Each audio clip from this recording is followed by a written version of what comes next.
The Treasure of Atlantis. By J. Allan Dunn. Introduction. All around. All around. The New Magazine. New story, half-fabled, near-legendary magazine of the teens. It began in November 1910 as the New Magazine, became New Story in August 1911, and experienced one more title change, to All Around, in December 1915, before combining with another street in Smith Pulp, People's Magazine, in April 1917. New Story was an exciting and robust magazine. In 1913 it succeeded in obtaining the second novel of the immensely popular Tarzan series by Edgar Rice Burroughs, in direct competition with the All Story, the Muncie magazine that had published Tarzan of the Apes, in October 1912. The Return of Tarzan was published as a 7-part serial beginning in June 1913. A month after it had ended, another Burroughs serial, historical and heroic, The Outlaw of Torn, began in the January 1914 issue. It was in good company, for the popular English novelist H. Rider Haggard was represented with Allan and the Holy Flower at the same time. By the time the title had changed to All Around in December of 1915, the magazine was basically one of fantastic and swashbuckling adventure. And it is easy to believe that the instantaneous and startling success achieved by Edgar Rice Burroughs beginning in 1912 was influential in the pattern of stories adopted by the magazine. Indeed, Burroughs was represented in the February 1916 issue with Beyond 30, a fantastic which loomed as near unobtainable for a period approaching 50 years. Other inclusions were in the same vein. Robert Ames Bennett, who had written the popular Thyra at the turn of the century, was represented with a fine serial, The Bowl of Ball. This is set in the far reaches of Arabia during World War I, and it involves a lost race, some fearsome creatures, and enough high adventure to satisfy the most avid reader. The Buddha's Elephant appeared in the August 1916 issue from the pen of prolific H. Bedford Jones, writing under the name of Alan Hawkwood. It is a tale of an ancient Greek city surviving in the Gobi. George B. Rodney's fantastic, The Underground Trail, appeared in the last, March 1917, issue of All Around. It was good enough to be published in book form as Beyond the Range, and, even in 1970, it remains an attractive book to the science fantasy collector. The Treasure of Atlantis appeared complete in one issue in December 1916. It reflected some of the news and theories of the day with its Crete/Atlantis theme, and in many ways allies itself with the 1970 thinking which holds that Cretan civilization was destroyed by volcanic eruption. As early as 1909, Atlantis had been identified with Crete in some archaeological circles, and the belief was popular in the teens. But the theory behind The Treasure of Atlantis is unimportant. It is enough to say that this story was written to entertain, to quench the interest and appetite of the armchair adventurer. There is little doubt that The Treasure of Atlantis was written for the same audience that had made the Burroughs stories popular. Morse, its hero, is strong and silent, and despite his position of wealth and influence in a world of more than 50 years ago, he is unhappy with civilization. His partner in exploration, the great archaeologist, is a character that is part Burroughs, part Haggard, with more than a little of Conan Doyle's famous Professor Challenger about him. The Treasure of Atlantis combines the lure of the unknown, the grandeur of the fabled past, and savage, swashbuckling action. As such, it is a fitting novel for the Time Lost series. How do you find this book? Any thoughts about the book or the author? Any suggestion for improvement? Please take a moment to share your thoughts in a comment. If you like it, share it with your friends who might enjoy it as well. Subscribe to keep in touch. Visit CompleteAudiobooks.com for more quality content. Chapter 1. The Flowing Road. It's good to be back again, Morse, back to civilization, and it's mighty good of you to take me in this way. Stanley Morse looked at the orchid hunter as the latter leaned forward from the cozy depth of the saddlebag chair and stretched his lean hands to the blaze. The fingers were more like claws than human attributes. The whole man seemed little more than a well-preserved mummy, a strangely different person from the vigorous naturalist Morse remembered meeting 3 years before on the higher reaches of the Amazon, the flowing road.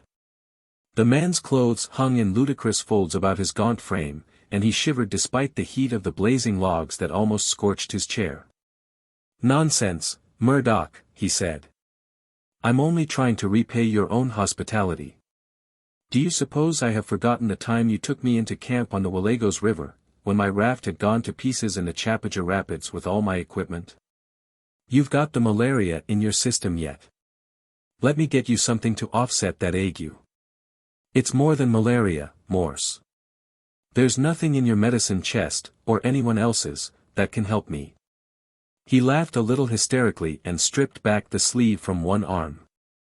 The limb, save for its power of movement, seemed atrophied. Flesh and muscle and skin had shrunk about the bones until they looked like 2 sticks held together with twisted cords. "That's emblematic of the rest of me," he said, as the loose cloth slid back over his knobby wrist. "I've done my last league on the flowing road or any other road, for that matter. I've found my last orchid." "You'll be all right with a few weeks' rest," replied Morse, with forced optimism. "As for the financial end of it, we can build a bridge across that stream." "I need no man's charity," said Murdoch, with a flash of fierce resentment. "If you'll put me up for a while, it won't be long, as you have offered to, I'll accept it gladly, but I can pay my way, Morse." "That's all right," answered Morse, sensing the feverish excitement of his guest. "We'll not talk of payment. Tell me about your trip, if you feel up to it. And join me in a hot toddy." He touched a bell, and a deft manservant answered, retiring to bring in the necessary concomitants. "This beats Chacta," said Murdoch, as he sipped the steaming liquid. "And this," his eyes roved round the big room, the walls set with well-filled bookcases that reached half their height, the spaces above covered with curios and trophies of the chase. "Mostly South American, this is a long way from Eukalai's hut on the headwaters of the Xingu." He lapsed into a reverie, staring into the fire, his skull-like head sunk between his hands, as if he could see in the glowing coals the seething cataracts of a torrent racing between rugged sandstone palisades clothed with dense forests, where the lianas writhed between the trees and bound them together in an almost impenetrable jungle. Stanley Morse, gentleman adventurer, who spent his bountiful income in the exploration of unknown lands for the sheer love of sport and the thrill of danger, watched his guest pityingly. There were hardly 10 years between them, he reflected, remembering the man of 3 years ago, bronzed and lusty, barely entering the prime of life. Now he seemed 60, twice Morse's own age, and prematurely old at that. Presently he relapsed with a long sigh, finished his toddy, and settled back amid the cushions luxuriantly. "The headwaters of the Xingu. That was where you came out?" Morse queried. "Don't talk if you are too tired. Let it go until tomorrow, and turn in." "There may be no tomorrow," answered the orchid hunter. There was nothing morbid in his tone. He spoke cheerfully, as one who recognizes overpowering odds and accepts them bravely. "So I shall talk tonight." "Yes, that is where I came out of the Carrasco brush, alone. But the story I want to tell you begins back of that, on the Chapadao plateau, between the Xingu and the Manol, south of Para, in Mato Grosso state." He turned his head, with its dark eyes glowing in deep hollows sunk in the skin that looked like brown parchment, and spoke in a low tone fraught with impressiveness. "Did you know, Morse," he queried, "that there was a great city on the southern part of the Amazonian plateau?" "It hardly surprises me," said Morse. "I've never seen any evidences in Brazil myself, but I made a trip to Chan Chan, in Peru, near Trujillo. Pre-Inca they call it. Not much left but a honeycomb of mud walls now, though." "Mud walls. Pish. I'm not talking of ruins, man. I mean a living city. Temples cut from the living rock, great buildings of stone set along the shore of a mighty lake amid tropical foliage and cultivated fields. Paved roadways, and people thronging them clad in brilliant garments. Boats on the lake, with banks of oars and striped sails. A city set in a bowl of grey cliffs in the shadow of a snow-capped peak with a plume of smoke coming from it like the curl of a lazy fire. You've seen it? Twice. He spoke with conviction, and Morse for a moment shared the vision. The next sentence shattered it. Twice in the air. Don't think I'm crazy, Morse. It was a mirage, but even a fata morgana has to be projected from an actual object. And there's tangible proof to back it up. They were not air castles I saw, not the airy segments of a dream. Morse tried to veil his growing skepticism. The orchid hunter was Scotch, and the gales, he reflected, were apt to be fey and sea visions. The man was physically and probably mentally sick. But he humored him. A mirage is an optical effect rather than an optical illusion, I believe, he said. Undoubtedly there was some solid basis for the reflection. Are you sure about the smoke above the peak? It was my impression that Brazil was free from disturbances. It's a long time since I read up anything about it, but I seem to remember that there were no eruptive features since the Devonian period, according to the scientists. A fig for the scientists. Let the scientists travel a country instead of theorizing about it. Show me the scientist who has hacked his way through 12 miles of Carrasco and charted the lower Amazonian chapadeos. I lay no claim to being a scientist. I know one branch of botany, but I know it well, and I know enough of geology in that connection to tell a crystalline formation from an amorphous. The valleys of the Madeira, Tapajos, Manol, and Xingu are floored with crystalline. And the rest of the formations are tilted and faulty. In 15 years I've known a third as many temblors, earthquakes, and I know a volcano when I see one. Twice I saw it, across the canyon, the temples by the lake, the snow-capped cone, and the plume of vapor. Twice. Again he focused his attention on the burning logs, speaking as if the fiery recesses were focal points through which he viewed the strange sights of the land that is bordered by the flowering road, the mighty Amazon. You know, without my telling you, the general characteristics of the Chapadeo region, said Murdoch. The main plateaus at an average level of 3,000 feet, but up by the streams and rivers into sections, dense forests in the lowlands, woodlands in the shallower valleys, and the grassy campos on the heights. It seemed as if misfortune trailed us. Our bogadors deserted us, the cargadors were a lazy crowd, reports of rare blossoms turned out myths, hardly a week occurred without some accident, common enough, save when they happened so frequently. I had started late, owing to difficulties brought up by the European War, going up the Amazon 870 miles from Para to Caxoeira and so up the Madeira River 660-odd miles to San Antonio Falls. From there I had to traverse and raft it to the small pebble rapid, Guajaramerim, they call it, and it was hard work. I was after a cycnox, a weird, night-blooming orchid that looks, by moonlight, exactly like a great azure butterfly. It was worth $5,000 to me for every fertile capsule I could bring out, and I stayed longer than I should. It was the middle of September before I started on the 450-mile trek, that's as the parallel rulers mark it on the map, to the Alto Tapajos. With another 400 miles downriver through almost continuous rapids to really navigable water to Marajeo Grande. It was foolhardy to stay that long, but it looked like my last trip with a fortune at the end, and I found my orchid. Then the luck turned. Definitely. Our stores were low, and we hurried along, half-fed, in an attempt to forestall the rainy season. You know what that means, a difference of 40 feet in the rivers, making them all but impassable.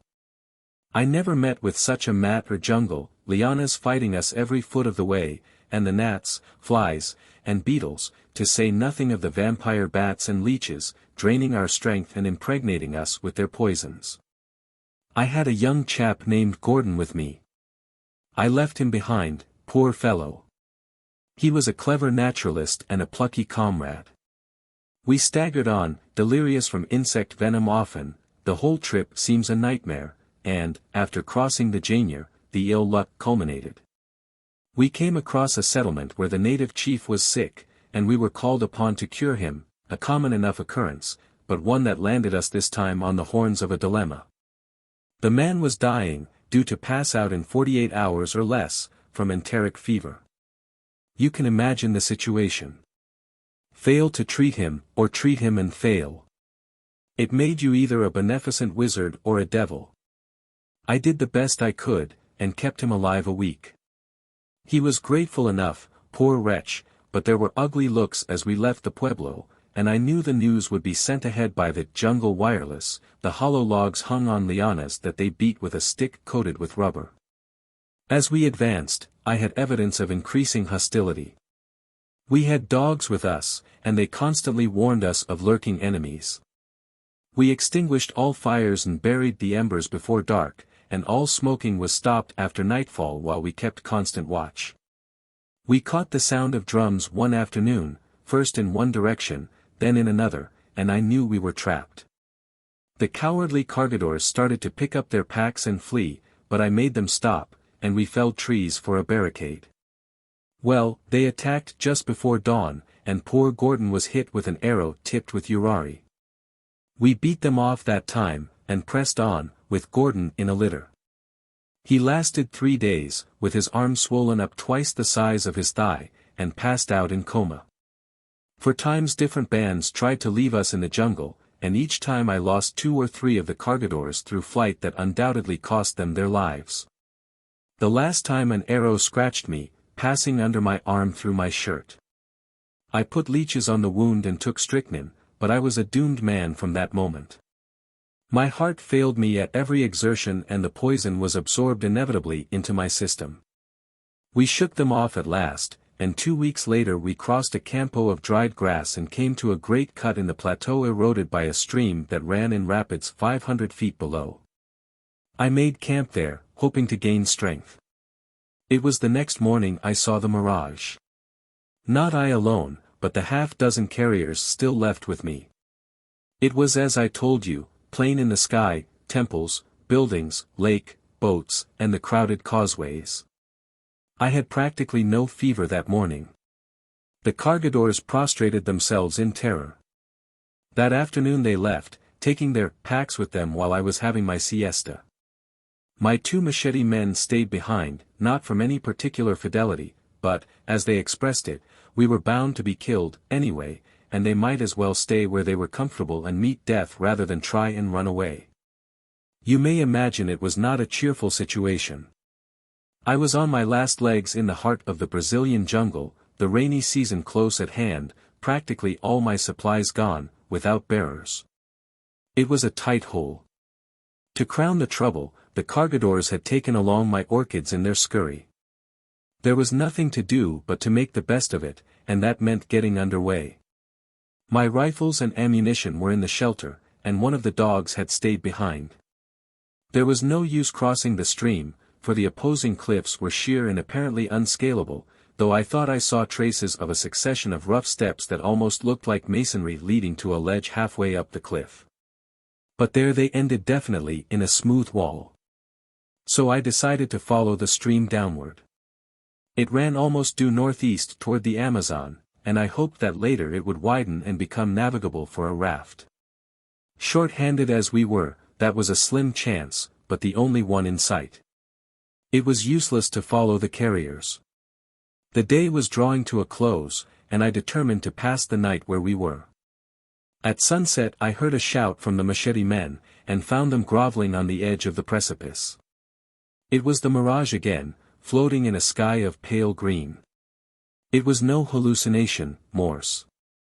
I was not the only one to see it, and if ever a man had braced himself for an emergency I was in that condition. I found that the Indians considered it a sure sign of death, a vision of their heaven, I imagine. But the 2 who stayed with me were real men. We struck out early next morning. The plateau sloped sharply downward, and in 2 hours we were clear of the grass and brush and among trees and jungle once more, following a fairly well-beaten trail. About a mile in, the dog got restless, and we advanced cautiously. Suddenly the hound, which was ahead, began to whimper. He was trained not to bay or howl, and stood still. I crept up to him. The trail widened out. Swinging face downward in the center of the opening, his outstretched fingers a foot clear of the ground, a man hung, one leg caught in the running loop of a rope that was attached to a springy palm. The noose trap that the Indians set for tapirs in the river runways. But this was not a tapir trail. The man had evidently hung there for a long time. The free leg swayed limp, the body was relaxed, and the face, as it swung toward us, was congested.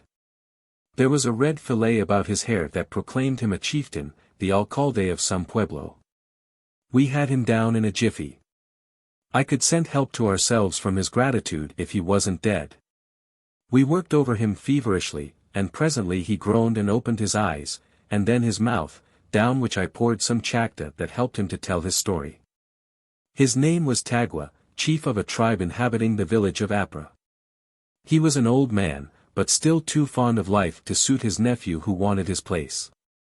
This precious relative had set the trap and then told Tagua that he had seen a tattoo, armadillo, on the trail, knowing the old man would travel 10 miles to get its flesh.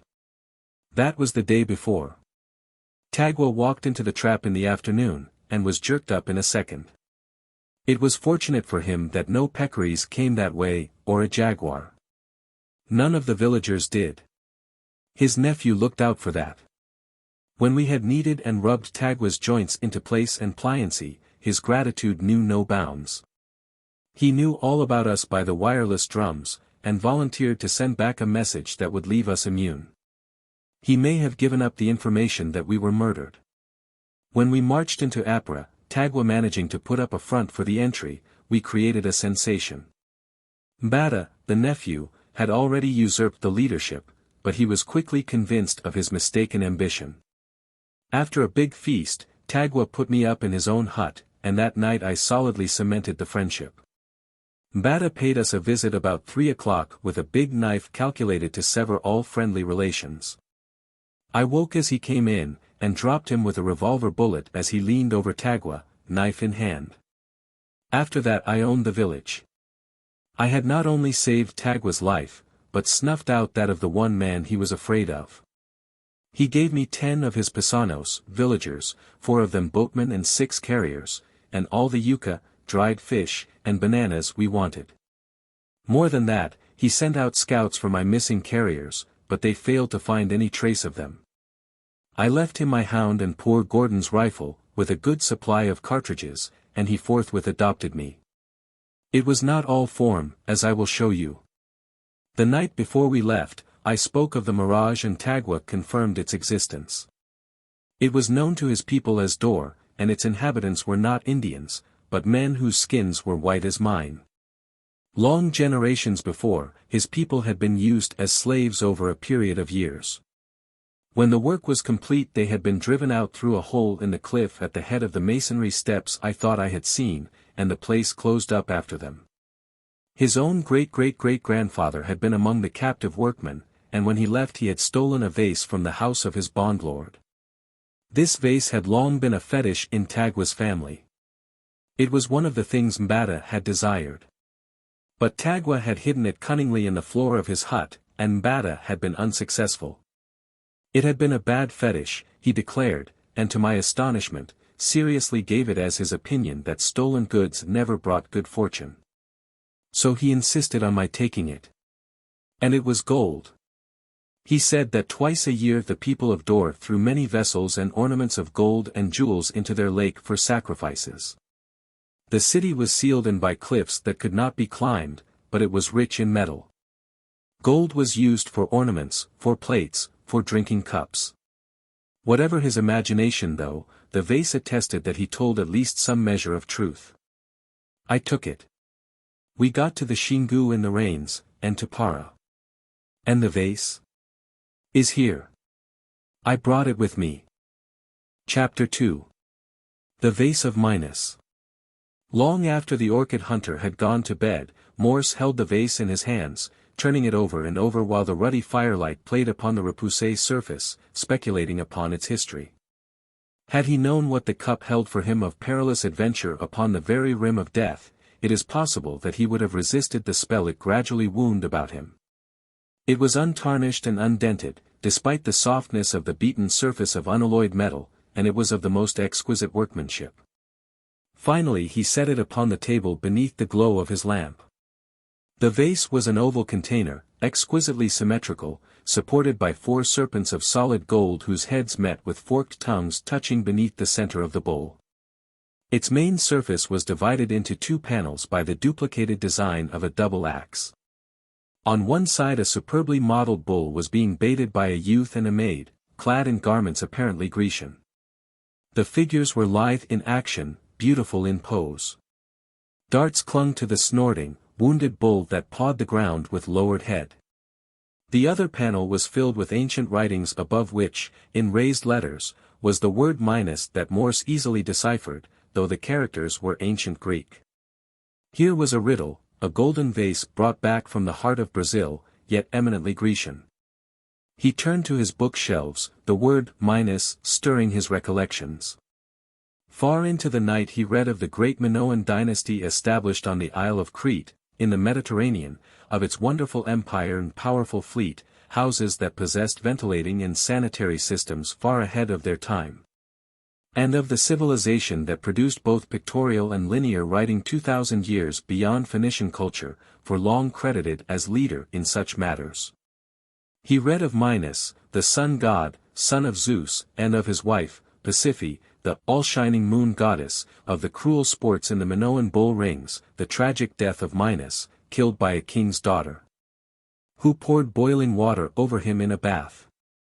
Of Minos' children, Daedalus and Ariadne, noted names of Greek mythology. Of the victims tortured by being enclosed in the belly of a red-hot brazen bull, and of the invasion of the kingdom of Crete 2,000 years before Christ, and its final destruction, 400 years later, in the Dorian conquest, by the rude tribes of northern Europe. It was a curious tale, half legend, half history, fancy and fact interwoven in a web of fascination. But what had Crete, the little island empire south of Greece, in common with the tale of Murdoch, the orchid hunter, and of Tagua the tribal chieftain over 1,000 leagues away? Separated by the length of the Mediterranean Sea and the breadth of the Atlantic Ocean? The puzzle was too great for him to solve. He left it for the time, set back the glowing embers of the fire, placed the vase of Minos in a wall safe, and switched off the lights. On his way to his bedroom, he passed the room set aside for Murdoch and smiled at the open door. He knew the sign of the traveler, fresh from months in the open air, to whom closed doors and windows seemed to create a stifling prison. As he tiptoed past, he paused to listen to the orchid hunter's breathing. That the man would never travel again the flowing road he was assured, and he wondered if his guest was resting easily. There was no sound. As Morse stood in the doorway, listening, the street lights faintly illumined the room and the prone figure on the bed, fully dressed. It held a rigidity of pose that alarmed him.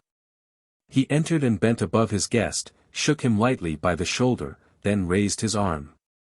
The pulse was irresponsive, and the hand fell heavily upon the quilt. Morse turned on the lights. There was no need for a second glance. Murdoch had found his last orchid, had departed on his final trek. Morse telephoned for a physician and sympathetically arranged the wasted form, hardly more than an articulated skeleton. The orchid hunter had been writing. There was a folded paper beneath a book on the desk that was a part of the room's well-chosen furnishings. This was addressed to his host. It read: "My heart is very weak tonight. No pain, only an absence of power that leaves me barely strength to write these words. I leave the vase and its history, not just in gratitude, but because I believe it was given me that the mystery of the city in the sky may be solved. So things work out in the history of us all, I think. The riddle of the race leaves a clue that sooner or later falls into the proper hands. Such hands are yours. Here is my diary, kept daily, and there is a map in my trunk that will guide to Tagua and the Canyon of the Vision. I have neither kith nor kin. I leave no one to be sorrowful about me save the orchid dealers who made their desk share profits from my risks. It was a great game while it lasted, and the flowing road is the trail of trails. Good night, good friend. Goodbye, perhaps, and, if so, remember, when you enter the city of Dor, your grateful visitor. Ronald Murdoch." The physician confirmed Morse's idea that Murdoch's death was not to have been put off. Strychnine could hardly have prolonged it, he said after an examination. It does not need an autopsy to tell that the man's heart was rotten. Valve muscles flabby. He was a strong man once. Urari, you say? Humph. That's a local name for curare, extract of resinous South American barks. Has several alkaloids in its active principle. We really know very little about it save that it is one of the deadliest of poisons. Defies analysis to a certain extent. It must have been a diluted or weakened extract and the slightest of incisions. A friend of yours, Mr. Morse? I am sorry. It was a peaceful death. I will attend to the certificate. And I to his funeral, Morse promised himself. A sudden idea struck him, and he registered it as a vow to make a fitting burial of the sturdy Scotchman. Chapter 3. Laidlaw's Theory. To Stanley Morse, the dead man's letter, as he read it, seemed to bind him to a quest made sacred by the last testament of the orchid hunter. The more he pondered over the idea, the more it found favor with him. He had no ties nor business to keep him in New York, and the fever of adventure was easily stimulated in his veins. The interior of Brazil offered a trip that he had always promised himself, and the prospects of discovering a hidden city soon dominated both his waking thoughts and his dreams at night. A week after Murdoch's death, he made a visit to the Metropolitan Museum, where he was made welcome by an assistant curator of archaeology. The museum was already the richer for Morse's travels, and he was privileged to ready admission to the administrative offices and the time and knowledge of its experts. Morse set the vase on the green blotter of the scientist's desk, and, going to the window, raised the blind so that the March sunshine lit the rich metal with a radiance that was dazzling on the high places of the embossed design. "What do you make of that?" he asked. The curator took the vase up reverently, examined it with close scrutiny for 10 silent minutes, then set it down again. "Where did you get it?" he parried. "That is the pith of the story," laughed Morse. "Don't look at me as if you thought I'd been raiding some of your precious cases. I came by it honestly. As a preamble, I'll tell you that I'm not going to give it to the Metropolitan or any other museum. It is dedicated to a special purpose." The official's face fell involuntarily.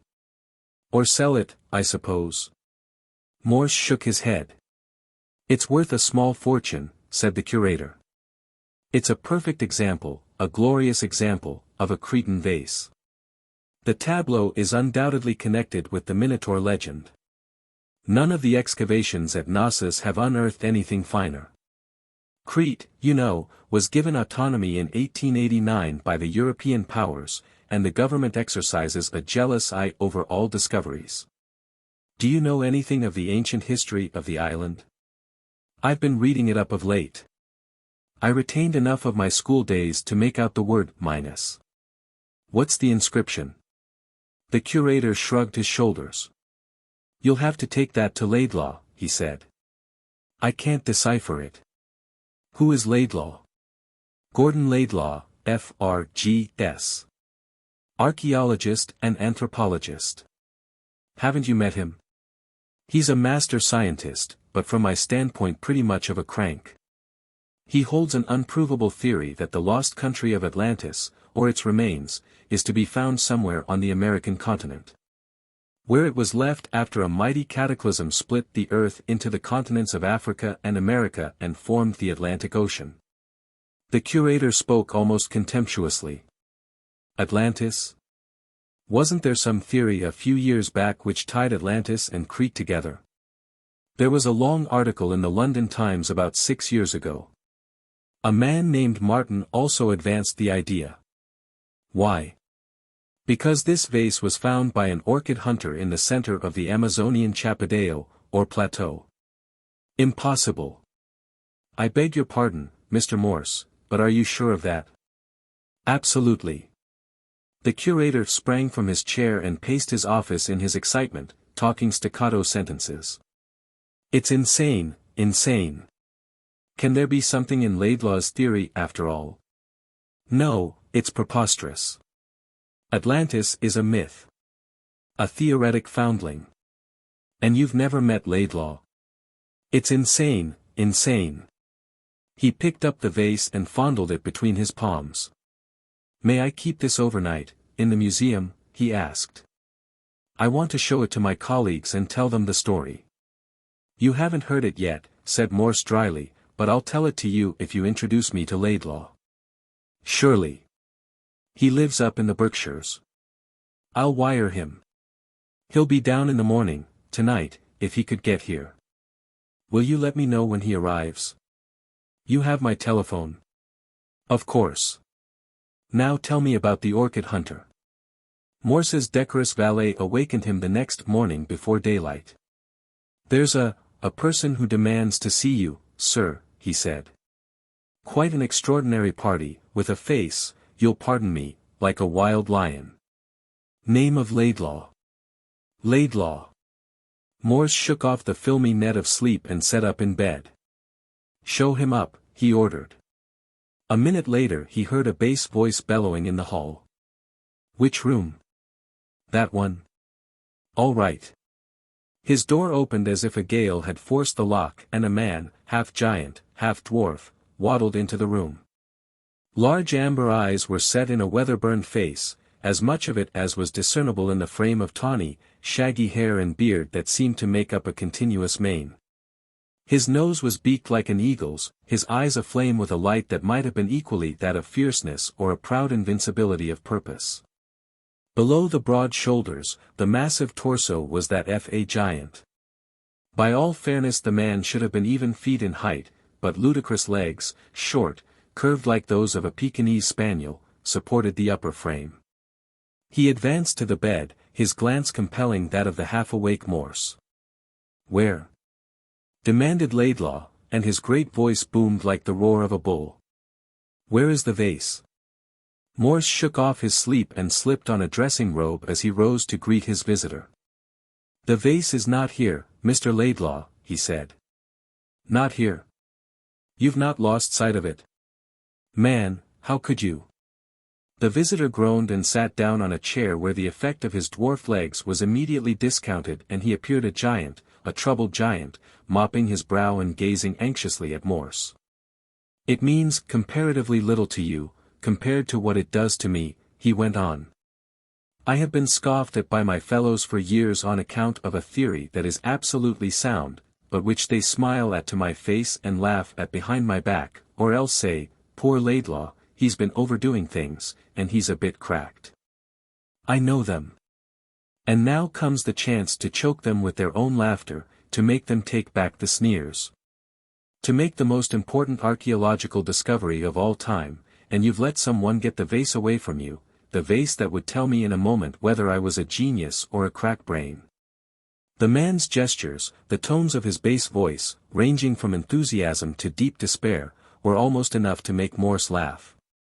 But he hastened to reassure him. It's at the museum. I left it there overnight with our mutual friend. I'm sure it will be perfectly safe with him. The archaeologist groaned. We can't get at it until 10 o'clock, and it's not yet 5. Man. And I've come ramping down from the Berkshires in a rattletrap that's stuck in the mud and balked at the hills. Mud up to my waist. I'd have walked to make better time if it hadn't been so deep. I had no idea you'd arrive so soon, Laidlaw. If you had been waiting for the biggest thing in your life for 20-odd years, would you hesitate? Though I beg your pardon for letting my impatience upset your household, to say nothing of your sleep. That's nothing. You've had no breakfast. I'll order some. In the meantime, here is Murdoch's diary and his map. I'll be dressed before you've read them. Laidlaw was immediately immersed in the diary. The unconventionality of using his host's bedroom as a reading room did not even occur to him, and Morse smiled to himself at his guest's enthusiasm. He gave instructions for a meal and entered his bathroom. Midway through his shower, the bathroom door opened and Laidlaw's leonine face and massive shoulders protruded through the opening. If you've ordered eggs, he said, I forgot to tell you that I cannot eat them if they're more than just thoroughly warmed through. You'll pardon me for mentioning it. Morse smiled again before he turned off the shower. The idea of a man who had devoted a third of his lifetime to one theory with an almost fanatic devotion bothering about the time of his eggs was amusing. I'm fussy about that myself, he answered. Always boil them and time them at the table. Good. Laidlaw's eyes roved over Morse's muscular and athletic figure. Man, but you're powerfully built, he said. I wish, but that's one of my faults. I cannot help but envy a well-made man. I've got the torso of Hercules and the legs of a bullfrog. He closed the door abruptly and disappeared. Morse began to entertain a singular liking for his visitor with his almost childlike enthusiasm and frankness. Breakfast was over before 7 o'clock, and after the meal Laidlaw dilated at length upon his theory of the lost city of Atlantis. The main thread of his belief centered in the migration of the Cretans after the Dorian invasion in the 16th century BC to a place on the then western coast of Africa. All probabilities point to this, he said. The Cretan, or Minoans, were on most friendly terms with the Egyptians. They were primarily responsible for much of the civilization of ancient Egypt. Their hieroglyphics antedate all others. In Babylonian scripts and many records of Egypt I have found constant reference to Atlantis as a country somewhere toward the west, the setting sun. The Luxor Museum contains a vase and certain inscribed tablets telling of gifts made to Egyptian royalty by the people of Atlantis, and the script and workmanship of the vase are undoubtedly Minoan. Have you a world projection? They were in the library, and Morse produced a large atlas, which he laid upon the center table and opened at an equivalent projection in which the world was cartographed in an ellipse. Both bent above it. I am only going to take up the question in hand, said Laidlaw, his face lit up with the belief in his theory. You are, of course, acquainted with the general idea of world subsidence. The Pacific is studded with the mountaintops of a submerged continent, though its depths are far greater than those of the Atlantic. Not a nation or tribe of either inland or coast possessions, civilized or barbaric, but unites in the story of a great flood. This, I maintain, was caused by, avoiding technical terms, a shrinkage of the Earth's surface due to the settling of substrata even today manifested in lesser degree by earthquakes more or less persistent along recognized zones. Now, look at the contours of North and South America, as opposed to South Africa and Europe. Allowing for lowlands that are now permanently submerged shoals, does not the map resemble a puzzle picture with the assembled portions shaken apart? See how the eastern angle of Brazil, at Cape St. Roque, would fit snugly into the Gulf of Guinea. The bulk of the Sahara Desert lie along the retreating northeastern coast of South America, the lower half of the same continental coastline correspond with that of southwestern Africa. Morse followed the argument with an interest that began to be leavened by the other. Man's conviction. The theory was at least plausible. So. Then presume that this cataclysm found the Minoan, then settled in their new country of Atlantis, established somewhere westward of what is now Cape Verde, in the Franco-African possessions.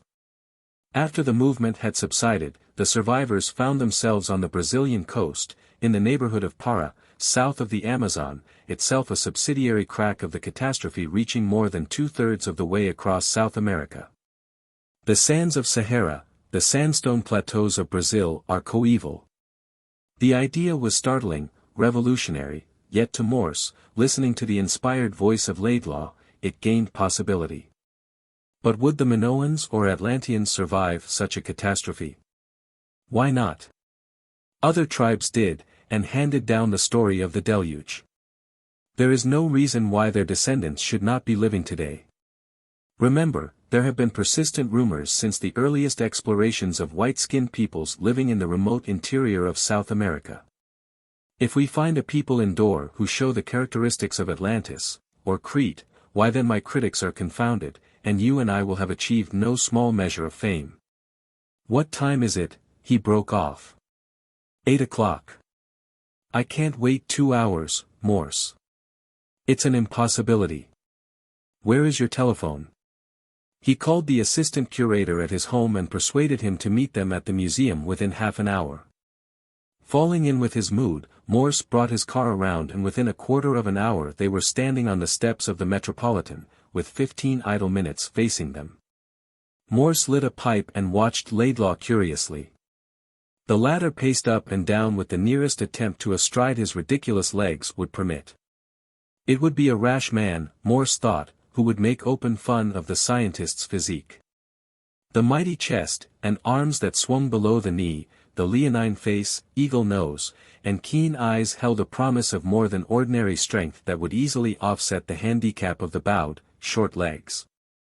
Laidlaw might lower the pace on a trail, but he would be a good man to have along in a pinch. The assistant curator appeared at last, stepping down from a bus and blinking through his glasses. Laidlaw waddled down the steps, clutched him by the arm to the amusement of the passers-by, and almost bore the slighter man up to the museum entrance, not releasing his clutch until after they were in the department office. Then he spoke for the first time. "The vase?" he gasped. "If you'll let go my arm," said the curator, with mild reproach, "I'll get it out of the vault." Laidlaw mumbled an apology, and the museum official departed, rubbing his almost paralyzed arm. When he returned, he handed the vase over to Morse, who in turn handed it to the expectant Laidlaw. The theorist trotted to the window with his prize like some great mastiff with a bone, and examined it minutely, inside and out, from all angles. There came a series of grunts from him that Morse translated as both favorable and excited. "What did the museum authorities think of it?" he asked the curator. "Cretin, beyond a doubt. You will pardon me, Mr. Morse, but our experts are inclined to believe some extraordinary coincidence must have taken that vase to the Brazilian jungle. Some old-world adventurer, who carried it with him on all his journeys. The other suggestion appears to be, inexplicable." Morse shrugged his shoulders. "It is interesting," he said. "I am going to see what there is in it. I have always intended an expedition into the heart of Brazil. Is Laidlaw going with you?" For the moment Morse was frankly at fault. Then he laughed. "To tell you the truth, I had never thought of him as not doing so. Since he arrived at my house before daylight there has been little doubt of his determination, and he apparently took it for granted that I agreed with him. Even if I had not practically planned the trip, Laidlaw has a certain way with him." The curator nodded. "Most fanatics have a gift for persuasion, but I shouldn't call him that. He may be right. Who knows?" And then, changing the subject, "Mr. Morse, the faculty has empowered me to make you a very liberal offer for the vase. It should be preserved for science and the public benefit. If it passed from me to the museum it would be as a gift," said Morse. "But that is impossible. As a loan. While you are absent." "I'll tell you what I'll do," said Morse jestingly. "If you think you can get it away from Laidlaw, I might agree. But seriously, it may be useful on the trip. I want to take it along, and I have decided to dedicate it to an object that is more or less sacred to me. If we get through and back again, I'll bring the museum something that will more than make up for it." In the meantime, Laidlaw, his face aglow, had left the window and seated himself at the desk, entirely unconscious of the presence of anyone.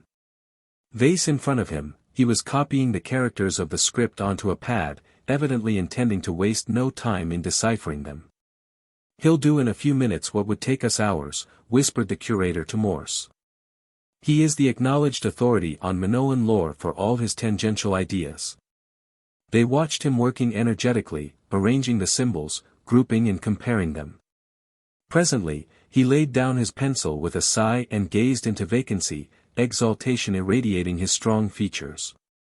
Morse and the curator moved toward him. He regarded them blankly, then recognition slowly came into his eyes. "There," he said triumphantly, "is a literal translation of the linear script. No doubt Mr. Morse will permit photographs of the vase before we take it with us. There is no time for confutation before we start. It is up to the museum to verify this translation and to prepare the world for what will come out of Brazil. Listen. Minos. Son of Zeus and Europa. Minos the sun god. Husband of Pasiphae. The all-shining. Pasiphae the moon goddess. Father of Ariadne. The exceeding holy.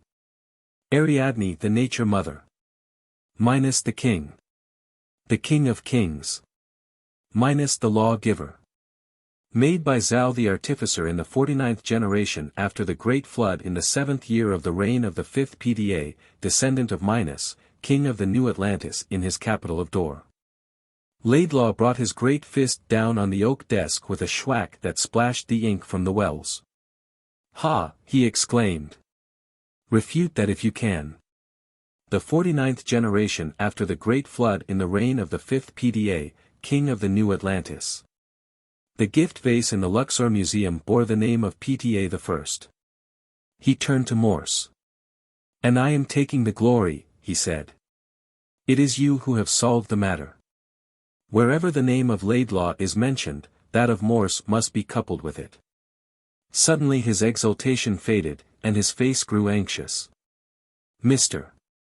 Morse," he said, "I have been carried away by my own enthusiasm. I have thought you shared it.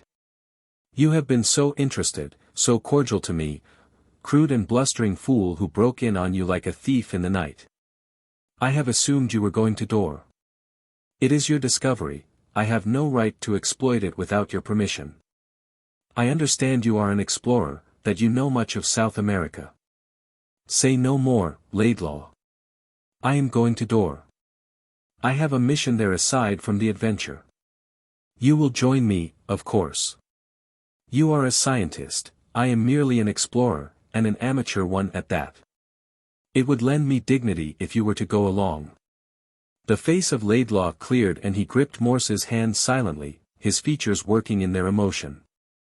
"There is one condition," said Morse, as he released his fingers and slipped his hands into his pocket. "Anything." "What is it?" "That you reserve your handshakes for your enemies, not your friends. I won't be able to hold a pen for a week." Chapter 4. Caxoeira Canyon. Vivid flashes of forked lightning, following hot puffs of wind, illuminated the aisles of the Amazonian forest, inky black between the intervals. The long line of carriers, tired of struggling over and under the tough festoons of tree roots and ground vines and the trailing lianas that disputed every inch of the trail, came to a sudden halt. The two leaders, stumbling persistently behind the bearers, confirmed the move, and the Morse-Laidlaw expedition tried to find secure shelter from the coming storm that had driven night before it in such untimely fashion. There was little cover from the threatened hurricane that could be considered satisfactory. The cargadores threw their burdens beneath the heaviest undergrowth they could find, and, with their employers, leaned against the tree trunks. Morse and Laidlaw ensconced themselves in a fold of a great Macerandaba, cow tree, as the first heavy drops fell. "I'm not built for this trail, Morse," said Laidlaw, though his cheery voice evinced no complaint. "I've tripped up in these infernal jungle traps a dozen times. My nose is bleeding, and I've cracked both shins falling on my rifle. And I've been swung off my feet with a noose about my neck about as often," replied Morse. "We're due here till morning, anyway. By tomorrow night I hope to reach Apra. Here it comes." They shrank against the mighty bowl as the gale swept through the forest, the roar of the wind intensified by the crackling of trees that were literally uprooted and tossed by the tempest as if they had been so many wisps of straw. Two sturdy trunks crashed down close to their feet, and only the giant spread of mighty bough above them saved them from destruction. In the intermittent pauses of the storm the shrieks of monkeys and the screeching of parrots and herons joined the wailing of the bearers and machete men in an appalling din. Birds flapped heavily to the branches overhead. Animals shuffled in among them, and once a wild cry of dismay went up as a great snake wound its scaly length among the Indians, too disturbed for attack. The gale lasted 2 hours. It was the last effort of the rainy season, and had not been unexpected by Morse, who had deliberately chosen the time of the trip to take advantage of the high water in the rivers. They had come by steamship to Para, at the mouth of the Amazon, traversed 870 miles of the flowing road to the mouth of the Madeira, and ascended that tributary nearly 700 miles in a launch to the San Antonio Falls. above which the river raged in continuous rapids for 300 miles, impossible for upriver travel.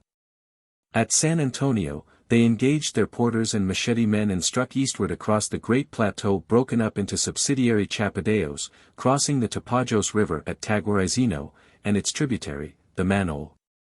At the border angle of Para and Mato Grosso states, reaching the old, half-grown trail of Murdoch, and arriving with a few days' march of Apra village, at a stream marked on the orchid hunter's map as Caxoeira, in the beginning of May.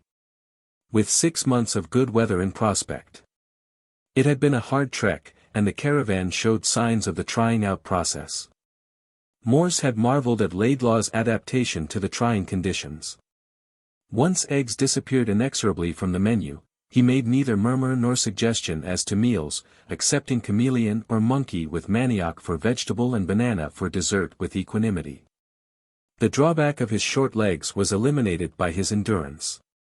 Once, for sport, he had drawn himself up into the lianas and swung along above ground for 100 yards as easily as a gorilla, scaring the prehensile-tailed monkeys that chattered above him and striking awe into the hearts of the Indians.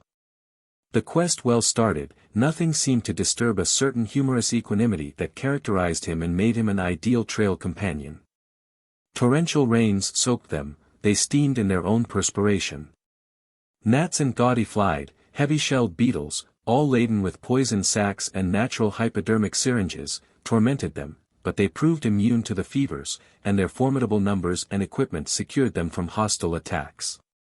Morse was in top condition. By dint of strict discipline and a general knowledge of conditions, he kept his train in similar shape, and they made unprecedented time.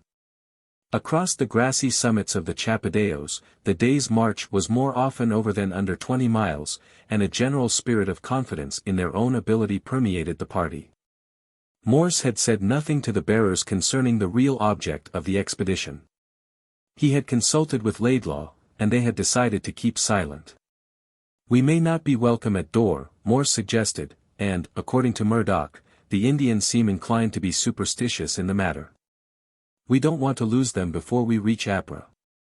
In spare hours since they had left New York, Morse applied himself, under the tutelage of Laidlaw, to acquiring facility in ancient Greek and learning to decipher the symbols of Cretan pictorial and linear script. "There will be variations in the language, undoubtedly," said Laidlaw, "but the roots may be the same, and present practice will prove a fine working basis." So Morse resurrected the memories of his school and college classics and pounded away until he was able to converse freely with Laidlaw.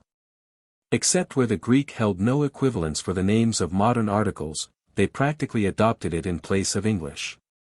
Dialects spring up and mother languages alter with change of location and climate, much as we will undoubtedly find the old Cretan ceremonials and customs, religious and social, dominated by local conditions, warned Laidlaw. If the snow-capped cone mentioned by Murdoch is a volcano, it will undoubtedly have had its influence on their worship. The old Minotaur legend will likely have become a myth unless they have cattle, which I doubt. The volcanic fires will have an important part in their ritual, I imagine. Though it is, of course, all theory on my part. With education and speculation, the time passed quickly, and it seemed only a short time since Laidlaw had first burst into Morse's bedroom. A genuine friendship, founded on mutual peril and respect for each other's bearing and sturdy manhood, sprang up between the two men. Morse was amazed at the resources of Laidlaw's learning, and Laidlaw treated the other as a son of whom he was justly proud, relegating to him the leadership by right of experience and capability. The morning after the storm, Morse broke camp at daybreak. The hurricane had blazed a broad trail of uprooted trees, torn undergrowth, and lianas through the forest and strewn it with boughs and branches. Dead birds lay here and there, and one great limb had smashed to a pulp a great anaconda fully 30 feet in length and as thick around as Morse's thigh. According to the map, they had crossed the last watercourse and had now only to climb out of the valley to the highlands where Tagua ruled the village of Apra. During the morning they made good progress, and at sunset they arrived at the village and sent in word to its ruler with gifts of bright-colored prints. There was no surprise at their appearance. The jungle wireless had announced them as it had elsewhere along the route. The bearers fraternized with the half-naked Pisanos of the village, and 2 headmen escorted Morse and Laidlaw to a large bamboo hut which they speedily made comfortable with their camp equipment. Morse asked for Tagua by name. "Tell him," he said, "that we are friends of Murdoch to whom he made the present of the cup of gold." The response from the chief took initial form in return presents of fat capybaras, an agouti, and an armadillo, together with wild figs and bananas. In half an hour the chief arrived, apologizing for his delay. He had been in a mud bath for his rheumatism, and had waited to cleanse himself. He limped badly, and was evidently in pain, though he beamed with evident friendliness. "You come from Signor Miradoc?" he asked in the flowing Indian dialect. "Does he send greetings?" "Greetings from beyond the trail, Tagua. The Signor is dead." "Aya. It is bad news. He was a good man. I linger like an old tree, but he is taken." He lapsed into silence which the Americans did not interrupt. At length he asked, "What may I do for you?" Morse repeated the story told by the orchid hunter. "We would find the city and enter it," he concluded. Tagua sank back in mingled incredulity and horror. "It is impossible," he exclaimed. "The way is closed, and they permit no strangers within the city save as bondmen. You cannot go alone. And none of the Pisanos would dare go with you. It is a land of ghosts who dwell sometimes on the land and sometimes in the sky. Have I not seen it? Did not Miradoc see the sky city and the people walking? Nevertheless we will go," declared Morse, "even if we go alone." "Where is the way?" "You are strong men and brave," said the chief thoughtfully, "and friends of my friend. Therefore I warn you. But you men of other jungles are all mad and most stubborn. Yet, maybe you are magicians. Have I not heard of him who swings in the trees and talks to the apes like a brother?" It was somewhat of an exaggeration, but Laidlaw, who had long ago mastered the key language of the Amazonian dialects, laughed. "But that will not help you scale the walls," Tagua went on. "The way leads by the stairs that Miradoc told you of, but they are broken and the ghosts have sealed the cliff. Give it up, signors. Maybe tomorrow you may see the sky city from the campo.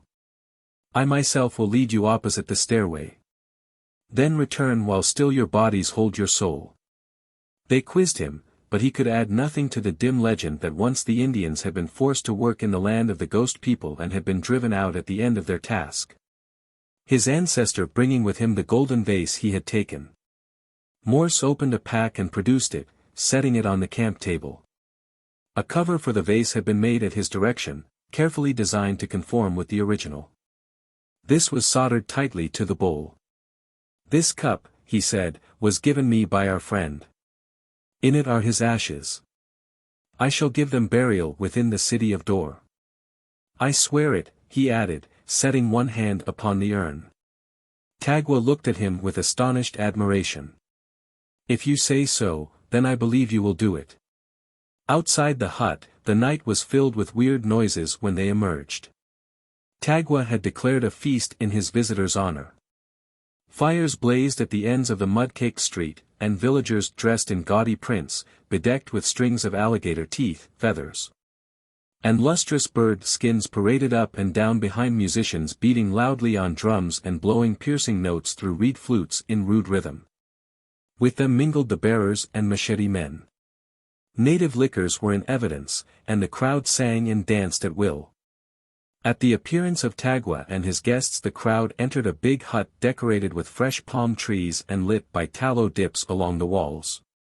The chief conducted Morse and Laidlaw to a platform at one end to watch the dancing, which took place on the uneven mud floor with much stamping of feet to the drums and flutes. It was evident that before long the native ferments would be in full possession. Morse took advantage of the first pause brought about by temporary exhaustion and stated the object of the expedition. With the first mention of the Sky City a silence fell upon the mob. He concluded with a call for volunteers, promising a rifle to each man and other rewards that would make them comparatively rich for life. The men shuffled their feet and whispered among themselves, and Tagua spoke. I am old and useless, he said. Also I am afraid of the ghost people.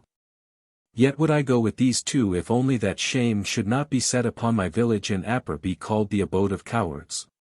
Maya, he singled out a tall warrior hung with rows of alligator teeth, what say you?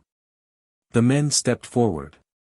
His chest bore the scars of close encounter with some sharp-clawed jungle denizen, he carried his head high, and was evidently regarded as a sub-chief. If I send an arrow against a jaguar or a man, he said, I know when I have hit. If I miss, it is my fault.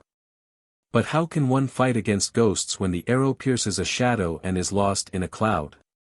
Yet am I no coward. What one dares I dare. Zolo. Will you follow these strangers with me? Zolo, long and lean, streaks of gray in his black hair, not an ounce of spare flesh on his body, naked save for a breech clout, corded with stringy muscles, came to the side of Maya. I will go, he said simply. But that was the end of the recruiting. The men who had accompanied the expedition were paid, and neither Morse's offer of high payment nor Tagwa's persuasive powers could coax another warrior into service. Maya and Zolo were the best hunters of the district, Tagwa said, and both had performed notable deeds in war against hostile tribes.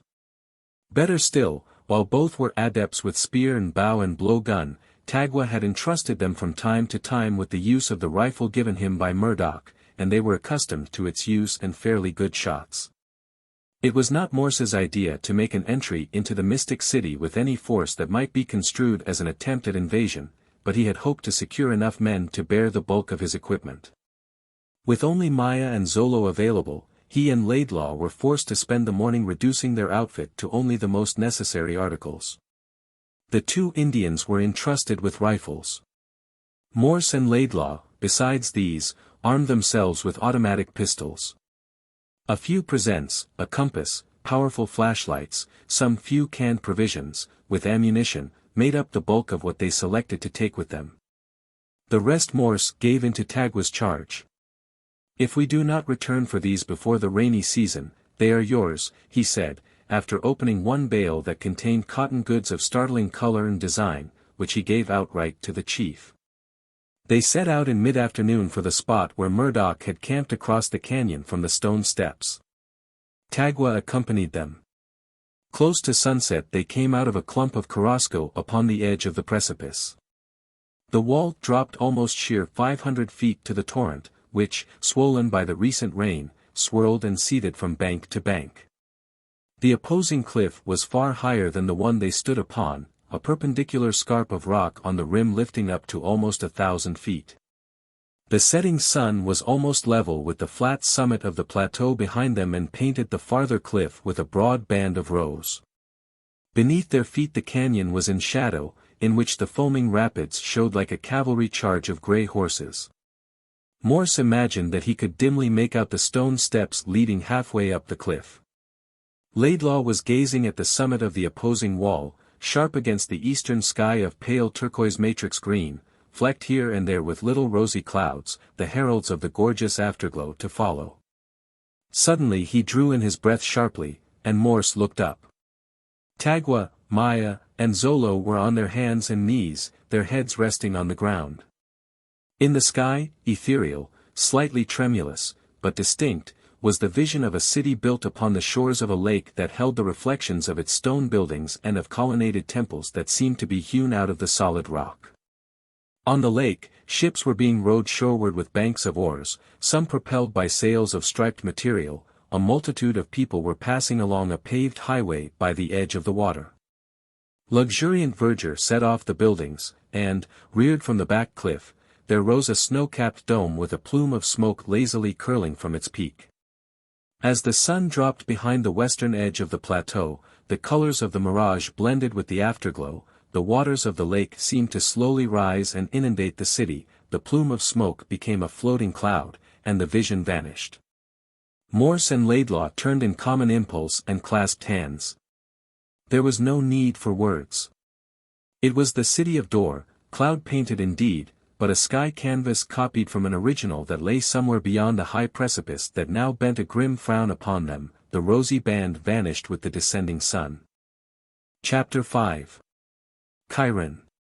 Morse and the scientist were on the canyon rim before sunup, but no mirage greeted them. Evidently the vision occurred only during certain atmospheric conditions. To both of them its timely appearance upon their arrival seemed a happy harbinger. But, as they gazed into the depths of the gorge, evidence that the real difficulty of the quest was just making itself manifest was very clear. In the still morning air the hissing rush of the turbulent waters far below them was plainly heard. The descent from where they stood appeared impossible, nor, as far as they could see in either direction, could they determine any natural trace of a trail. In the present high condition of the water, the torrent lapped either precipice without indication of a beach from which to launch whatever craft they might use in crossing. Opposite the stairway, which led only to a narrow ledge, the Caxoeira surged in a great whirlpool, part of the giant eddy evidently occupying a hollow in the cliff directly below them.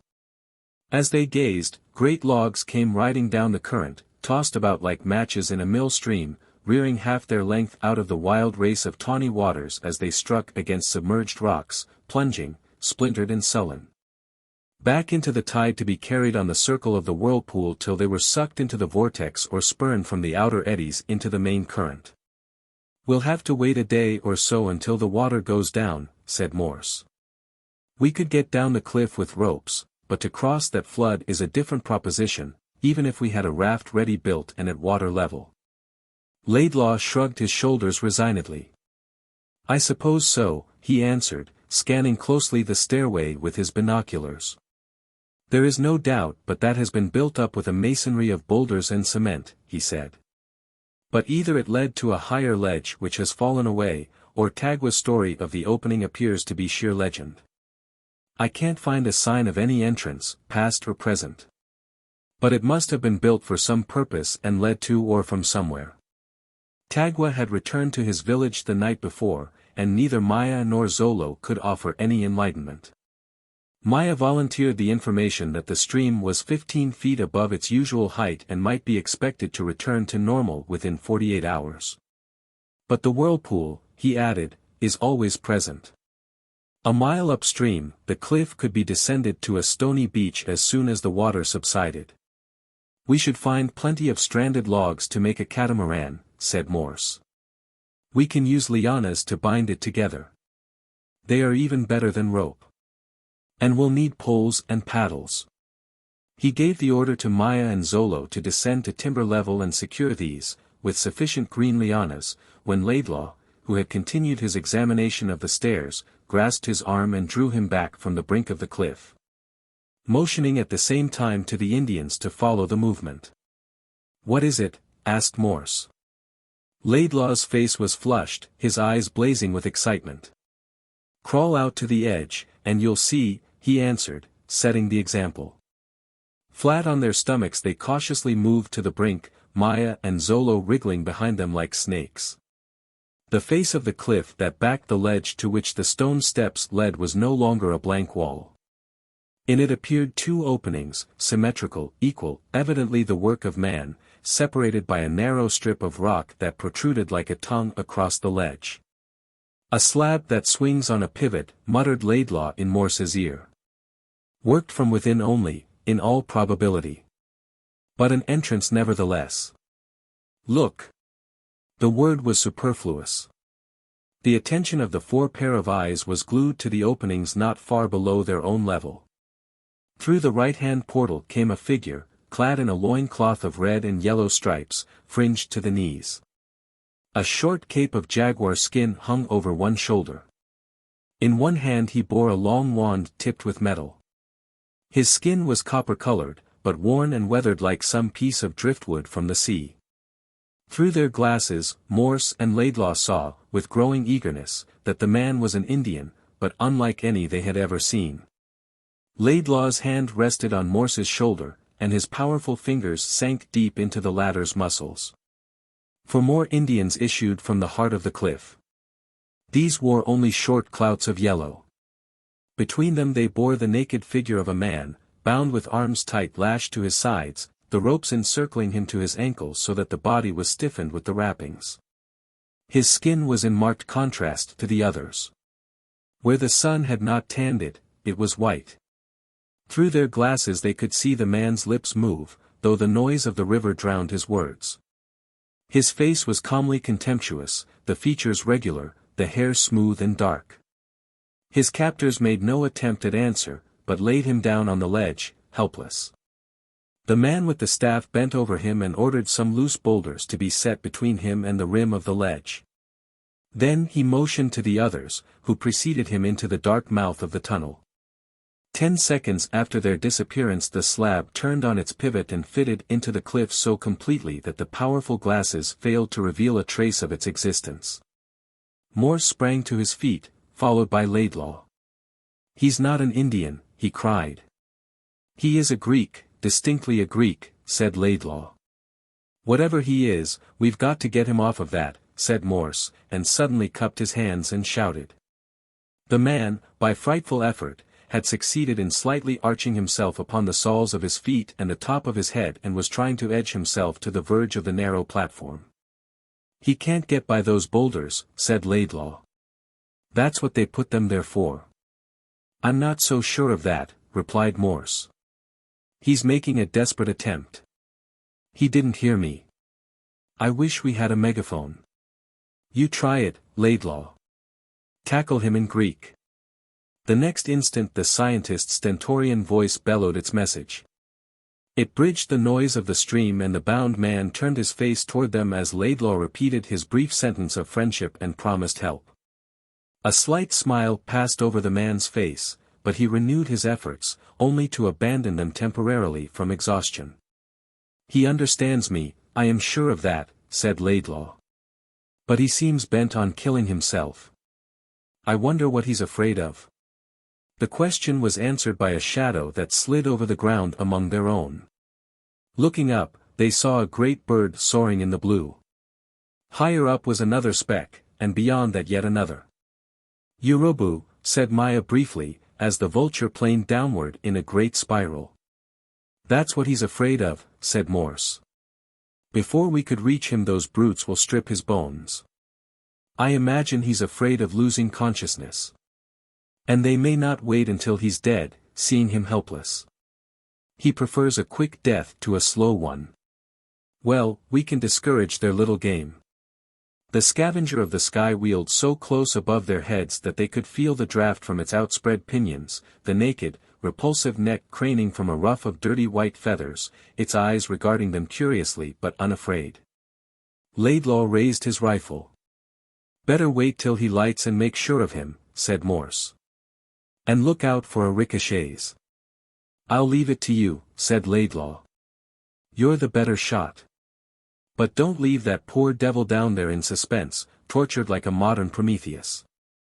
The vulture suddenly lifted his wings tip to tip and dropped plummetwise to the ledge, where he spread his pinions for balance, losing all the grace of his early motion as he shuffled along the ledge toward the helpless man. Morse's rifle cracked. The bullet thudded softly into the broad back of the bird between its shoulders, and with a harsh croak it toppled from the ledge and fell into the whirlpool, a lifeless bundle of feathers. "Next," said Morse grimly, levering a cartridge into position. Another vulture hovered uncertainly above the canyon, and, gaining courage, made the ledge, only to meet the fate of the first bird. A third, realizing that unusual conditions prevailed, halted on the topmost rim of the cliff, peering over until a bullet settled him. "You'll kill the bound man from fright yet," said Laidlaw, to judge from his face. "He must take us for gods." "That's a dangerous role to adopt, from all I've seen," said Morse. "I don't see any more of the brutes about. I fancy we've accounted for the local air patrol. Now we've got to get across to him somehow. He must be in torture from those ropes.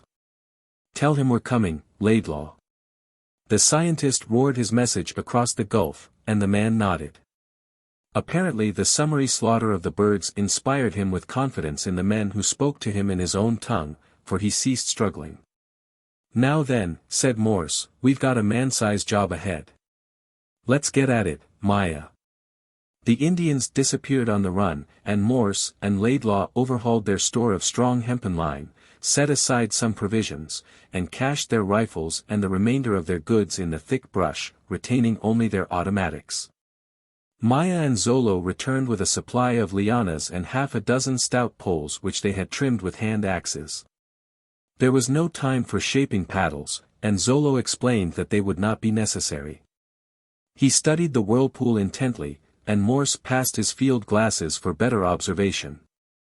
With a brief grunt at the power of the lenses, Zolo continued his survey of the eddies for several minutes.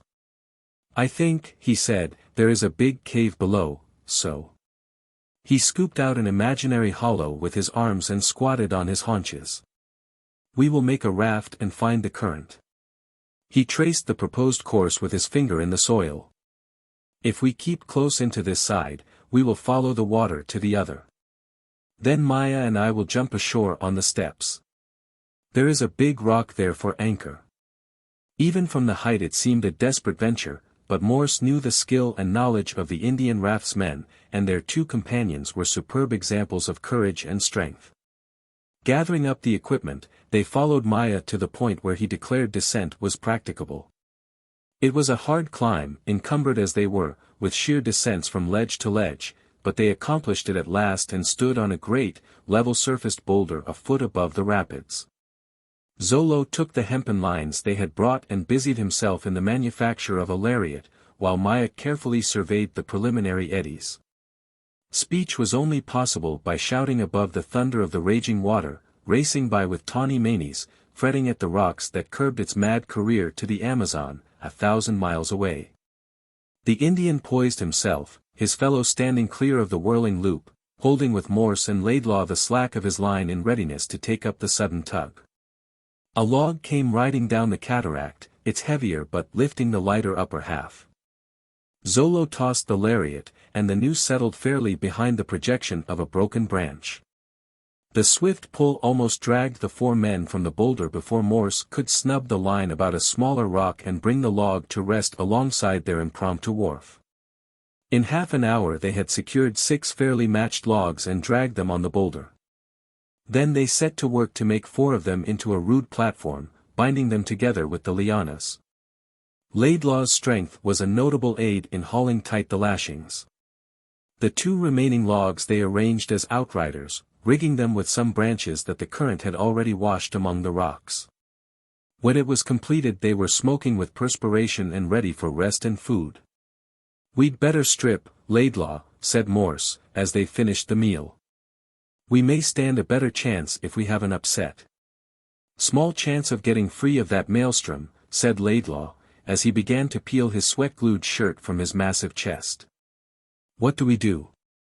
"We'll fend off when we're told," said Morse. "Otherwise we'll leave it to Maya and Zolo." It was hard work to launch the catamaran, which, the moment it was freed, was swept away in the clutch of the current, bucking like the craziest of wild horses. The Americans knelt for steadiness. But Maya and Zolo, balancing themselves, rode the writhing logs upright, one at either end of the raft. Their judgment of the swift surges was marvelous, seeming to see the hidden rocks as plainly as if the torrent bed was dry, while thrusting with their poles and avoiding a dozen disasters in a minute. And keeping the catamaran close to the nearer shore. In 5 minutes they had entered the whirlpool, and the hollow predicted by Zolo showed in a deep cavern swept by the tawny, foam-streaked waters. The rocking logs, threatening every instant to tear away from the tough web of the lianas, were sucked under the cliff by a force that seemed bent on smashing them against the inner wall. "Yai!" shouted Zolo, and Morse and Laidlaw thrust with all their might. The stout poles bent like bows, and Morse felt his muscles cracking with the strain, while Laidlaw's stood out from the mighty shoulders like clustering snakes. A second more and they were free of the hollow and riding the circumference of the whirlpool in a great arc toward the opposite shore and the stone staircase. Zolo crouched for his leap and sprang, his bronze body lithe as that of a jaguar, carrying a line with him which he quickly cast about the boulder he had noted from the cliff top. Maya followed with another line, and slipped on the wet surface of the rock, falling waist-deep into the torrent. For an instant the raft swung to the single line, taut as a harp string, opposing the full force of the current. Maya, clinging with one hand to his rock, pitched the line he still held to Zolo, who took 2 swift turns about the boulder. The double cable held. Maya scrambled ashore, and Morse and Laidlaw followed in safety just as the first line parted with a twang. The raft swung broadside and the second line, chafing against a sharp surface, gave way.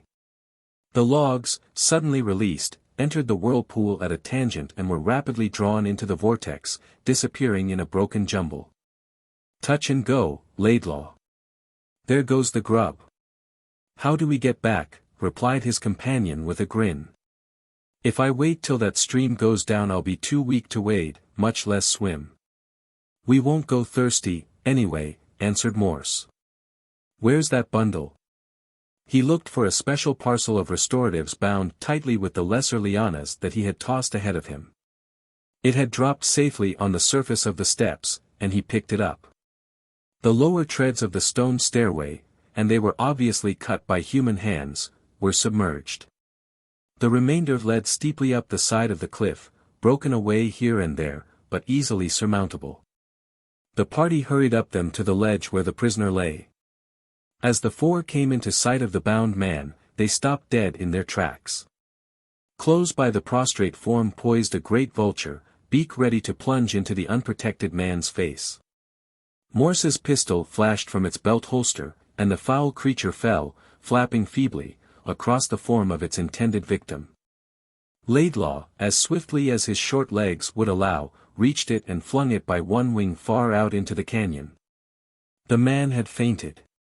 Maya and Zolo slashed at the leather strips that had sunk cruelly and deeply into his flesh, while Laidlaw chafed the released limbs with gentle strength and Morse forced a few drops of aguardiente between the clenched teeth. The man swallowed, coughed on a second mouthful, and opened his eyes upon the solicitous face of Morse upon whose knee his own head rested. "We are friends," said Morse in Greek. For a second the man's eyes looked puzzled, then he smiled and answered in a swift gush of words of which Morse only vaguely caught the drift. Laidlaw answered promptly, and the two began an animated conversation which Morse interrupted by an offer of iguana flesh and bananas which the man gratefully accepted. "You'll soon get the swing of what he says," Laidlaw told Morse in English. The language was certain to have some variance, but essentially it is the Greek of Homer. "I will ask him to talk more slowly. He has said that we are not friends, but his preservers, gods, in fact. I am trying to disabuse him of that idea."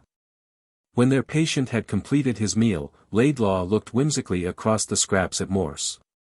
"I wish I were a god," he said. "I wouldn't be so dependent on food. You haven't got a banana or 2 hidden away for supper, have you?" The 2 Indians had taken over the rubbing of the Atlantean's limbs, massaging them methodically, apparently a little in awe of him. He accepted their ministrations as one born for such attention. Presently he stood up and stretched himself, going through a series of calisthenics that he persisted in despite his evident stiffness. His body was as finely modeled as a Greek statue, muscles showing evidence of athletic training, ivory skin speaking eloquently of special care. Beside Laidlaw he appeared almost a stripling. The Atlantean was more a reduced replica of Morse's almost perfect physique. As the twilight gathered in the depths of the canyon L and the setting sun painted its daily band of rose on the cliff above their heads, he told his story. "I am Kiron," he began, with a proud consciousness of all the name imported among his own people. "Male regent of the new Atlantis." In the 123rd generation after the Great Flood, Laidlaw looked meaningly at Morse. The last PTA died without issue, and the people were divided concerning a successor. So the kingdom was made a double kingdom, and a son and a daughter of the 2 brothers of PTA were made joint rulers. Ever since then a king and queen have reigned over the land together. Now, Rana, daughter of my uncle, is queen. She is ambitious to establish an individual monarchy, both from her own desires and those of the priests under Ru, who is their chief. Rana is not my consort, for it is against our law for the children of brothers or sisters to mate with each other. Neither is there love between us, nor has there ever been. Moreover, my heart is long given elsewhere. Therefore, she and Ru plotted against me that Rana might rule, for there is no one of the rank to take my place. Open warfare they feared lest the best of the land be killed. For you must know that we people of Atlantis mingle not with other nations, and much care has been given to our breeding that the race might sustain its strength and beauty. It is the law of Atlantis that none may lead who are not perfect in body. Indeed, despite all care in mating in the development of the young men and maidens, we have lost much in stature. He paused and gazed admiringly at Morse. There goes any lingering idea of my godhood, said Laidlaw. I don't qualify. Kiron resumed his tale. Rana and Ru sent me a message to come to her in secret on a question of grave import. When I did so, they commanded me to be seized and borne to this place by the secret way that has been closed for many generations, leaving me here for the vultures to devour. It was a shrewd stroke. I was at my private palace of Zut, and crossed the lake by night, last night, and none saw my entrance to the palace by the royal water gate save my slaves. I found Rana and Ru, and their henchmen made me captive without preamble. No others know what has befallen me, and Rana and Ru would not dare announce it. For I am beloved of my people. They brought me here at daybreak, and as the bird settled for its meal, you came. Henceforth you are as my brothers. He extended his hands to them with a gesture of equality. Will not your slaves tell of your visit? All Atlantean slaves are bred dumb, Kiron answered. Neither can they read nor write. We find that it makes them far less prone to revolt. It is a good custom.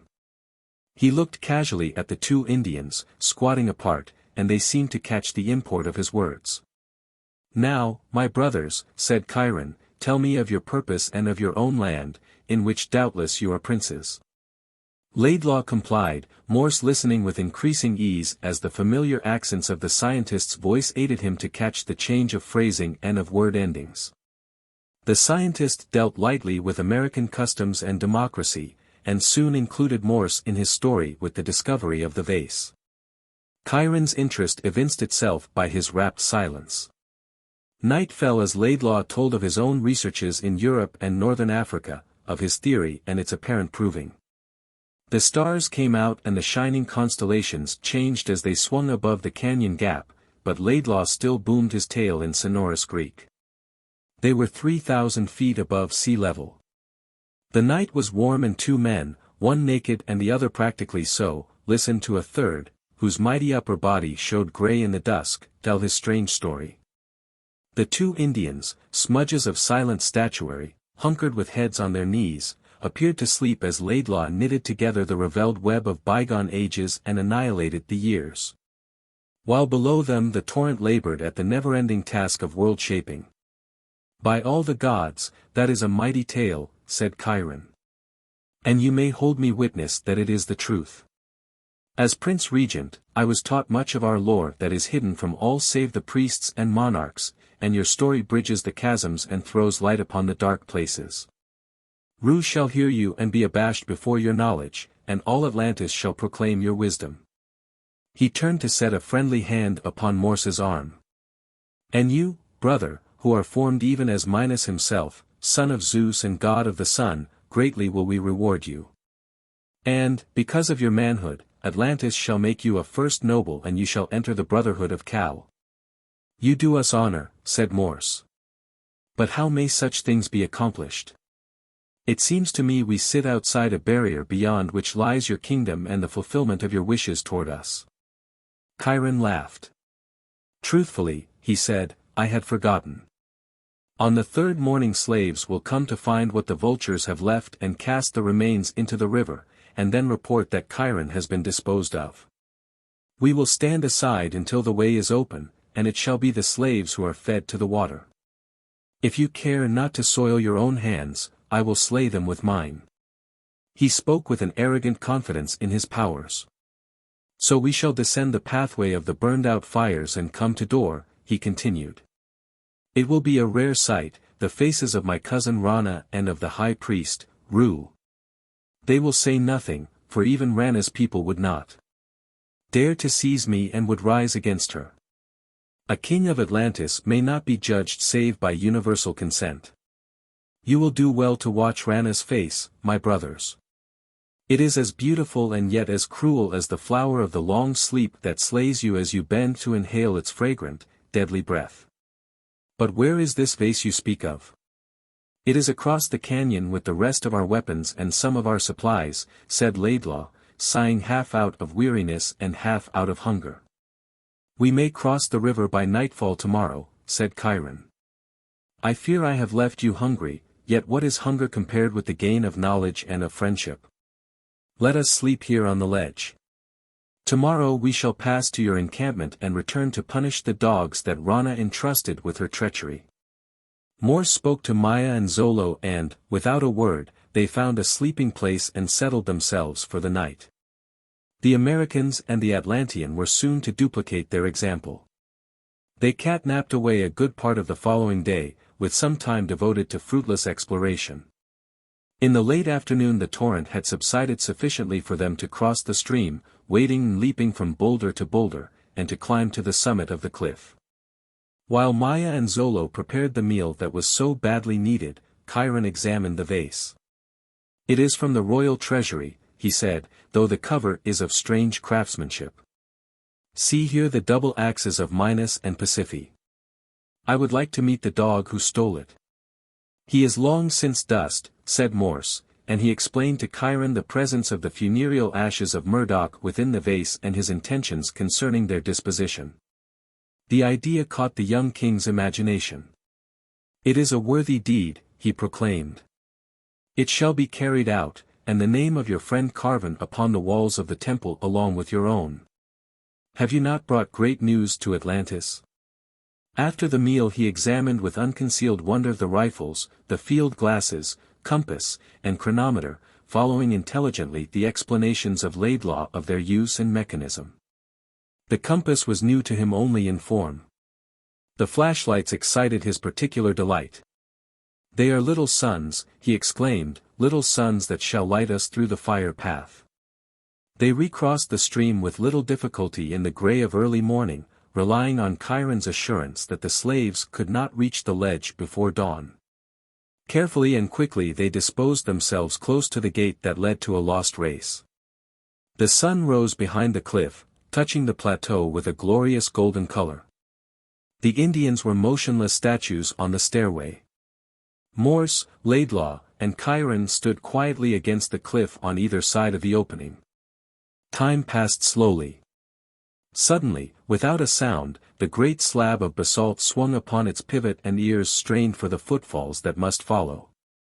Out from the dark hole came the leader, advancing onto the ledge with the staff that proclaimed his authority held firmly in one hand. The silent watchers did not move. Now, 4 men appeared in the opening and their emergence became a signal for action. Silently, on the balls of their feet, the 3 attacked from behind. Morse felled the nearest with a single blow and Laidlaw's fist crashed down upon the back of another's skull. Both fell, blood gushing from the mouth of the one the scientist had hammered with his great fist. The headman sprang backward, whirling his staff in both hands as Kiron ran in upon him. The Atlantean ducked under the weapon and seized his opponent around the hips. Without apparent effort he raised him and heaved him over the cliff as if the powerful slave leader had been an inanimate bundle of little weight. One of the slaves fled down the staircase, only to meet the charging Indians. In an attempt to stop, he lost his footing and plunged into the gulf below. The last man fought furiously, but Laidlaw gained a gorilla-like embrace and quickly pushed his crumpled opponent away. Before they could interfere, Kiron had spurned one of the fallen slaves over the precipice. His fellows lay insensible. We shall leave these carrion to the birds. Let your little sun shine, he said, and I will lead you to Dor. Chapter 6. The Gates of Dor. For a little way the tunnel was dimly lit by the daylight that came through the opening. Kiron reached above his head and tugged at a bronze handle attached to a lever working in a slot of metal in the wall. A sound of falling water came to their ears, and the daylight faded as the gates behind them closed upon the outer world. Hydraulic? Asked Laidlaw. The lake has thrice risen and flooded the lower dwellings, said Kiron. The engineers drove a courseway through the rock that follows this tunnel and empties into a great cleft we shall presently cross. The flood waters open doors automatically and carry off the waste. Meantime we use a small supply to open and close the gates and raise the bridge. Morse used only his flashlight, saving Laidlaw's and the extra batteries for an emergency. The power lens and reflector gave a brilliant light that was amply sufficient. The way led slightly upward through a shaft of volcanic origin. The flashlight revealed iridescent walls that occasionally changed in character, though always carrying the scars of ancient fires. At times great stalactites hung from the roof, and once they walked through a realm covered with the yellow prisms of sparkling sulfur crystals. The steamy air was laden with brimstone. Laidlaw, testing the water that trickled down the sides, hastily withdrew a blistered finger. To right and left, chambers and passages opened out. The floor had been roughly paved, and their progress was rapid. 10 minutes' travel brought them to the cleft which Kiron had spoken of. Here, the sound of rushing waters beneath them could be plainly heard. But the gap was almost entirely covered by a bridge of bronze cantilever construction. The heels of Morse and Laidlaw clanged on its metal, and Kiron, once across, pulled another handle. The bridge swung upward on silent hinges, completely blocking the passage and leaving a deep gulf in front of it. The tunnel showed increasing signs of man's work. Its steeper pitches had been made into series of low steps. At regular intervals along the sides, bronze brackets connected with an ornamental pipe that seemed to be designed for lighting. They are served from metal reservoirs at the far end which contain a gas that collects in the fissures of the mountain, explained Kiron. The control is at Dor, and they are only lit on special occasions. There is volcanic fire also? Asked Laidlaw. Dor is beneath the shadow of a great volcano in which lava simmers, answered Kiron. And in the temple, below the spot of sacrifice, is a deep shaft in which the fire of the altar of the gods always plays. Tella, the astrologer, whom you shall meet, will tell you that the wrath of the gods has not been manifested for more than 50 generations. Our traditions tell us that New Atlantis was born of fire and water, and by water and fire it shall be destroyed. Presently the tunnel became quadrangular with smooth walls and ceiling.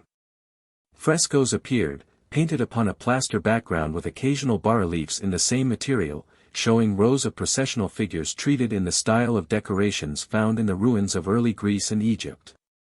Before one of these Kiron halted while Morse turned his light upon the pictographs.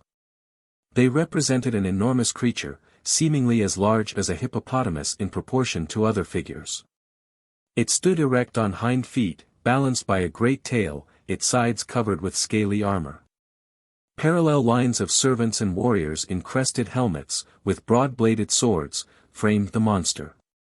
On one side was the giant form of a man with the head of a jaguar, holding a bow, the arrows from which bristled from the chest of a great beast. Above was a cartouche filled with hieroglyphics which Laidlaw translated. Here PDA the king, PDA the hunter, PDA the lord of all that breathes, killed the beast of the caves. Mighty is PDA. Laidlaw waved his hands excitedly. The beast is a Mylodon, one of the mammoth cave sloths of the Pleistocene and recent deposits. A fantastic find. Its skeleton and skin are in the Royal Museum, said Kiron. It is said that this was the last of its kind, but in the last 3 generations there have been reports that a great beast lives in the big caves at the southern end of the lake. What truth there is in this I do not know, but I have often meant to hunt it. If you wish, we will some day seek the beast together. Those death-giving tubes of yours should be more than a match for it, and you shall gain the wreath of victory. Realizing that the king was offering them an honor coveted by himself, Morse thanked him. Let us teach you the use of the tubes, and you shall not be outdone even by PDA himself. Kiron remained silent, but his expressive features could not hide the pleasure that came to his face. Abruptly, the tunnel turned to the right. They mounted a long flight of steps with daylight far above them. At the head of the staircase the way was closed with massive bronze gates, and beyond there loomed a beautifully paved terrace guarded by a balustrade of stone. Beyond this, traced against a cloudless sky, were the serrated summits of a volcanic ridge. A circular gong of bronze, 3 feet in diameter, hung close to the gates. Beneath it, in a wall niche, was a knobbed stick, the end thickly coated with rubber. Kiron picked it up and handed it to Laidlaw. "Strike, my brother," he said, "and strike your mightiest, that door may know a king knocks at its gates. But strike only once. Kings summon with one call, one stroke, one trumpet cry, and others knock and wait." Kiron's nakedness had been covered with a long strip of striped cloth from the American supplies.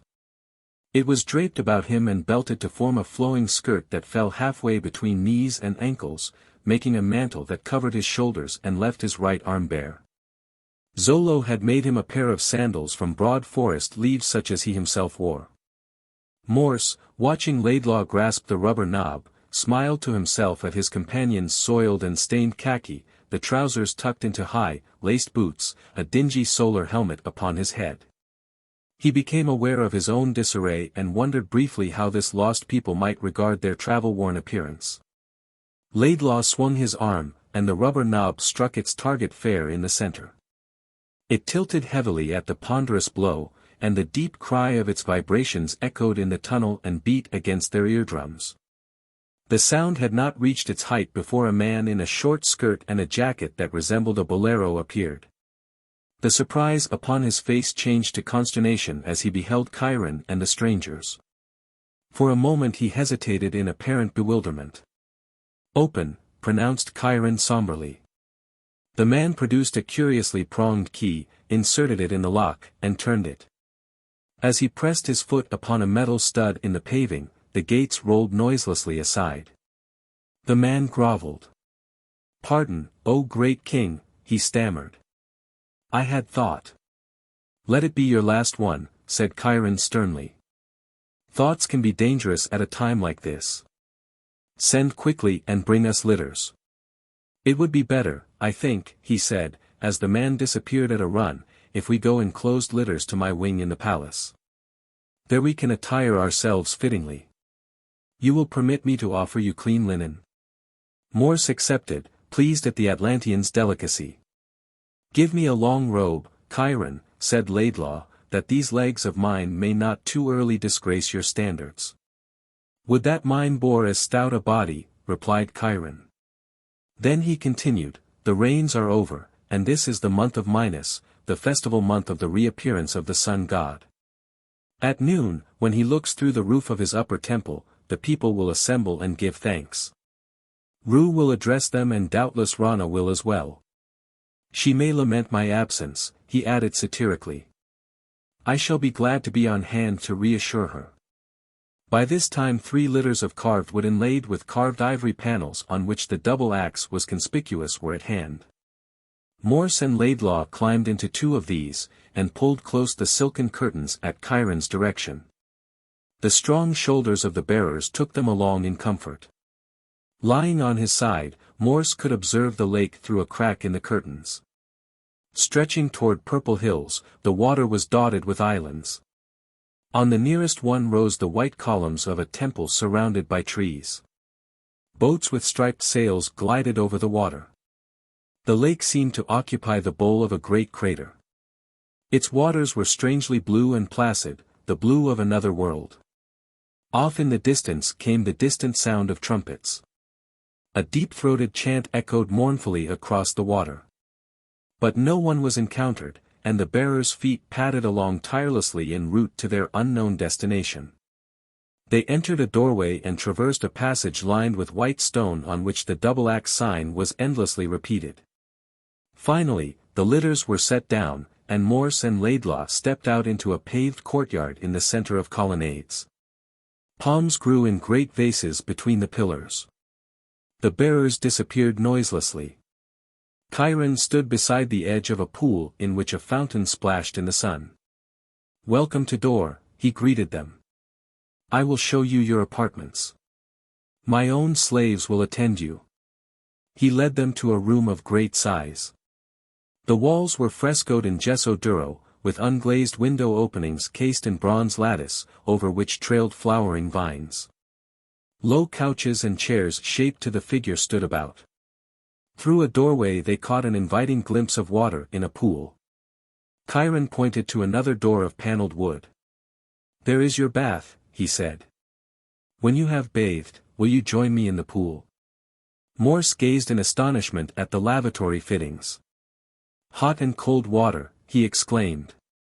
"Silver fittings, ivory combs. And a mirror, no less." He surveyed himself disconsolately in a tall plate of polished metal. "A nice pair of scarecrows we are," he said. "Fine visitors for a palace. Look at this luxury, Laidlaw. You take it as if you had registered at the Ritz." "I expected it," said Laidlaw. "The Cretans were fully our equals in sanitary science. Thank the Lord for a bathtub. I wonder when we eat." "You're impossible," laughed Morse. "What do you think they'll serve us? Peacock and mullet, I suppose. I'm hungry myself." A series of light knocks sounded on the door. "Come in," called Laidlaw. A pair of bronzed youths entered. One bore a ewer of gold in a deep bowl in which snow was closely packed with 2 goblets inserted bowl downward in the cool crystals.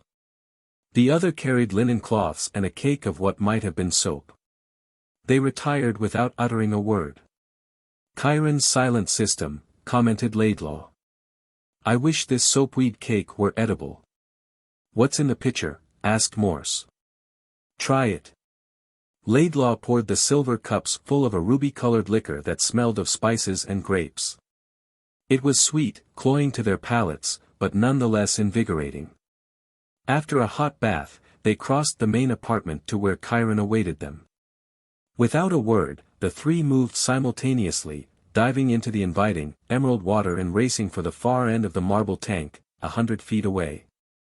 Just as the fingers of Morse and Kiron were outstretched to touch its side, Laidlaw, with a mighty surge, forged in ahead of them, the winner of the undeclared race. More youths awaited them as they emerged, dripping, clad them in loose linen wraps, and escorted them to couches.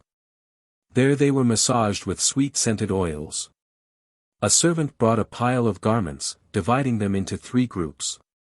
The youths assisted Morse and Laidlaw to invest themselves in the strange attire, after one had passed a comb through Laidlaw's tawny hair and beard, to his passive disgust. Kiron and Morse were shaved quickly and smoothly by attendants with wedge-shaped razors that were as well-tempered as any American product. Laidlaw was garbed in a pleated skirt of dull red that fell to his insteps and was bordered with a fringe of gold. His misshapen dwarf legs were well concealed. A golden girdle, scaled and flexible as a snake's skin, held it in place.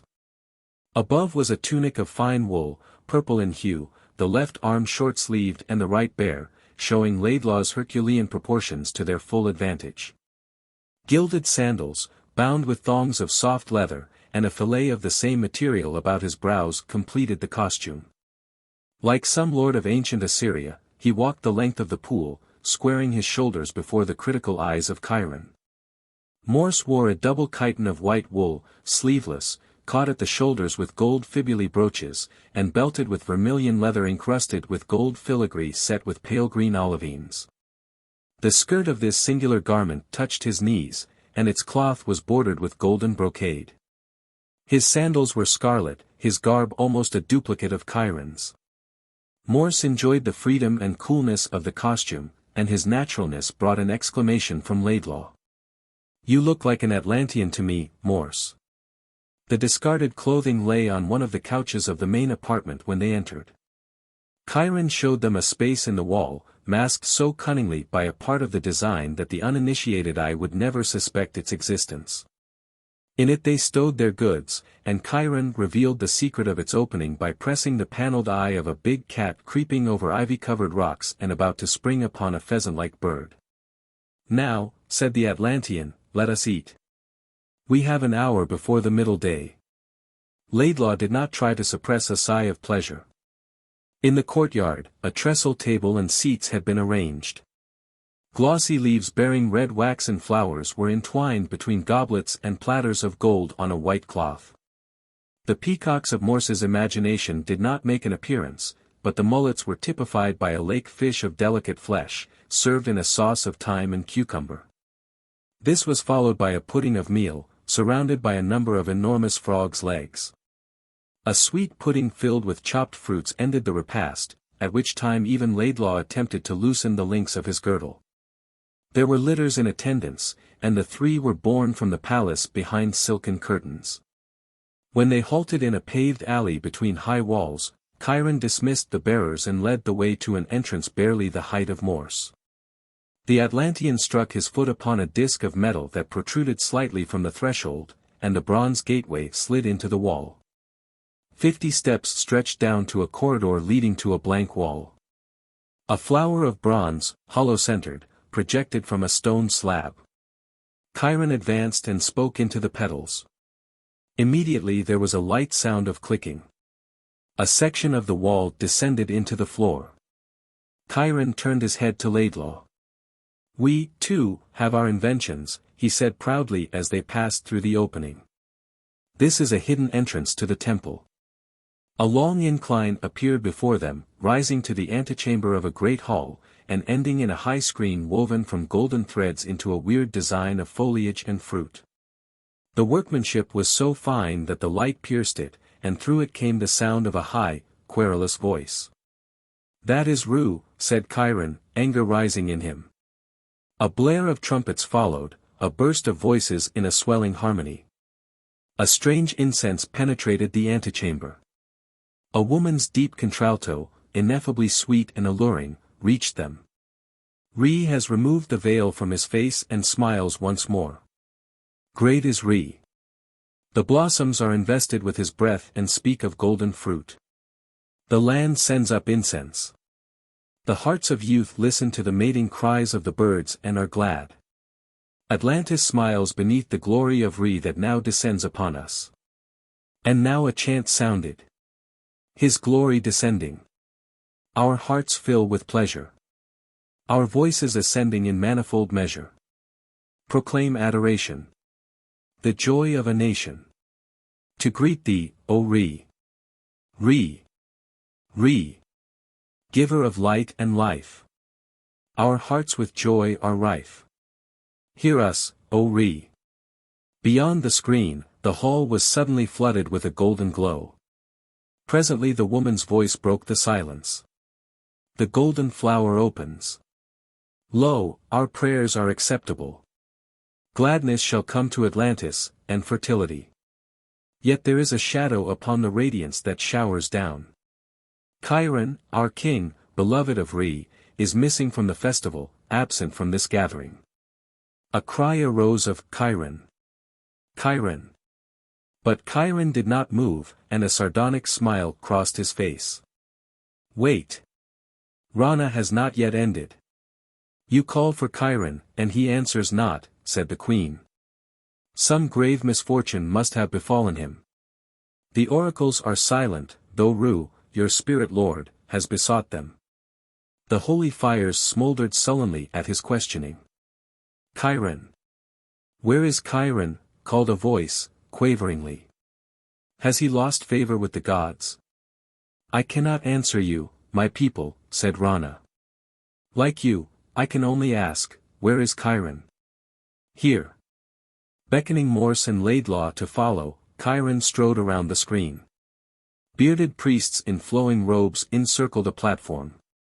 A slender woman stood before a throne of gold that glittered with gems. Beside it, a second royal chair was empty.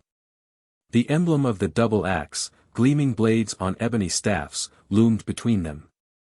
From an opening in the roof, a shaft of sunshine poured in.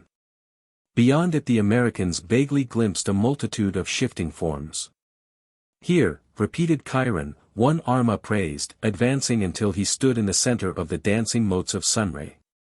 Kiron is here, and unto Re the sun god gives his salutation. A cheer from 1,000 throats echoed from roofs and walls. Morse saw Rana shrink back, terror in her eyes. A priest whose robes were heavy with brocade down which his long beard broke in a silver shower stepped to her side and whispered. She straightened her slim length and advanced to the edge of the dais. Her eyes were transformed into crimson orbs of hate, which she quickly masked with lowered eyelids. "Zeus be praised," she said.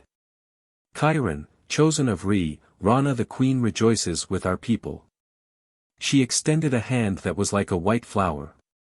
Chiron chose to ignore it and ascended the platform as the people roared their approval. "People of Atlantis," he began, "I bring to you my brothers, strangers who are not strange, visitors who bring tidings from the remote past, of Minos, King of Kings, bearers of great news. See, shines on them and hails them as his own." The shifting shaft of sunbeam had enveloped Morse and Laidlaw where they stood. "Disperse to the feasting and the dance," said Chiron. "Presently high priest of Minos and of shall address you. We would be alone with our new brothers." Morse and Laidlaw felt the challenge of keen glances. Morse found the gaze of Rana directed at him with an admiration that she made no attempt to hide. Laidlaw's amber eyes encountered another kind of look. For there was both challenge and threat centered in the narrow look of Ru. As the crowd departed, Chiron addressed himself to Rana. "The vultures feed on the carrion you sent to give them daintier food. Are you not glad to greet me, cousin?" "You speak in strange riddles, Chiron," she answered softly in a voice that held the magic of united strings. "Truthfully, I am glad to see you. Present me to your brothers." Chapter 7. The Queen advances.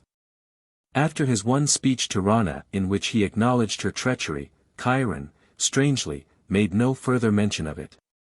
To Morse's astonishment, he spoke to his cousin in a cordial and open manner, as if the subject were forgotten. Chiron occupied his throne, settled himself naturally, and directed Laidlaw to relate his story to the ring of priests.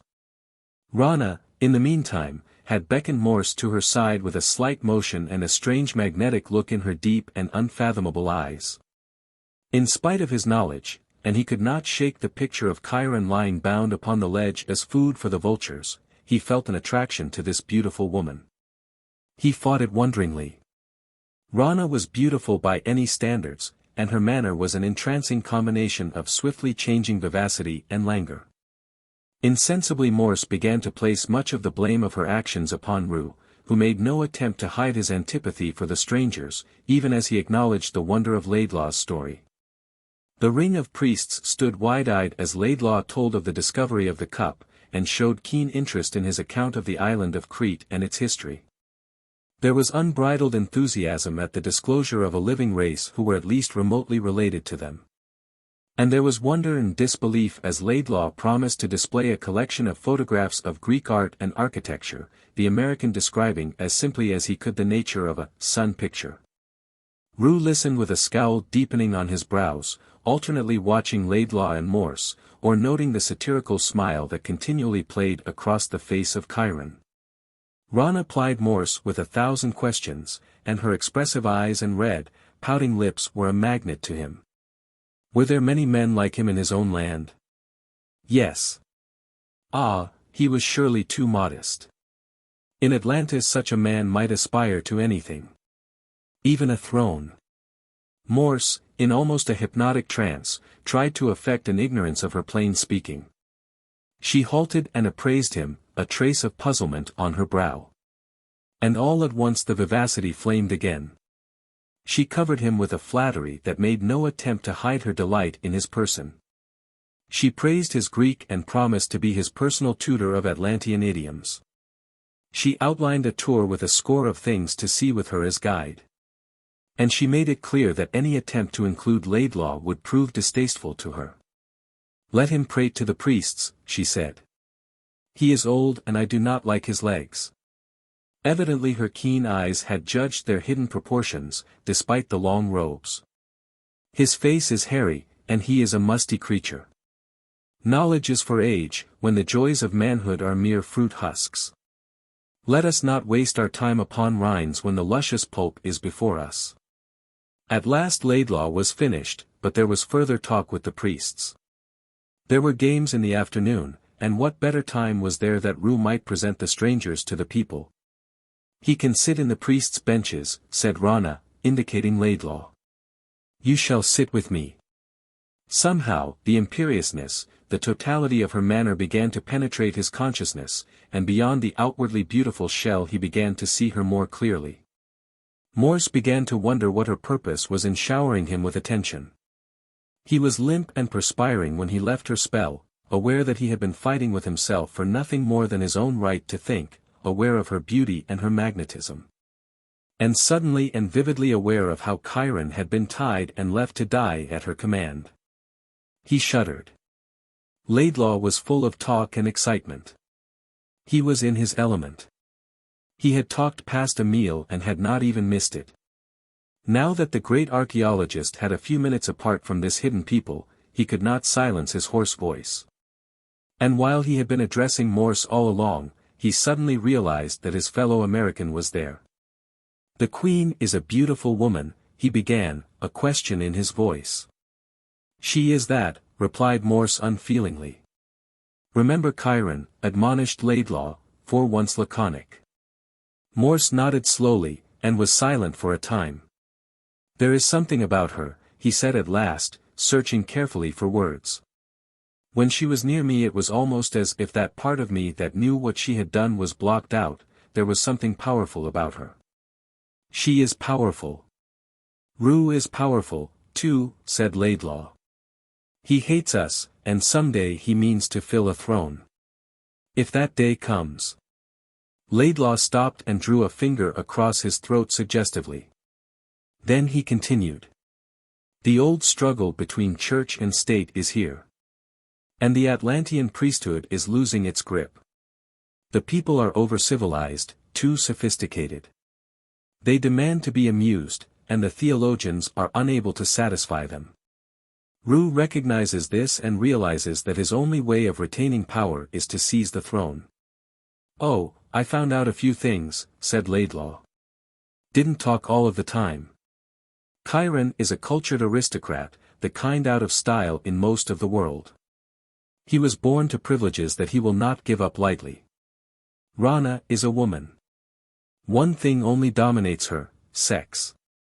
It is her weapon, her armor, her delight, the one thing that Rue plays upon. He has her convinced that Kiron's indifference is scorn, and she hates him. Rue has no love for either of us, but he fears you because you could become a permanent fixture, if Rana can dominate you. Morse looked at him quizzically. You seem to have a keen insight into the ways of women. I risk myself in that kind of labyrinth. Laidlaw laughed, but there was a touch of bitterness in his voice. Morse wondered whether there was a claw mark somewhere that had not entirely healed. Rana, summed up the scientist, has been spoiled by adulation. As princess and queen, she has been accustomed to cry for the moon and keep on crying until she got it. Now that she's in power, she is incorrigible. Don't you believe in suffrage, Laidlaw? Suffrage and sex, the fair sex don't make a team. Over there, he pointed to the island they had seen from the litter where the column temple rose from its setting of tropical verdure, is the home of Atlantean suffrage minus sex. It is the island of Sele, inhabited by a cult of women who have deliberately subordinated sex to the pursuit of knowledge and power. Their leader is none other than Rana's sister, Leola, who is said to be more beautiful than Rana herself. But Rana is not jealous. Leola abjures mankind. She is the high priestess of Pasiphae, the moon goddess, sharer of the double axe. Morse looked at the island with curiosity. An island of beautiful virgins who had deliberately chosen to challenge men's prerogatives was intriguing to him. Only the priesthood is allowed to land there, said Laidlaw, interpreting his friend's glance. Rue and his followers are also celibates. I don't imagine that Leola and her followers are overpopular. The population of Atlantis is on the wane. Do you think they have any chance of achieving their ambitions? Asked Morse. To become the equal of man? I doubt it. Mentally and physically they are handicapped by the sex instinct. It would take many generations to overcome that, and by their own laws future generations are impossible. They can only add to their numbers by fresh recruits who are largely influenced by the chance of becoming more or less conspicuous. The priestesses of Pasiphae are very important at festival functions. If you had been Adam, the world would never have been populated, laughed Morse. Eve would have had a lonely time of it. It is because there is some of the old Adam in me that I am on my guard, replied Laidlaw to his friend's astonishment. I am not a bachelor from choice, Morse. I am as human as you are. I'm afraid that you met the wrong woman once, thought Morse, but he did not speak his thoughts. Instead, he asked, did you notice that the lake water is noticeably warm? The priests mentioned it, Laidlaw replied. They say it is a recurrent phenomena that precedes activity in the volcano, and they are rather glad of it. I imagine it gives them an opportunity to renew their grip on the credulity of the people by ceremonials. They can magnify their own importance and supposedly ward off the calamity by appeasing the wrath of the gods. Chapter 8. Aulus the Gladiator. The games were held in an amphitheater hewn from living rock on a volcanic islet not far from the mainland. Laidlaw was quickly ushered off into a group of priests, and Morse found that he was to share a seat in the royal lodge between the two monarchs. Rana claimed his attentions immediately. Morse looked to Kiron, who merely shrugged and smiled. But when the opportunity afforded itself, he whispered, beware of the flower of everlasting sleep. Do not inhale the fragrance. It intoxicates, but it is fatal. The Atlantean games opened with a procession of maidens, singing and bearing great armfuls of flowers with which they strewed the arena. Trumpeters with long-necked instruments circled the arena, accompanied by a band of priests. They halted at the royal lodge and hailed its occupants by name. Morse was surprised to hear himself included. A second halt was made on the opposite side of the arena before a purple canopy. Morse was able to make out the figure of Rue, and beside him Laidlaw, as the hailing ceremony was repeated. A strange perfume arose from the crushed petals that filled the arena. The air was clear, and the rays of the sun were warm and dazzling for the mid-afternoon spectacle. Morse fought to stay clear of Rana's intense being and a repetition of their first meeting. He concentrated on the arena, asked questions profusely, and finally with a slight smile Kiron came to his aid, to the obvious displeasure of his co-ruler. The monarch spoke of many things, of traditions and ancient festivals, of horses, unknown in New Atlantis and known only through the lore of the past, of cattle. Kiron revealed that they possessed cattle, but their herd had shrunk and bulls were a scarcity. They were used only upon very special occasions, of which this is one, he added diplomatically. A quartet of footraces began the arena activities, and when they had been completed wreaths of gilded leaves were bestowed upon the victors by the monarchs. Immediately following, a bull made its appearance. It was a magnificent creature, white, spotted with black, with gilded horns and hoofs, and a garland of roses about its neck. The crowd acclaimed it, calling it by name as if it were some stage favorite. To those who were thirsty for bloodletting, this was a disappointment. Bulls were too scarce to be killed and served merely as a motive for an exhibition of marvelous agility. Youths and maidens armed with long spears and shorter darts attacked the brute, but the points of their weapons were short, and hardly drew blood. The bull was driven into a frenzy and finally into a sullen fit. A girl vaulted lightly to its neck, seized its horns, and rode off in triumph as her companions prodded the creature to an exit. The gladiatorial games that followed provided the cue for general excitement. The weapons were real and the men in earnest. They fought in bands at first, then in couples, a javelin thrower, clad only in a linen breechcloth, protected by a partner with broad-bladed sword and a shield almost as long as himself. So dexterous were they that few serious wounds were dealt in the minutes allowed to each bout by the arena master. Still, there was blood enough to bring fierce shouts from their adherents on the benches. Morse turned away from the action. He saw the beautiful mouth of Rana take on cruel lines, saw her eyes glaze with crimson like some fierce beast. There was no hypnosis here. Morse knew Rana now, knew she could never hold him in trance again. He turned to Kiron who watched somewhat wearily, while making expert comments on the moves of the battlers. The finest gladiators had been reserved for single combat, and the crowd shouted for its favorites. Occasionally, a winner, still breathing heavily, would advance to a spot before a group of nobles and offer a challenge to the amateurs. There would be a pause, and finally a young aristocrat would rise, cast away his outer garments amidst the cheers of the spectators, and descend to the arena. At times, the professionals were hard-pressed, but for the most part they treated their opponents with a good-humored tolerance born of conscious superiority. Last of all came the boxers, deep-chested giants of heavier mold, men who flailed at each other within the limits of a square indicated by upright posts. Their hands were protected with leather bands bound about the knuckles, fastened at the wrists, and studded with bronze.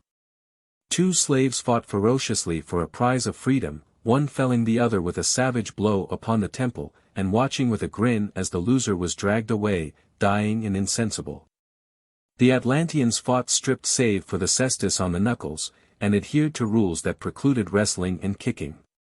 The fights ended with one combatant owning himself beaten or unable to continue.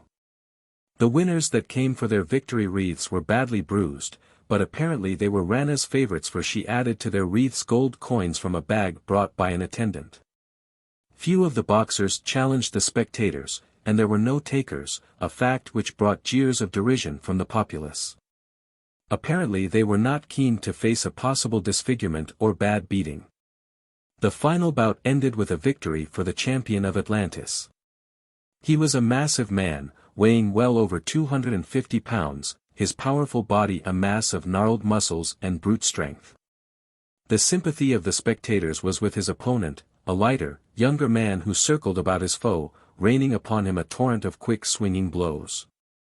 The champion waited patiently, dodging and guarding some of the blows, but taking many full upon his features. Finally, the lighter man slowed his attack, breathing heavily from his exertions.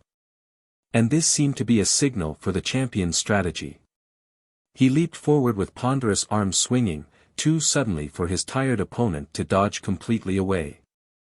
A glancing blow slowed him, and then one great blow from the champion caught the challenger full on the base of the skull. The latter crumpled without a sound. The victor advanced with a lurching swagger toward the royal box. His bestial features, scarred in earlier fights, were livid and bruised where the blows of his most recent opponent had gone home. Tiny, pig-like eyes glared at Morse from beneath scarred brows. A trickle of blood dripped from his nose, but the broad chest of the fighter rose and fell evenly, as if he had not even exerted himself. "So, Aulus, you are still champion," said Rana as she bent to place the wreath upon the low brow and dropped some clinking coins into the cestus-bound palm. "This is but a tithe I won on you from the king today." "I have always contested that Aulus is clumsy," said Kiron, as casually as if he had been discussing the points of a hound. "Some day a quicker, more intelligent man will come along." Diagras was beaten before he tied on his cestus, beaten by a title. "Which I still hold," grinned Aulus. "Diagras will fight no more." I struck the marrow from his spine. "Aulus is still champion, unless," he hesitated for a moment, as if fearful of his own boldness, "unless someone should lift this and take away my wreath." He stepped back, took off the blood-stained cestus from his left hand, raised it toward Morse, looking straight at him, and flung it to the sand in front of the royal box. There could be no mistaking the directness of the challenge, nor the taunting leer in the gladiator's eyes. The arena caught the situation as one person and grew silent. Morse felt himself the target of 1,000 eyes. Beside him, Rana leaned forward, her lips parted, her eyes bent upon his face. Across the wide arena he could distinguish Laidlaw standing upon his feet. Kiron touched his arm and whispered to him. With Aulus still glaring at him, the silence was overwhelming. Morse dimly caught some words, a trick of rue. But his blood was mounting under the eyes of the champion. If there were some trick, the only way to circumvent it would be to beat the champion at his own game or lose all prestige for himself and Laidlaw. He rose, and the spectators lost their silence. They rose with him, cheered, pushed, and the arena became a bedlam. Morse vaulted lightly onto the victor's platform, ran down the steps to where the cestus lay, and held it aloft. The dark eyes of Rana caught his own. They tried to see into them, and a baffled look passed over the beautiful face. Morse knew that she was trying to calculate his chances of victory. She looked for fear, for courage, for stupidity, and looked for other intangibles. And Morse knew that she saw nothing. The noise of the arena gradually subsided, and Chiron's modulated voice called, thrice the amount of the bet against Aulus once again, Rana. And Morse was surprised by the answer.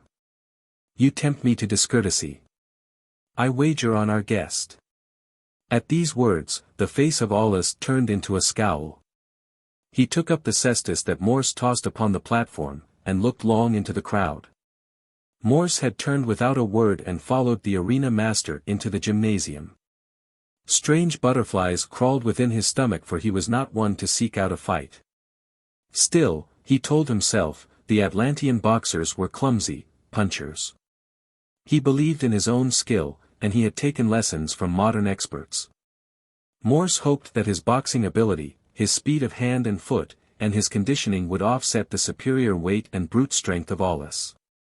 The American was seized with an intense desire to defeat this swaggerer, and his butterflies disappeared. In the gymnasium he stripped to a loincloth and allowed himself to be rubbed with oils by a sad-eyed man who proclaimed himself the trainer of the slain Diagoras. When it came time to don the cestus, there were none save those belonging to the gladiators. Give me those of Diagoras, said Morse. The trainer brought them reluctantly. I fear that they are covered with misfortune, he said. They are covered with the blood of Aulus, replied Morse grimly.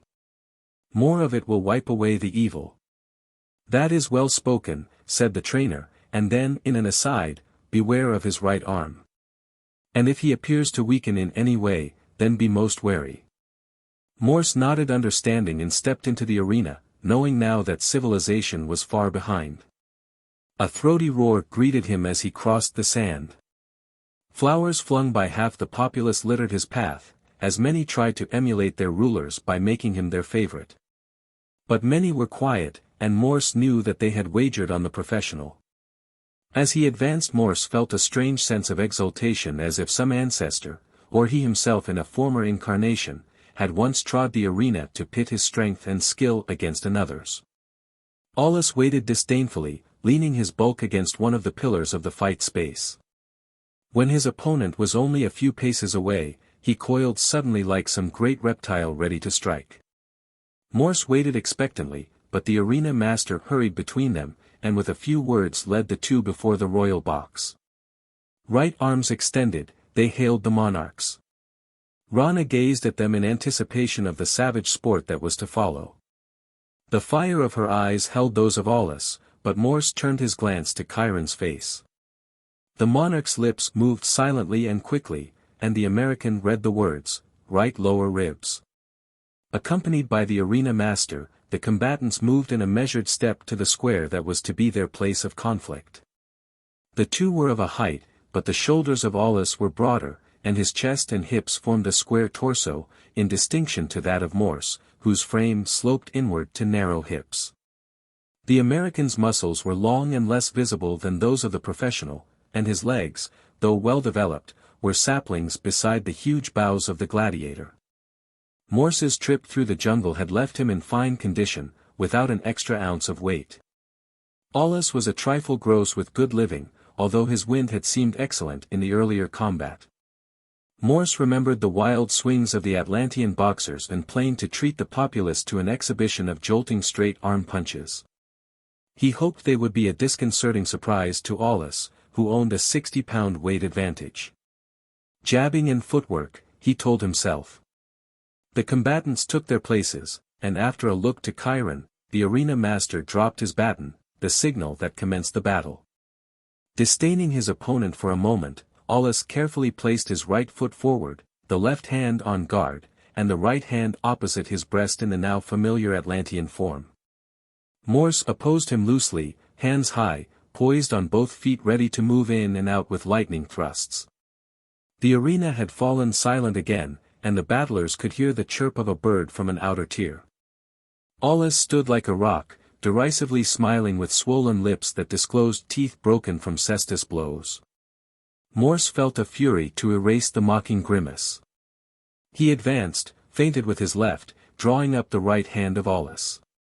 Instantly Morse led with his right hand, and followed with a low smash to the ribs, sidestepping the wild counter-swings. Aulus grunted as the blow smashed home, and Morse knew that at some time his man had been injured sufficiently for him to favor a spot that might hold a weakness.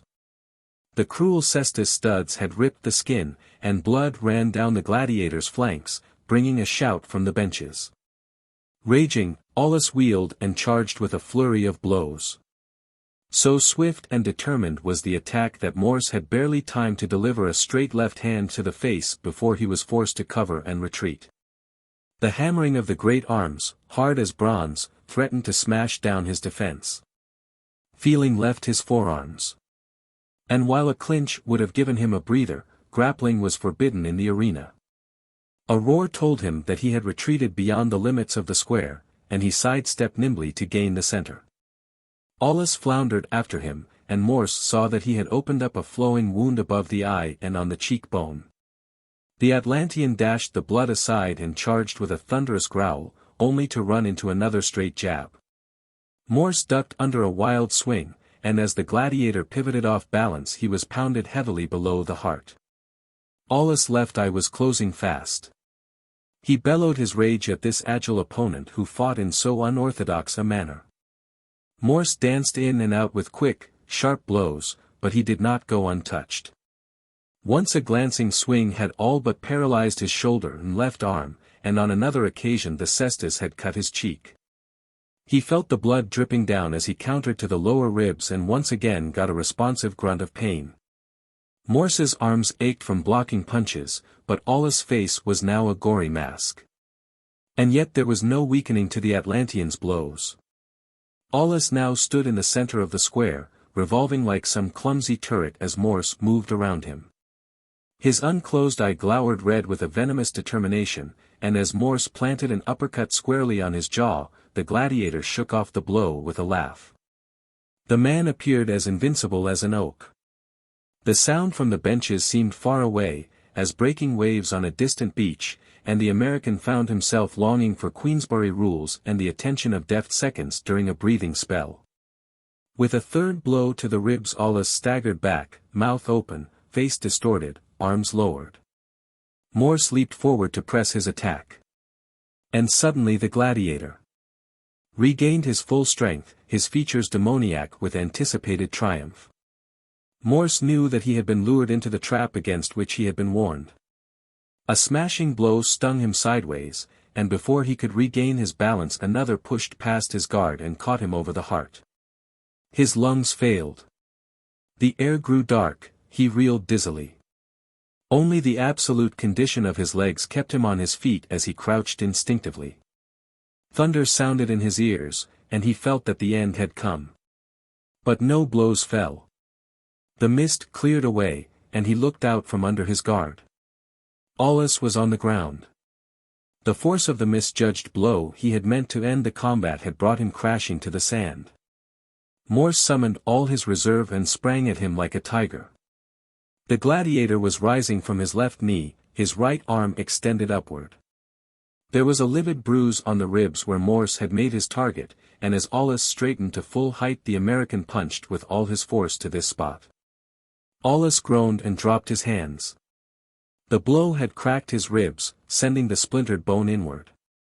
Morse's right hand went home to the jaw, his left to the Adam's apple. The giant tottered. His knees sagged and he confusedly raised one arm to clear the blood from his eyes, now both blinded. Instinctively he tried to protect his head. Morse shifted all his weight to his left foot, and put every ounce of power into a final punch. It caught Aulus between the parting of the ribs, battering the force of its impact through the muscles of the diaphragm. Morse caught the look of unfeigned agony on the chopped countenance and stepped back. The mighty bulk wavered, the coordination between brain and nerve and muscle failed, and he crashed to the ground, a palpitating mass. Morse stood aside as the arena master hurried up. The air was rent with salvos of applause and cries of consternation and disbelief. The official beckoned to the American. Aulus was writhing in pain as Morse bent over him. "It is enough," he cried. "I am undone. Beaten and blind. Bear me away, Milo. I yield my wreath." Chapter 9. The Initiation. Morse was the new idol of the populace. Whenever he appeared, crowds made way for him with cries of admiration. While the maidens, who perpetually wore wreaths of heavy-scented blossoms, cast them before him so that his existence out of doors was almost a continued triumphal procession. And since the games, Rana had increased her attentions. She showered him with gifts and invitations, and all but openly declared herself willing to accept him as lover and husband. Morse could admire her from a distance, for she was unquestionably a beautiful woman. But his fascination for her was gone. She held no spell for him now. And he avoided her as much as possible. Finally, as the month drew to its close, he spoke to Laidlaw. "Look," he said. "I can't take much more of this. I have to work at avoiding her. How soon are you going to be ready to leave?" Laidlaw looked at him in bewildered surprise. "Leave? I haven't even begun my work here. Next week is the start of the month of Pasiphae, the month of Demeter follows. I must observe the festivals and their ritual. They may be close to those of 3,000 years ago. This is an expedition into the past, you can't be serious about leaving at this time. I have 6 months' work in front of me, a year's." So enamored was Laidlaw of his subject that he forgot Morse's appeal. "The only thing that bothers me is the lack of film for the camera. We should have brought a motion picture outfit, Morse. Think of it, tangible proof, the scientific value. Why didn't we bring one?" "I don't want to interrupt your researches," said Morse in a tone that secured the scientist's wandering attention, "but we may have to get away from here in a hurry. You know what Rana's attitude is. I don't think I can be diplomatic toward her much longer without insulting her. Our affairs are going to come to a crisis some day soon, and when I break with her there's going to be trouble. I dodged her last week by staying across the lake, and at that she sent me a letter each day and a jewel which she claims is a vital part of my costume. Rana is as clever as she is beautiful, Laidlaw. Ambitious, too, but she holds nothing for me. She spins a web of circumstance that puts us together, and she may want to make me her consort. But somewhere along the line she's going to try and do away with Kiron, and if this happens Rue is going to be right there. He's either going to control her, or failing that he's going to eliminate her just as she intends to eliminate Kiron." Laidlaw nodded gravely, his work forgotten for the moment. "You may be right. If Rue can assert himself while we're still here, we're going to find ourselves out on the ledge with the vultures some morning, and there won't be any rescue party." The scientist went on slowly. "I've often wondered how genuine her interest in you really is. In the beginning I thought it was feigned, completely so, that she and Rue were working hand in hand against Kiron and against us as well.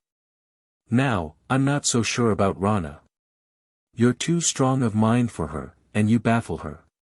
She's still power-hungry beyond belief, but she can't conquer you, and I believe that this fascinates her. You know Kiron has been anxious to honor us by giving us the full citizenship he promised when we rescued him. Now, I think Rana has come over to this idea as well, while Rue has been quietly working against it all along. You see, if they initiate us to the level of nobles as Kiron intends, it would afford us a little more protection against anything that the old priest might have planned for us. Anyway, I think we have some sort of a conflict growing between Rana and Rue, and you may very well be the cause of it. Laidlaw, if you can see that much, you can see the problems facing us if we stay here." Laidlaw nodded his head sadly. "You're right, of course. But I've got to have a month for my work. Somehow, you've got to smooth things over for that long. Morse, I implore you." Morse had to laugh at the other's seriousness. "All right, then. 1 month. It's not going to be easy. And don't say anything about our intention to depart. We'll have to fly at the last moment, with Kiron's aid if we can get it. As the days passed, Rana took up the cause to ennoble Morse and Laidlaw. Since the former had defeated Aulus in the arena, her interest was, as Laidlaw sensed, more genuine.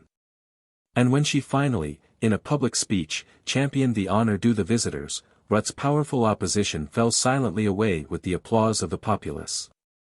Morse was to receive the second degree of Epopte, and Laidlaw, by reason of his dwarfed and misshapen legs, was to receive the slightly lesser degree of Misty. Morse wondered how much was due to his companion's imperfections and how much was due to Rana's interest in him. The initiation took place in the underground chambers of the Temple of the Double Axe, dedicated to the sun and moon gods, Minos and Pasiphae. It was midnight on the last day of the month of Minos when Morse and Laidlaw, clad in ceremonial robes, blindfolded, their ears muffled by a light bandage, another across their mouth and nostrils, were escorted by winding ways to the council chamber. 30 silent forms wearing long-sleeved robes of grey that fell over their feet were grouped about a central figure occupying a throne carved from the rock wall. Oil lamps cast a flickering light upon the mute assembly.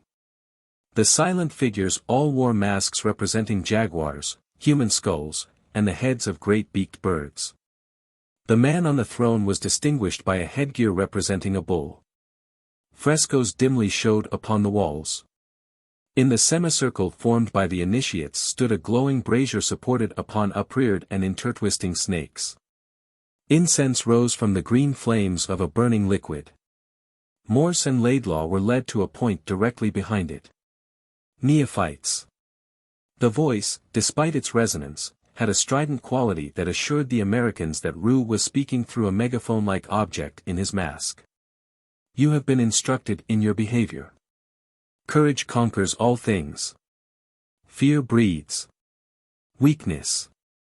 This is the wedding night of Minos, son of Zeus, and god of the sun, and Pasiphae, the all-shining, goddess of the moon, deities of the double axe, founders of Atlantis. As he spoke, the altar flame changed first to orange, then to a vivid blue at the mention of the honored names.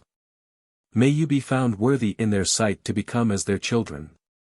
Your sight, the bandages were removed from their eyes, your hearing and your speech, the other mufflings followed, have been taken from you to be restored as the trials shall prove you fit. Through darkness, danger, and through death the way shall lead back to light and life. Do not step from the trail or those who lurk close by will seize and destroy you. The light in the brazier died down as the words ceased, flickering to a creeping silver flame that suddenly leaped up and vanished, leaving the chamber in Stygian darkness. By its last lambent effort the Americans could see that the chamber had emptied itself of other occupants in some mysterious fashion. The frescoes wavered on the solid walls as if they shook with the passing of the initiates. They caught a glimpse of the vacant throne before blackness enveloped them. A liquid substance began to drip, spat, spat, upon the pavement with a regularity that timed their pulses to its beat. The darkness thickened. The air grew oppressive with a salty tang, half scent, half flavor, the subtle essence of newly spilled blood. There were whisperings about them, inarticulate chuckles, grotesque cacklings, and cold blasts of wind passed over them with the beat of invisible wings. Suddenly eyes appeared in the darkness. They glowed weirdly, green and crimson, moved about them at various heights, and finally settled in two immovable rows, baleful and hypnotic. More ghoulish chuckling and laughter, and the eyes began to whirl. Finally, with an animal chorus of gnashing of teeth, scraping of claws, and fearful howls, silence came to the chamber. If we could work anything like that in the States, whispered Morse in English, we'd have the Psychological Research Society at our feet. They've been working at it for thousands of years, replied Laidlaw. Damned effective.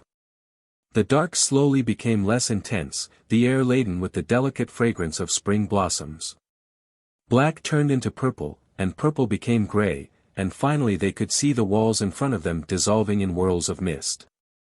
Upon a couch lay the exquisite form of a sleeping woman, rounded breasts lifting with her gentle breathing, skin rosy with youth and health. As they gazed, a subtle change occurred. The curves lost their roundness, the flesh shriveled and became blue, the air grew rank with the smell of death. Before their eyes the infinitely fair creature was falling away, disintegrating. The face became a skull as the flesh withered. The hair, bleached white, fell out in huge chunks, ribs and pelvis bones stood out in horrible distinction, the chamber reeked with the stench of a house. The bones fell away and crumbled, leaving only a little pile of dust from which a snake writhed away. The wall resumed shape behind the grey veil, and a dazzling light enveloped them. From its center a voice sounded. The eye of Minos witnesses and approves. Behind them another took up the ritual. It is recorded. Turn and enter. A narrow opening appeared to their vision. They crossed the threshold and a door clanged violently behind them. The room was filled with a tremulous blue radiance. At the farther end stood a statue of a woman wearing a helmet crested with the new moon. Hands were raised above its finely carved head, a twisted snake in each. About the statue's body was entwined the scaly coils of an enormous serpent, with its head resting upon the shoulder. Dull eyes gleamed like uncut emeralds. A sound of chanting came from beyond the walls. To thee, all-shining one. Goddess divine. Unto thy votaries. Vouchsafe a sign. Let thy snakes twining. Show us thou livest. Show us that Pasiphae. Still mercy givest. Shine on thy votaries. Goddess benign. Serpents, said Morse, a question in his voice. Pasiphae in her Chthonian representation as goddess of the underworld, came the reply. The light brightened with a brilliance that came in waves like the rays of the aurora borealis. In its shimmer the carven snakes seemed to quiver and the eyes of the great serpent grew brighter. Look out, Laidlaw, cried Morse suddenly. The brute's alive. The head of the Ophidian raised from the shoulder of the statue and disappeared, to glide out from beneath the arm in a swift undulation, its jaws open, its tongue vibrating. A whisper of movement was heard as scales scraped over pavement. The blood of the initiates ran cold as they waited for the reptile's attack.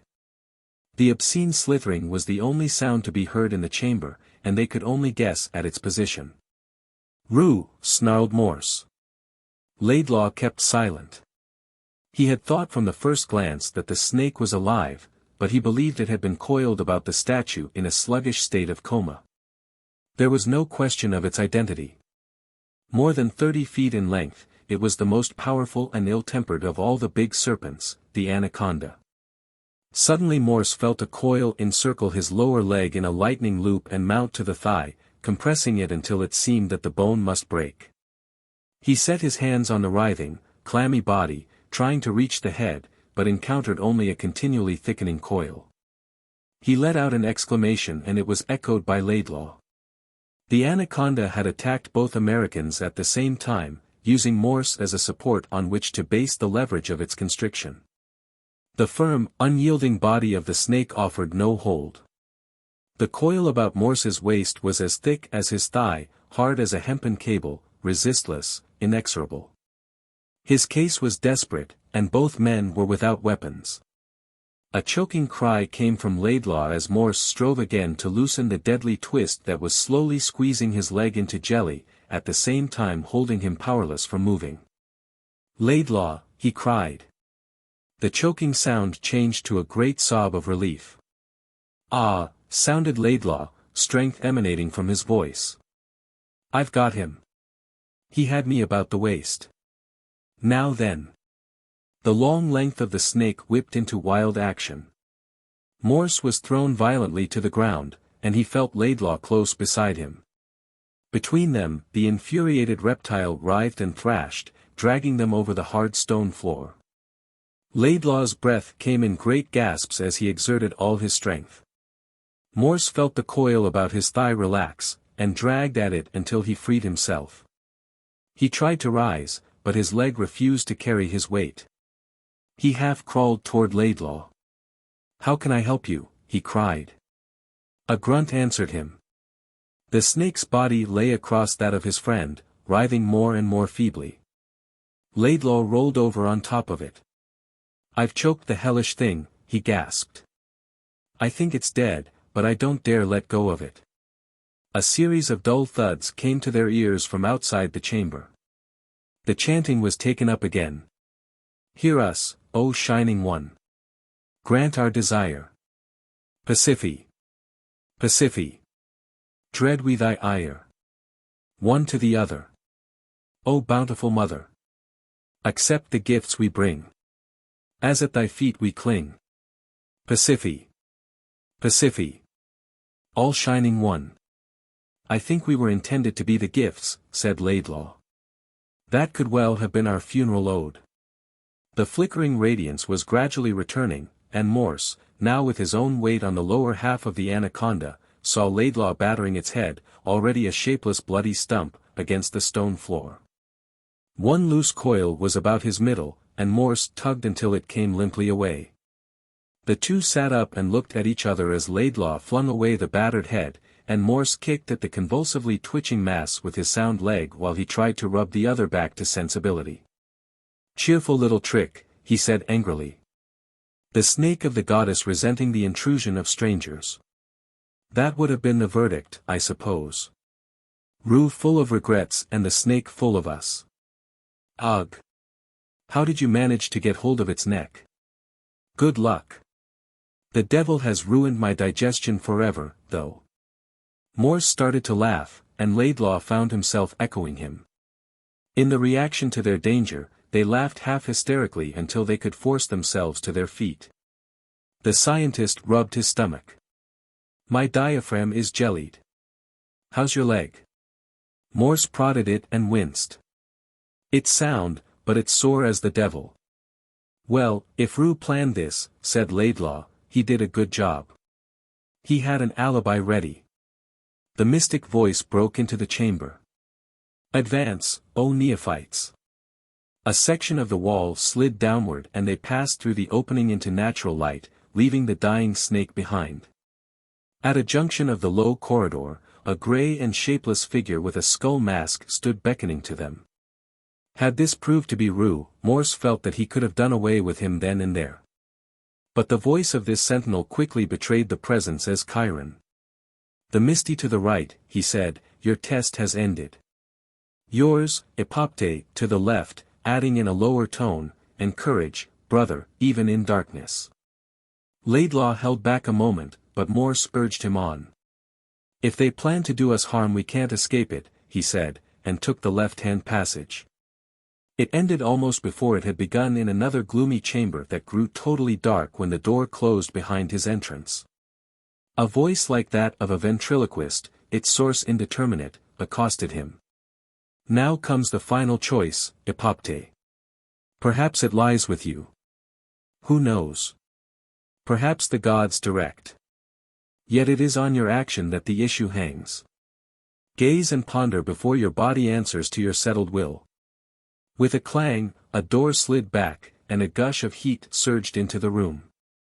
A fire glared in a passage beyond the door, pulsing with swift plays of molten orange and vermilion. The portal closed, and a second door revealed four leaping, maneless cat creatures. Large as full-grown lions, they were skin-clad in ebony velvet, with topaz eyes, crimson mouths, and sabered ivory fangs. The beasts sprang at him and roared in frenzy as a barred gate rose up before them. A third exit lifted, and a breath of night air, mingled with flower perfume and the clean smell of the lake, stole into his nostrils. The way lay open up a slight incline to a point where silver moonlight bathed an open causeway. As this was shut out, the voice came to him. "Commend the prompting of your will unto the gods. As they judge you, so shall you go scatheless or to your doom." The floor beneath him started to revolve slowly, not enough to disturb his balance, but acquiring speed enough to wipe out any lingering idea he might hold of the location of the respective doors. Morse had entered the ordeal in the belief that the initiation was calculated to break the nerves of a superstitious man. The fight with the snake had disturbed his confidence. But his wrath, somewhat calmed by Chiron's friendly message, was still dominant enough to wish to put a swift end to what he still believed to be a combination of masquerade and optical illusion. Without hesitation, he moved to the wall. One hand encountered a projection, the other, sliding over the vertical surface, passed from coolness to heat, slight but distinctly noticeable. He moved along the contour of the chamber until he felt a second knob, and bent, listening intently. Did he hear the faint sound of muffled growls? Morse wondered if the tests might hold real quality.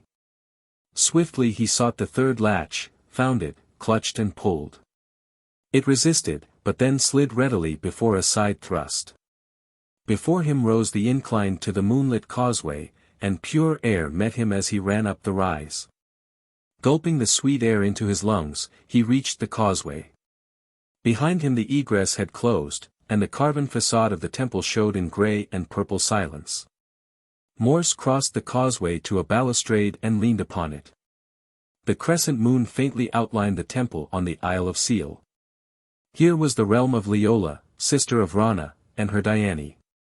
A breeze blew off the lake, and suddenly Morse wondered if this beautiful Leola could hold any of the magical enchantment that her island did, there in the moonlight. Below him, a galley with oars supplementing a silvered sail reached silently for a wharf. He straightened from his thoughts, his arms folded on the wide baluster rail, then turned reluctantly to move away. A soft, thudding rush of feet sounded behind him.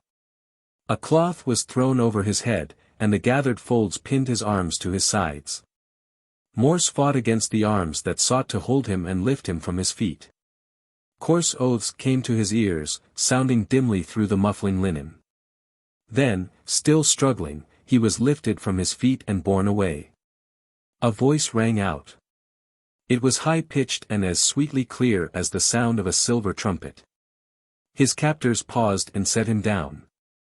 Who are you who dare to profane the bridal night of Pasiphae? Stand, before I turn you into stone. Morse heard the mumbling apologies of the men who had attacked him. The cloth was hastily removed, and he faced his rescuer. It was a woman. She was slender and tall, clothed in garments that glittered, one arm raised forcibly. There was something strangely familiar about her face. It was clean carven, imperious, set like a flower upon a neck that was as round and smooth as a column. Hair, piled high, glinted pale gold in the moonlight. 2 eyes burned like azure stars. The woman stood on the causeway. Behind her were a score of her fair sex, clad in white garments with ornaments that gleamed as they moved. Who are you? She asked. And why does this rabble molest you? The men who had seized him slunk away as Morse answered. I am one of the strangers to Atlantis. And as he spoke he knew that this was Leola. Her likeness to Rana could not be mistaken. But here was a refinement of feature, a majesty that the queen could not approach. I have no idea who these are who have attacked me, he continued, though I might make a guess. The night has not been altogether fortunate for me, until now. She surveyed him with a disdain that was tempered by a half-concealed curiosity. You are the one who conquered Aulus, she said, and tonight you became an apopte. Are you so enamored of Atlantis that you would forsake your own land? I have never been enamored, until this moment, he answered truthfully, his eyes upon hers. Did her eyes waver? Your words are idle, she said. Yet I would thank you for my rescue. I would not willingly see even a man harmed, came the reply. Even a man. Morse repeated the words out loud and smiled. Still I thank you. And I thank the gods, Leola, that I am a man, and that you are a woman. Again her eyes seemed to waver. I do not read the meaning of your words, she said, and some of her assurance was gone. They are not hard to understand, he answered. But the key lies not in the mind, but in the heart. A knot of men was hurrying toward them, and a voice called his name. It was Laidlaw. Here are my friends, said Morse. Again I thank you, Leola. We will meet again. She made no answer save for an uptilt of that haughty head, and stepped backward, still facing him, until her women surrounded her. Only then did Morse turn to greet his friends. "Luola," he said, just above his breath, testing the liquid syllables. "Luola. The name fits her. It is like the murmur of moonlit ripples upon a silver beach." Chapter 10. The Isle of Sele. Kiron came in upon the two Americans the next morning shortly after their plunge. Four automatic pistols and belts lay upon the low couch, and he picked up one of them. "You expect trouble?" he asked seriously. "We are going to start it," Kiron answered Morse, "start it at the first hint that the other fellow is even thinking about it." He buckled the belt about his waist. "After this, Laidlaw and I are going to feel a lot safer with these handy, and I'd appreciate it if you would send Maya and Zolo to us for some additional support. I've had enough of this sort of thing." He exposed his leg, deep purple and yellow where the anaconda had crushed it. "My middle's in the same shape," said Laidlaw. "Hereafter I've got a special grudge against snakes, including a certain two-legged one." Kiron looked puzzled, and Morse related what had happened in the shrine of Pasiphae and the attempt to capture him afterward. "There is no snake about the middle of the statue," said the king. "It must have been placed there to destroy you." He mused thoughtfully. Rue might have said that the snake appeared to resist the profanation of the shrine by strangers. "But since you passed the ordeal successfully, you have some measure of protection. I don't think you will be attacked on the street, though I will send your Indians to you. There are strange things working in Atlantis. Unseen politics, disaffection among the soldiers. With no outer enemies to fear, our military is recruited for police duty, though every noble keeps up the practice of arms. Rue and the priests control a force of Indians who have been well trained. It is plain they constitute a menace. There has been grumbling over taxes, which are light enough, and a disposition to break through old rules regarding nobility. Almost all the elements of rebellion are slowly fermenting. But these are not your troubles," he added. "I should not burden you with them. I came to ask you to breakfast with me." "My stomach is in sad condition," grinned Laidlaw, "but this is a good chance to test it. And one should never discuss politics on an empty stomach." As they ate, Kiron outlined the festivities of the month of Pasiphae. It was the month of planting, the wedding of seeds with the earth, an occasion in which the priestesses of the moon goddess took a prominent part.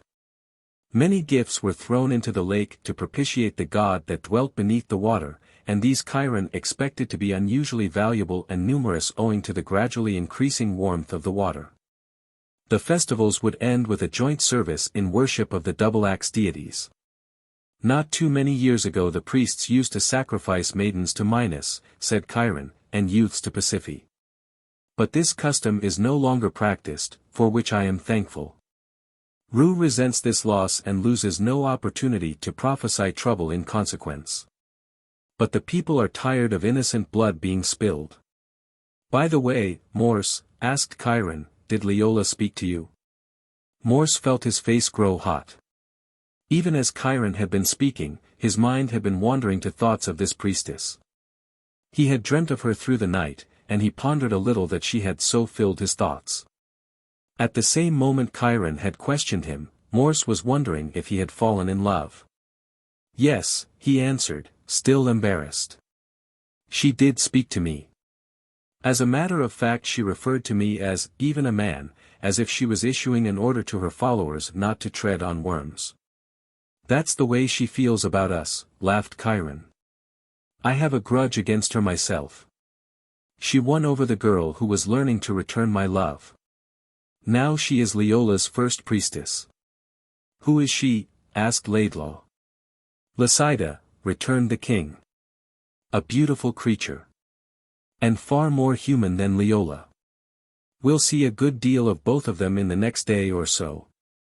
If I were you," he looked warningly at Morse, "I wouldn't let Rana catch you looking in the direction of her younger sister.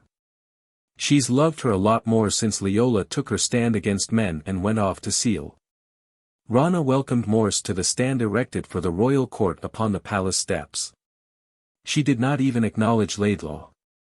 Morse managed to conceal his limp, not caring to discuss its origin with her in front of Rue, who inquired after his health with a placid assurance of friendship. After the festival, whispered Rana, she had a trick of making the most trivial utterances sound confidential. I have planned an entertainment at my villa at the southern end of the lake. Nidus, the poet, has written a drama, The End of Eros, he calls it, that is a satire on our affairs. And we are all going to take part in it. You and Kiron may go hunting the cave beast while we rehearse if you promise not to get hurt. Upon leaned toward him languorously, her breath upon his cheek, her bare arm, soft as satin, lightly touching the length of his. Morse felt unusually irritant. His leg throbbed, and he had much the same feeling that a bird has when its feet first stick to a line twig. He answered shortly, and Rana drew back, half offended. You are ill-tempered this morning, she said. One would think you were your friend over there. Look at that sulky brute. Morse could not retain his smile as he glanced at Laidlaw, who was not in the least sulky. That's better, breathed Rana, I had almost begun to hate you. She shot him a glance that held more than a hint of temper. Morse remembered his promise to Laidlaw and spurred himself to lighter talk, wondering in the meantime how he could escape the threatened visit to the villa. The morning was magnificent. At the far end of the lake, 25 miles away, the crater was outlined in sharp relief. The water was a deep sapphire. Here and there boats carrying large numbers of spectators came on under sail and oar, straddling like giant water bugs. A ceremonial barge from Sele was midway to the shore, and the sweet voices of the priestesses came faintly to them. The causeway that bordered the lake was strewn ankle-deep with flowers, and water-bearers passed along refreshing them so that they might render their full fragrance as they were crushed beneath the feet of the procession. A blare of trumpets came from the temple steps, and a company of priests in gleaming golden robes made their way to the landing to greet the priestesses of Pasiphae. Rue, after making his courtesies, had disappeared from the royal box. The route was lined with spectators of all ages, and shifting colors from their bright-hued garments gave the effect of a flower garden in a breeze. Behind the palace the volcano cast its morning shadow across that quarter of Atlantis, and a fume of vapor issued from its snow cap in irregular puffs. Silence fell as the spectators craned their necks. A long fanfare of trumpets ended, and the sound of chanting became more and more pronounced. The procession had started. First to appear were a company of children, some of whom sang in shrill, sweet voices. Others played a simple tune upon a double pipe. Older youths and maidens followed, leading with garlands a snow-white bull with gilded horns and hoofs, a wreath about its massive neck, all that remained of the grisly minotaur worship once found in ancient Crete. The priest's guard was headed by a giant Indian, of that strange race who were long servitors to the Atlanteans. Clad in jaguar skins, a crested helmet, and with a chain of gold upon his great chest, he glanced insolently about him. Forewarned by Chiron's talk at breakfast, Morse detected an arrogance, a swagger, dominating the entire bodyguard, and he believed that rebellion was contained here only by the prospect of license to come. Rue rode in their center in an open litter, his head shaded by a heavily fringed canopy held by 4 slaves. Behind him marched a column of priests, carrying for a standard the emblem of the double axe. More of the Indian bodyguard appeared, with sullen jaguars held in check by short bronze chains. The front ranks of the spectators shrank back until a body of gladiators paraded before them. Among them was Aulus, who cast a malevolent glare at Morse as he passed. Athletes of both sexes walked with the bulls of the arena. A break in the procession was closed by maidens strewing white-petaled, fresh flowers, and others carrying wicker cages from which they released white doves, emblems of Pasiphae. The Americans had an unpleasant reminder as a dozen girls marched by with serpents twining about their arms and throats and white bodies. But these snakes were boars, none over 10 feet in length, and mild-dispositioned pets of the temple. 100 priestesses, dark hair bound with fillets of silver to uphold a crescent moon disk, sleeveless garments shot with the same metal, swung by disdainfully, chanting as they went. Morse barely noticed them, waiting for the approach of the high priestess. He sat erect, his face alight, his eagerness unconcealed. Rana leaned back, watching him intently, as if suddenly suspicious of his interest. Kiron, too, was now alert, shaken from the usual blasé pose which he wore in public. She came at last, abreast with 2 other litters of ivory on which her lieutenants reclined. Above them were silken awnings of azure, studded with silver stars. A single priestess dared a swift, shy glance at the court, then turned away as Kiron stirred in his seat. Leola lay indifferent to the crowd, her face as serene as the full moon, the exquisite outline of her form revealed by her clinging drapery. One bare, rounded arm lay so that the taper fingers drooped over the edge of the litter, one arched, silver-sandaled foot peeping from the brocaded hem of her robe. There was confusion among the gladiators. 2 of the bulls were out of control, and the procession halted. Irresistibly attracted, Morse gazed at Leola, his heart in his eyes. Slowly under his gaze the high priestess turned her head toward him as golden poppies turn toward the sun. The white lids, he could trace the tiny blue veins upon them, lifted, and her dark eyes looked into his. An invisible bridge was formed. Morse felt his spirit stealing out upon it, and knew that hers had come to meet it. A rosy blush transfused her face, the blush spreading to her neck and flooding the ivory of her army to the fingertips, like Pygmalion's marble Galatea slowly coming to life under the sculptor's compelling love. Trumpets sounded and the procession resumed its march. Leola's litter passed. The connection established by their glances snapped as an electric current dies with the turn of a switch, and Morse gave an involuntary sigh that released the breath he had been holding in. Beside him, he became suddenly conscious of Rana's presence. He turned. The queen's face was sphinx-like, and the spots of rouge she affected stood out against her pallor like crimson bruises. Her eyes were as hard and glittering as those of the anaconda at the shrine. So, she spoke slowly, picking her words, "You and my sister seem attracted by each other. It is strange, indeed, for she has disavowed men both by preference and by oath. She may change one, but do not tempt her to break the other.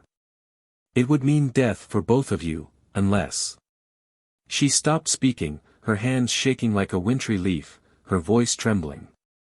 "You have seen her before," she almost hissed. Morse answered her quietly, wondering at his own calmness. "She rescued me last night when some of your Atlantean cutthroats set upon me. I suspect I have her to thank for my life." "Ah!" Rana relaxed, and some of the cruelty left her eyes, though suspicion still lurked in their depths. "Who were these men?" "They came at me swiftly," he replied, "and later they slunk quietly into the shadows. They were Indians, but not slaves. They wore swords." Rana's brows met, and she compressed her lips. "They shall be punished," she said aloud, and to herself, "and you, my sister, shall be watched." The court rose after the procession had passed, making their way, first by litter and then by boats, to a great float roofed with silken curtains. Here they feasted and watched the ceremony of propitiation. Ru and his priests descended the water stairs of the temple, and as the men chanted, cast objects into the water that glittered as they whirled and shot out colored sparks from the gems that encrusted them. Then they ranged themselves on either side, as Leola and her attendants repeated the action. The populace lined the balustrade, waiting for a signal for their share in the sacrifice. It came with a blast of trumpets, and a shower of ornaments rained into the lake. The trumpets were repeated, and at each blast gold and gems broke the water's surface. Kiron tossed in a miniature replica of the double axe, but Morse noticed that the nobles cast their share not over-liberally. "It is all a great waste," said Rana, as she slipped a magnificent bracelet from her wrist. "Still, it satisfies the people and keeps the artificers busy. You, too, must sacrifice, now that you are a noble of Atlantis." "I have nothing valuable but what you have given me," said Morse. He spoke as a matter of fact, but Rana smiled and laid her hand upon his arm with a lingering pressure. "That was a courtier's speech," she said. "Give me that fibula." He took the golden ornament that was strangely like an elaborate safety pin from his mantle and handed it to her. She plucked a silver cord from the fringe of her rainbow-plaid girdle and tied the pin to her bracelet, then turned and tossed the two offerings into the air together. The knot slipped, and the offerings fell apart before they reached the water. There was an involuntary silence among the nobles, and Kiron smiled. Rana shot him a murderous look, her face distorted like that of Medusa. Poseidon refuses your combination, cousin, mocked Kiron. The omens are not favorable. I hate you. She hissed. Kiron only laughed, and Rana bent an inscrutable look upon Morse. There was tragedy here, and apprehension, and a purpose that he could not quite understand. The ceremonial is over, she said abruptly. It is useless to wait longer. Let us return to the palace. She rose petulantly, summoning the boats, but she did not ask him to join her for the return. With open relief, Morse took a seat beside Laidlaw. The conclusion of the ritual was a signal for the crowd to depart. This was done in a confusion of oars and sails that produced much laughter and shouting. Somehow, a lane was cleared for the ceremonial barge of the High Priestess of Pasiphae, a cumbersome, top-heavy craft with a shrine built high upon its stern. It was towed by ropes from two galleys, rowed by lesser priestesses and neophytes. A sudden wind blew from the cliffs and sent the cluster of boats into a hopeless entanglement. Laughter was replaced by cries of consternation. Morse saw that the royal float had been torn from its moorings, and, impelled by the strong wind upon its awnings and curtains, it bore down on the overladen boats. The float was high out of water, and heavily built. It was a formidable engine of destruction as it drove before the fury of this sudden gale. Women and children screamed, and men fought hard to clear their boats from its path.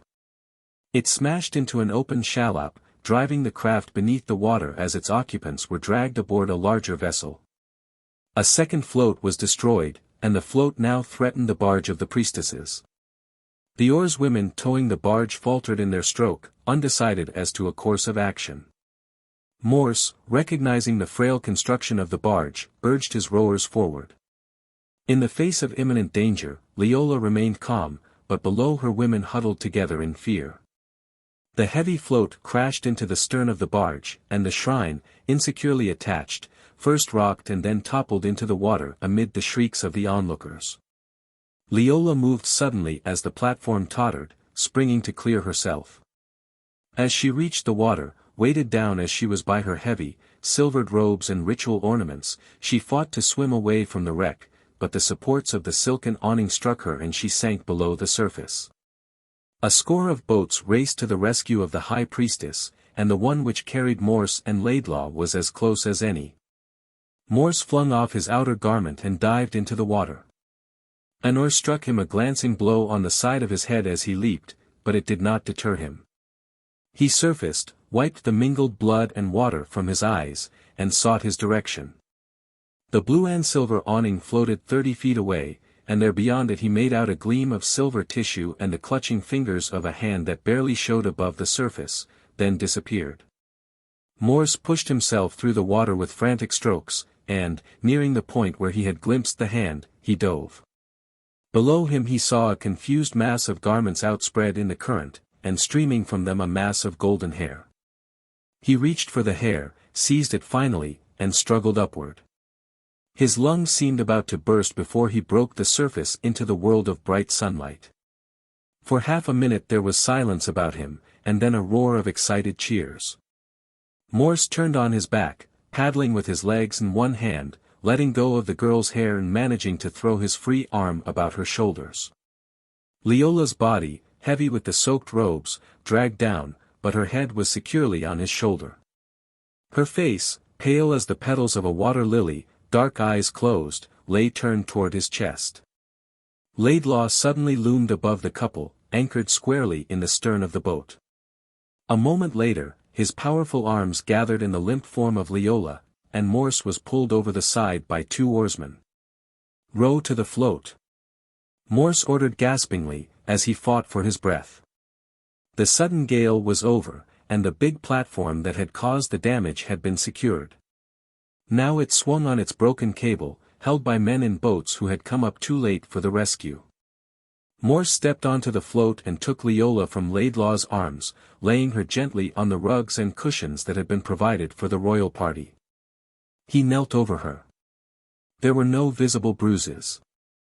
The support had struck the mass of her hair, tearing it from its combs and fastenings, but the thick pad of it had caused the blow to stun and not injure her. And her insensibility had prevented her from swallowing a dangerous amount of water. As Morse knelt down, the blood from his scalp wound dropped upon her robe. He gently raised the ivory arms above her head and lowered them again to promote respiration. After a dozen motions, he was rewarded by a quiver of her eyelids and the slow, perceptible heave of her breast. Someone handed him a crystal flask, and he dropped a little of the pungent liquid between her slightly parted lips that disclosed the even, pearly teeth. Her eyes opened and gazed into his, blankly at first, before the light suddenly shone in them. She sighed. Morse thought he distinguished some syllables and bent lower. He was not mistaken.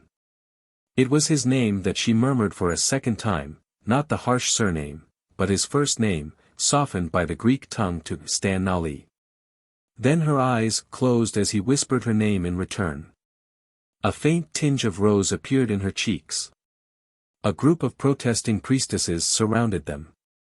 Two of them knelt, and Morse remembered one as the girl who had glanced up at Kiron from her litter. She pillowed Leola's head upon her lap and attempted to make her comfortable. Morse was surprised at the angry voices and glances that he drew, and allowed Laidlaw to draw him to one side where Kiron spoke to him. "Come into my boat, both of you. You have done all you can, at least, all they'll let you do." The barge had sunk. The priestesses had been taken in by the boats that had towed them, and they were now on the float seeking to shield their high priestess from the gaze of men. "They seem to be angry that you saved her life," said Laidlaw, helping Morse bind a strip of linen about his head. Kiron chuckled. "They are," he said. "You have profaned the person of Pasiphae's representative. They will have to hold votive ceremonies for a month to wipe out the ignominy of the touch of a man. I wish I'd had your chance, though," he added ruefully. "With Leola?" asked Laidlaw. "Not with Leola," admitted the king. And he went on, "Rana looks furious. I watched her during the rescue and I think she sensed your anxiety. If I were you, I'd make that wound of yours an excuse for staying away from the banquet tonight. Otherwise the praise that you are bound to receive from those who do not share the priestess's view of profanation is going to provoke Rana into a display of temper." "You're not hurt, are you?" "Nothing but a scrape," replied Morse. "Sorry if I called down the wrath of Pasiphae." But he did not look very unhappy as he said it, and Kiron rallied him. "Leola didn't raise any objection when she revived," he said with a smile. Morse grinned in reply. "I'll send my excuses to Rana." "Laidlaw, will you take them?" Laidlaw grunted. "You need a nurse," he said. Later, an hour after Laidlaw had departed for the banquet, Morse rose suddenly from the lounge on which he had been lying. Strange thoughts had been running through his mind, thoughts of Leola. Since their meeting, his nature seemed to have changed, developed into a condition that left him feverish and uncertain. He had never been in love, he avoided it. He had exposed himself little to its conditions. Occasionally, when he was in New York after wanderings in little-known lands, he would find it necessary to attend some elaborate function of relatives or family friends. But here he would remain the silent, almost unseen guest. Lurking in some out-of-the-way corner and dreaming of his next exploration, much to the chagrin of many of the women whose main objective seemed to be seeing Stanley married and securely tied down. Morse knew that he was not cut out for such a life, that he was out of place in the society that bred him. But in Luola, priestess of Pasiphae, there was much to lure him. Luola, mentally alert, throwing out a challenge to men that, failing her standard, she would have none of, blessed with a beauty that was flawlessly alien to the women he knew. Possessing an element of the very mystery that drew him irresistibly, time and again, to the unexplored and unknown. Leola. From the first moment of meeting he had sensed the magic, the electricity between them. Now he knew what he had not seen before, hidden as it had been by this new feeling, that Leola must become his mate, jungle or civilization, it made no difference. And he knew, too, that he had pierced the armor of her reserve. Her eyes, the flush on her cheeks, the murmur of his name upon her lips, they told him. But Morse did not blind himself. Rana was jealous. Leola was a priestess with vows that excluded men from her life. Love for him would expose her to a scorn, perhaps more, from the priestesses of Sele, and perhaps the virulence of Ru. Yet, if she loved him. His soul kindled at the thought. He loved her. She was the mystery that he had sought unknowingly over all the world. He would win her. And Kiron would aid him. The king, beneath his practiced indifference, was a man, and he hid a passion for another priestess of that woman's isle.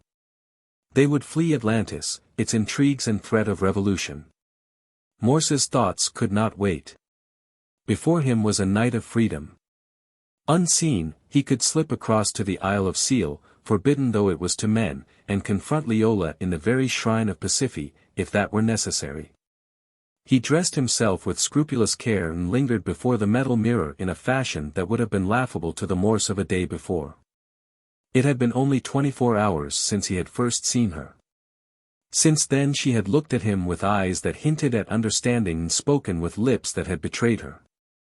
He called Maya and Zolo and cautioned them to tell any inquirers that he was asleep, that he could not be disturbed. These bronzed watchmen could be relied upon in case a message came from Rana. Then he slipped away toward the water stairs.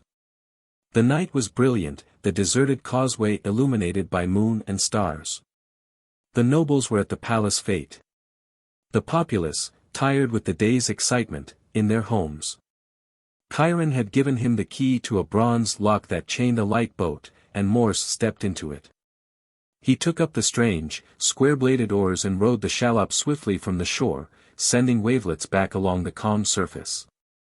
As the boat left the landing, two forms, clad in the tawny kilts of the priest's guard, rose from the shadow and slipped away in the direction of the palace.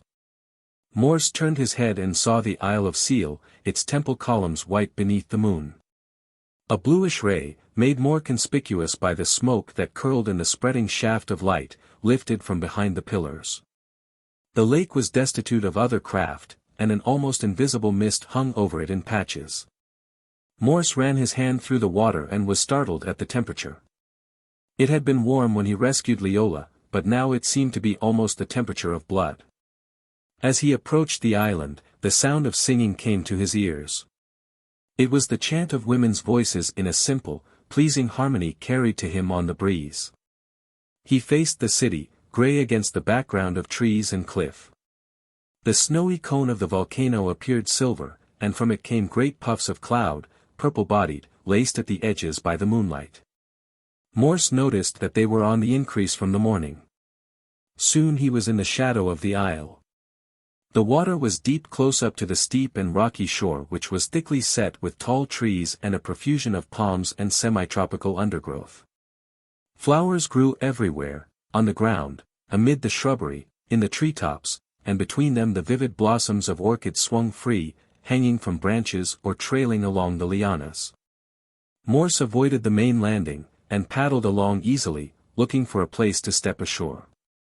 The chanting came faintly through the trees, and above them the blue, vaporous ray showed ominously. He was aware of the danger of being discovered on the sacred island, and remembered the anger of the priestesses after his rescue of Leola. These women were trained in the use of arms, Kiron had said, and boasted of their ability to equal man in all athletic pursuits. Morse was inclined to believe in their capability. Yet, he reflected, they had screamed and shown signs of indecision in their alarm at the float. Perhaps they were unable to banish all feminine attributes. A long, narrow cove appeared, and he headed into it silently. At its extreme the surface was covered with enormous circular leaves, the size of a tabletop, among which floated huge, pink water lilies. Morse stepped ashore to a velvety turf, secured the boat, and moved through a wood in the direction of the singing. The trees were thick, and it took him a long time to make his way through the dense underbrush in the extreme darkness. Finally he broke through, and only by gripping some stout creepers did he hold himself back from a fall that would have meant instant discovery. Morse had reached the rim of a grassy bowl that sloped before him in a sharp incline toward an oval of level ground at its center. The grass in the bowl was starred with gorgeous, night-blooming flowers. At one end of the oval 12 exquisitely carved columns were set in a circle. They were unroofed and unconnected and fashioned so skillfully and elaborately that they seemed to be shafts of magical growth, rather than pillars of solid stone. In the center of their circle stood an altar upon which burned the flame that formed the blue ray. 2 priestesses stood beside it, one pouring oil occasionally into the reservoir that fed the flame, while the other from time to time cast into it a powder that produced the color and gave out a resinous pungent perfume. In the open space before the shrine, a figure, clad only in a diaphanous robe, postured within a group of priestesses who lay motionless on the ground, their vestments covering them in filmy folds. Surrounding them in double ranks were the singers, waving long branches of palm in rhythm to their chant. The sound of strings and notes of piping arose from somewhere in their midst. Brilliant moonlight illumined the scene almost as vividly as by day, yet invested it with a mystery that caused it to seem unreal, the vision of a dream. Crouched in the thicket, his gaze fixed on the center figure whose limbs moved with exquisite grace, Morse listened to the words of the song. Mother of life and love, thou the all-giving, shine on us from above, our faults forgiving, thou who divinest all our desires. Note, as thou shinest, thy altar fires, virgin and cold as we. In emulation, strive we to copy thee. With adoration, thy beams, descending, enter our hearts. Pour prayers ascending, mount on our darts. Hear us, O Pasiphae. Being divine, smile on us, Pasiphae. Shine, goddess, shine. The chant ended, and the prostrate votaries arose.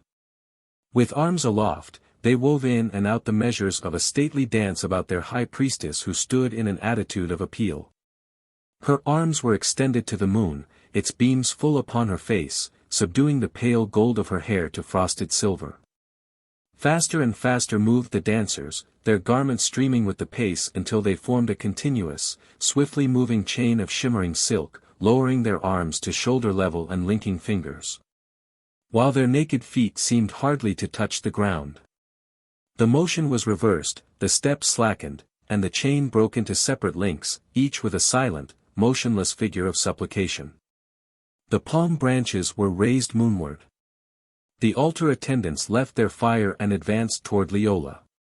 From one of them she took a bow, and from the other 4 arrows. Impaled upon the latter, close to the points, were strips of papyrus. Leola bent the bow, and the first shaft sped upward, glittering as it curved in a graceful arc to fall beyond the rim of the basin among the trees. The high priestess turned as she loosed one of the prayer-bearing messengers to each quarter of the heavens. The last arrow dropped within a few feet of Morse, its head buried in the turf. He reached out cautiously, secured it, and placed it within the folds of his chiton. The altar fire was dying down. The singers and musicians had formed ranks and marched toward a path that led through the forest to their temple. The dancers followed. Only Leola remained. When the oval was deserted, she moved slowly toward the shrine and knelt beside the altar. The flame fluttered and vanished. The high priestess regained her feet, passed her hands across her brows, then raised them toward the moon. Morse caught the sound of a faint sigh. The procession had disappeared. The words of the chant to which they marched were scarcely audible. Smile on us, Pasiphae. Shine, goddess, shine. He cupped his hands and called softly but distinctly. Luola. The high priestess started, set a swift hand to her heart, and looked toward him as he repeated her name. He stepped free of the thicket and advanced down the slope toward the shrine. She came toward him, her arms motioning him away. "Go back," she cried.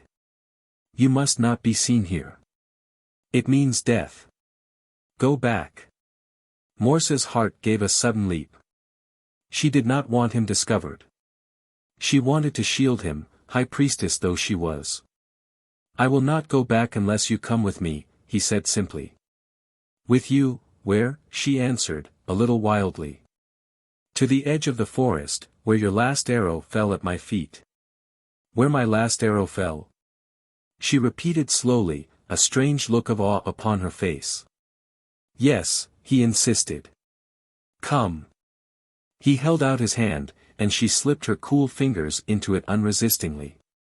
Instantly he thrilled to her touch, and knew that she shared the emotion. At the fringe of the thicket she paused and attempted to withdraw her hand. "I must not, I will not," she cried. "What magic have you wrought on me, O stranger?" "Not a stranger, but Stan Nali," he said. The moonlight could not efface the rosy color that stole into her face.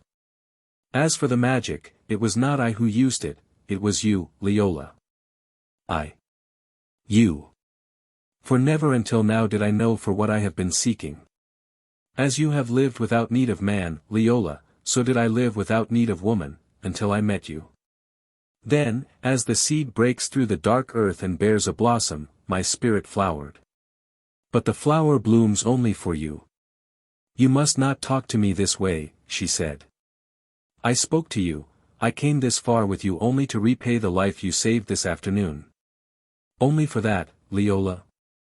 Swear to me that it was for that reason alone, and I will believe you and go." He forced her to meet his gaze. "You are not kind," she murmured. "Listen," said Morse. "I heard the words of the chant to Pasiphae."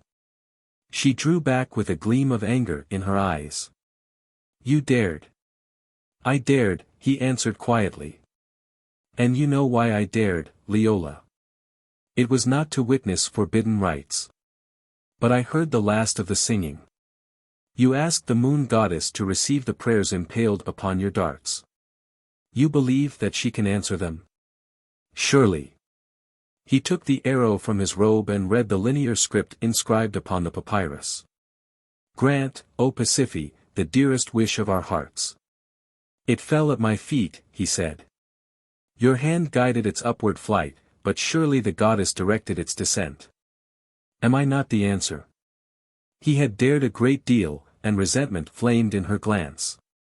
Then it softened. "I do not know why I stay here talking with you," she said. "My vows." The moonlight faded. Clouds formed from the vapors of the volcano were being driven across the face of the planet by a breeze which was beginning to stir the tree-tops in back of them. "Look," said Morse. "Pasiphae is mighty, but Eros conquers her and veils her face. Love has come to both of us, Leola. It spoke from our eyes as they met when the procession halted. Was it for nothing that you came ashore last night as I was being captured, for nothing that I found you in the waters of the lake and rescued you? It was the will of the gods, Leola. Fate mocks at vows, except the ones she prompts. And fate vowed you and I to each other long ago when she willed that we should meet, though half the world divided us." A heavy mass of vapor completely shrouded the moon and chased the watchful shadows. Morse placed his arms about her and drew her to him. For a moment she resisted, then suddenly accepted the embrace. Her face was lifted slowly to his, as if fighting against surrender. He set his palm against the masses of her hair and bent his lips to her. They were tremulous, but warm with life, and met his in a kiss that joined them irrevocably. Men broke through the undergrowth, seized Morse from behind, and tore Leola from his arms. Her hair caught upon a trailing vine and showered down in a rain of pale gold as the moon's disk cleared. Morse struggled in silence as more men flung themselves upon him, but Leola shook off the lighter grasp of the two that held her. "How dare you," she gasped. "How dare you? One cry and my followers will come and slay you for your profanation." A man took a step from the band. He was bearded and dressed in priestly vestments. Morse recognized him as one of Ru's advisors. "You have no followers, Laidlaw," he said sternly. "It is you who have profaned your own shrine. Do you think the priestesses of Pasiphae will obey one who has forsworn her vows and brought the worship of the goddess into disrepute?" Laidlaw was silenced. Rude hands were clapped across Morse's mouth before he could prevent it. The next moment he was trussed and helpless, and being carried to the cove where he had landed. Beside his shallop was a galley manned by slaves. He was tossed into its stern like a bundle, and the next moment Laidlaw, also bound and gagged, was laid beside him. Morse was sick at the thought of what he had brought upon the woman he loved, and he twisted until the hide strips sank into his flesh. His arm rested against Laidlaw's, and her fingers interlaced themselves in his with a pressure that was forgiveness perhaps love. The galley was pulled out of the cove, and under lusty strokes raced toward the mainland. As Morse lay there, the wind lifted a fragrant tress of Laidlaw's hair, and it fell across his face like a caress. He touched it with his lips. The boat glided against the landing, and the prisoners were lifted out silently and carried up the water stairs. Morse saw the cone of the volcano lifting its peak against the stars, its hoary crest gleaming frostily. The puffs of vapor had turned into an uninterrupted flow of smoke that funneled out to a dense mass, part of which streamed leeward like a dusty, pointing finger. The lower part of the cloud was tinged with a lurid, pulsating glow. Chapter 11. The Judgment of Ru. The palace festival hall was a blaze of light as the prisoners were ushered in. Its tables were arranged in a wide U, and the diners had apparently rearranged their places in expectation of something to come. Ru sat by the side of Rana, and back of them were ranged the priests of Minos. The guard was heavily disposed inside the door. Morse looked around, first for Kiron and then for Laidlaw, but both men were absent. Morse and Laidlaw had been placed upon their feet outside the entrance, their lower bonds loosened in order that they might walk, and then forced into the dining hall by their captors. Rana regarded them with the eyes of a basilisk, and Ru with more complacency but none the less assurance. "So, my sister," said Rana fiercely, "it seems that you are more human than we thought. You, the woman who styled the other sex stupid, have succumbed to the seduction of a stranger." Laidlaw surveyed the queen calmly, as if she had not spoken, and Ru took up the denunciation. "Priestess of Pasiphae, you are forsworn," he said, and the nobles about the tables craned their necks to listen. "The fire mountain shows the anger of the gods. The lake itself is an emblem of their growing wrath. We have consulted the oracles with anxious questionings, and they have answered." In the silence that fell upon the hall as Ru paused, the heavy breathing of the audience betrayed their fear and superstition.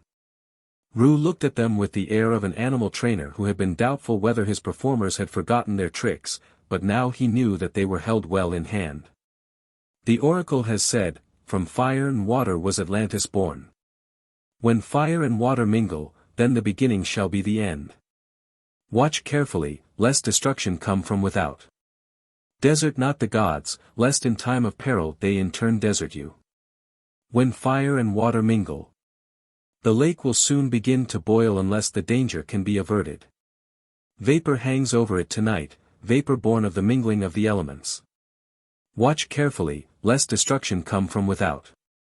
Within our midst, in the very center of our age-old worship of the eternal gods, Laidlaw has been unfaithful to her vows, a priestess who has flouted the gods and made a mockery of them before their own altars."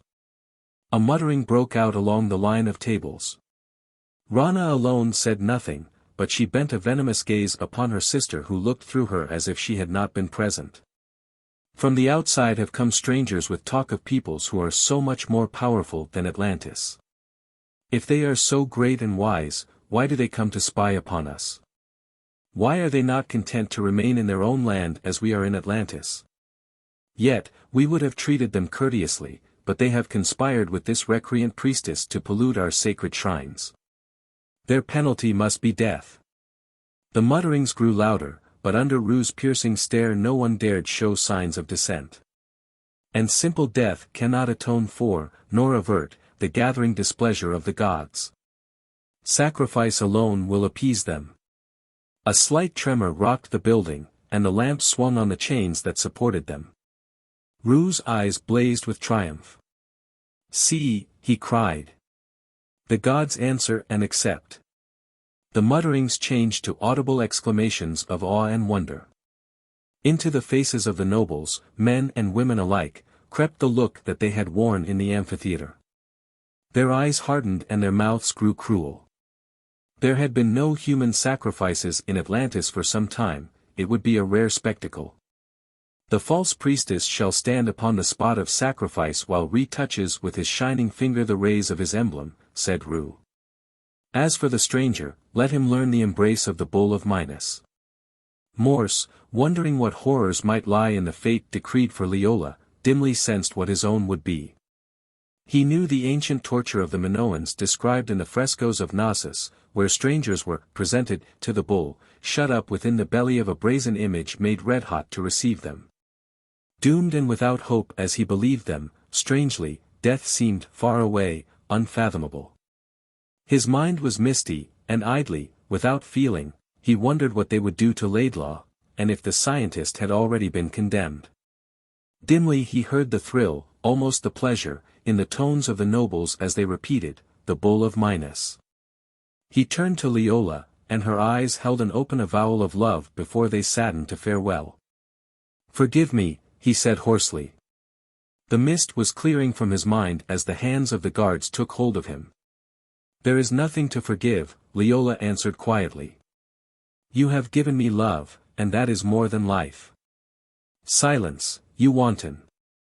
It was the shrill voice of Rana, cracking in its malignity in unsuppressed anger. The queen had risen, and her face was convulsed with a deadly hatred. Ru laid a restraining hand upon her arm. Leola smiled. "Yours is a hollow victory, my sister. I win far more than I lose, and you lose what you could never have won." Rana snatched a sharp cutting dagger from the table and threw it with all her strength and fury. Hate thwarted her aim, and the blade sank into the shoulder of a guard who stood close by. Ru motioned the captives away. There was a sudden rush of sandaled feet, and the hall was filled with the indignant priestesses of Pasiphae. Their heads were topped with crested helmets, their waists girdled with swords. Some carried long shields that covered their bodies and bore spears, while the remainder were armed with bows and arrows. They surrounded Leola, the feathered shafts threatening Rana and Ru. The guards fell back sullenly. The determination of these women warriors was not to be held lightly. One of the two priestesses who had been carried abreast of Leola in the afternoon procession, it was not the girl who had glanced at Kiron, advanced halfway the length of the tables and addressed Ru. "By what right," she demanded, in a tone of arrogance and anger, "do your guards seize the person of our high priestess upon the Isle of Sele, within the holy borders of the shrine?" Ru answered evenly. "The priests of Minos have always held the right of entry upon Sele." "But wait," he cried, as the priestess started to bring up her spear. "Hear me out. We followed in the footsteps of this stranger, believing that he intended to violate the sacred precincts of the isle to keep a tryst with Leola. There was a movement of disbelief, of repulsion, among the priestesses, and their gaze fastened on Leola's face. "We found her," continued Ru, "in his embrace. She cannot deny it." "Ask her," he cried, as the priestesses protested in indignation. The spokeswoman turned to Leola, half fearfully. The unasked question was in her silent glance. "It is true," the high priestess admitted calmly. As swiftly as waves retreat from a sloping beach, the priestesses of Pasiphae drew back from Leola as a thing abhorred, whose touch would befoul them. Only one remained close to her. It was the one whom Kiron had called Lassida. She hesitated for a moment as the others moved away sullenly. Then she stepped to Leola's side, lifting her head fearlessly, and checked the high priestess before she could speak. "Then I, too," she said, looking scornfully at her fellows, "abjure my vows. My respect for her is stronger than my devotion to Pasiphae."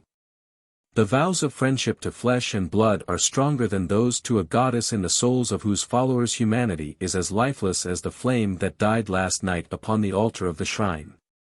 Her voice rang out fearlessly, and her dark eyes flashed. So be it, said Rue grimly. You have cast your lot with flesh and blood, and your fate is entwined with the fate of Leola. The gods will appreciate another offering. Tomorrow, at dawn, you may have cause for regret when you face an offended Pasiphae at the entrance of the underworld. Lycida shivered, but stood as straight as an arrow.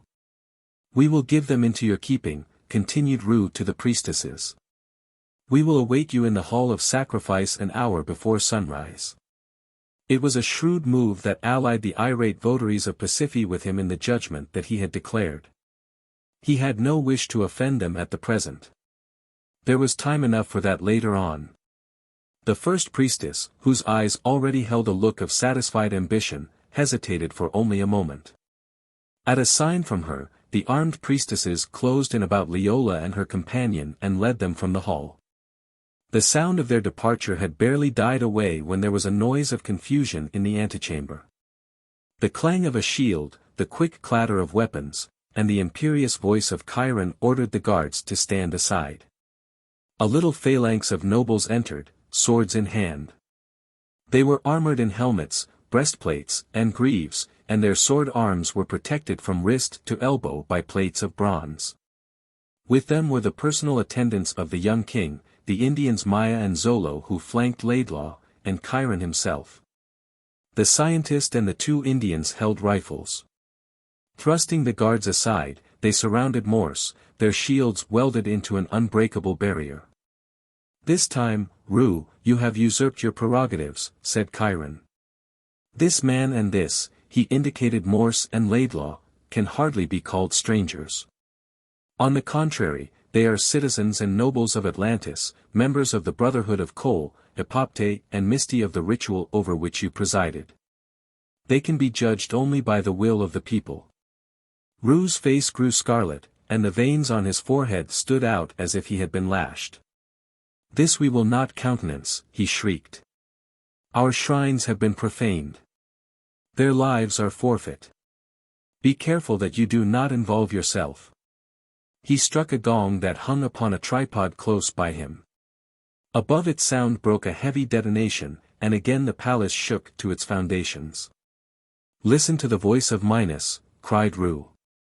Atlantis is shaken. We lie in the hollow of his palm. Beware or he will close it and crush us.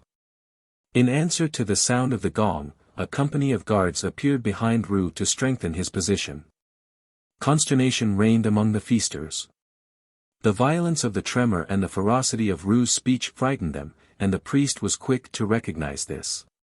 The terror of the moment had invested him with all the ancient powers of his office. Seize them! He cried, and the guards rushed at the little force who stood firm to the attack, outnumbered though they were. A clash of bronze upon bronze sounded as Kiron and his men fiercely resisted the crush of men who sought to cut them down by sheer weight of numbers.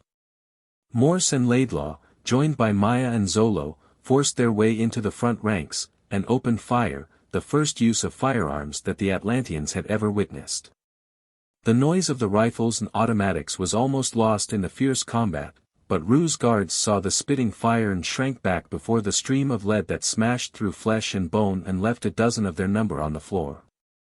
Morse caught a glimpse of the head and shoulders of Rue behind the mass of guards, and he fired without taking aim.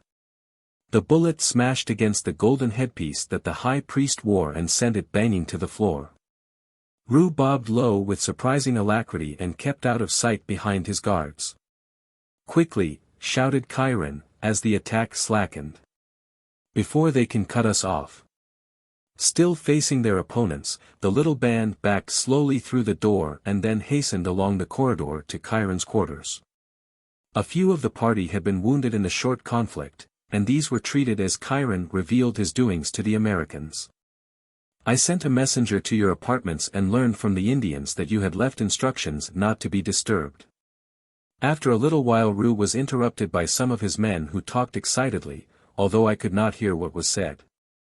An evil but satisfying look came over his face as he exchanged a word with Rana, and then his men rushed off with new instructions. As soon as the opportunity presented itself, I slipped away to your apartments. Maya admitted that you were not there, and I set out to find you. The boat that I had lent you was gone, and a little distance from there I found a fisherman who told me of an incoming barge that held prisoners from Sele. Messages were sent to Laidlaw and these men whom I felt certain I could count on, and we armed ourselves. You know the rest. What do you know of Leola? Morse told him, and the king's face became pale and hard as he heard of the devotion of the priestess, Laida. They left the palace by another way, he said slowly. If I had met them. He paused and let his sentence go unfinished, fighting deep emotion. Finally he gained control of himself. We cannot stay here indefinitely. The doors are solid, but Ru will inflame all of Atlantis against us. They are already in mortal fear from the earth tremors. The fisherman told me that the western waters are white with dead fish, and the paint on his boat was blistered with the heat. The volcanic cloud is red with the reflection of fire. He turned to the nobles who had fought for him. I do not wish to embroil you in this quarrel, my friends. Yet, I am afraid that you are already marked men. Your cause is ours, Kiron, one of them answered for all. Good. If I can get word to my villa, there are 50 men there who are well trained in the use of arms. But our numbers will still remain too few, he mused sadly. Leola and her friend must be rescued, interposed Morse quietly but firmly. Ru plans to sacrifice them at dawn. We must reach them somehow. A raid on Sele. We would be cut down before we reached the boats, said Kiron. Then a bold stroke in the temple. Can you gain us entrance somehow? If we could hide ourselves until the right moment, seize the girls, and fight our way to the tunnel, we might have a chance. The guns will hold them off if we can take them by surprise. Kiron looked at Morse doubtfully. It is the only thing we can do, he agreed finally. It is a desperate chance. Your death tubes may aid us to win through, but I think Ru will be certain to guard the tunnel. But I can gain access to the temple by the royal entrance. It opens only to my touch, and even Ru does not have the secret. The passage leads from here to the chamber of Tela, the astrologer. He will help us, for he has no love for Ru. The priests hate him because he will not read the stars to suit their will. A fierce hammering sounded on the metal doors that shut off the wing from the rest of the palace. Maya appeared to tell them that Ru's forces had mustered for an attack. If the doors will hold them for a while, said Morse, we can collect our ammunition and make our way to your astrologer. On the outside, men battered savagely at the doors. It took only a few moments to secure the arms, the flashlights, and the field glasses. They stepped into the large room that housed the king's pool, and Kiron moved to its side, reaching for some unseen object beneath the water's surface. There was a rush of water, and the pool emptied rapidly. Kiron turned and motioned them down a flight of steps. Along the side of the pool, a series of bronze rings were set for handholds. The king inspected them carefully, selected one, and gave it a peculiar twist to the side. A low door appeared, and they passed through, followed by the nobles who had cast their lot with the king. The passage was pitch dark. Laidlaw switched on his flashlight and by its light Kiron found a lever set in the wall. As he pulled it, the door behind them closed quickly, and the sound of water was easily distinguishable. The pool was being refilled. The doors should hold them, said Kiron hopefully. I made sure that they were well built. By the time they have them down, the pool will have reached its normal level. Let me lead. There are other tricks that make this hidden way secure. Chapter 12. The Hall of Sacrifice. The hidden way led downward with sudden dips and turns. Along the route they passed through two ancient doors, both several inches thick and encased in metal.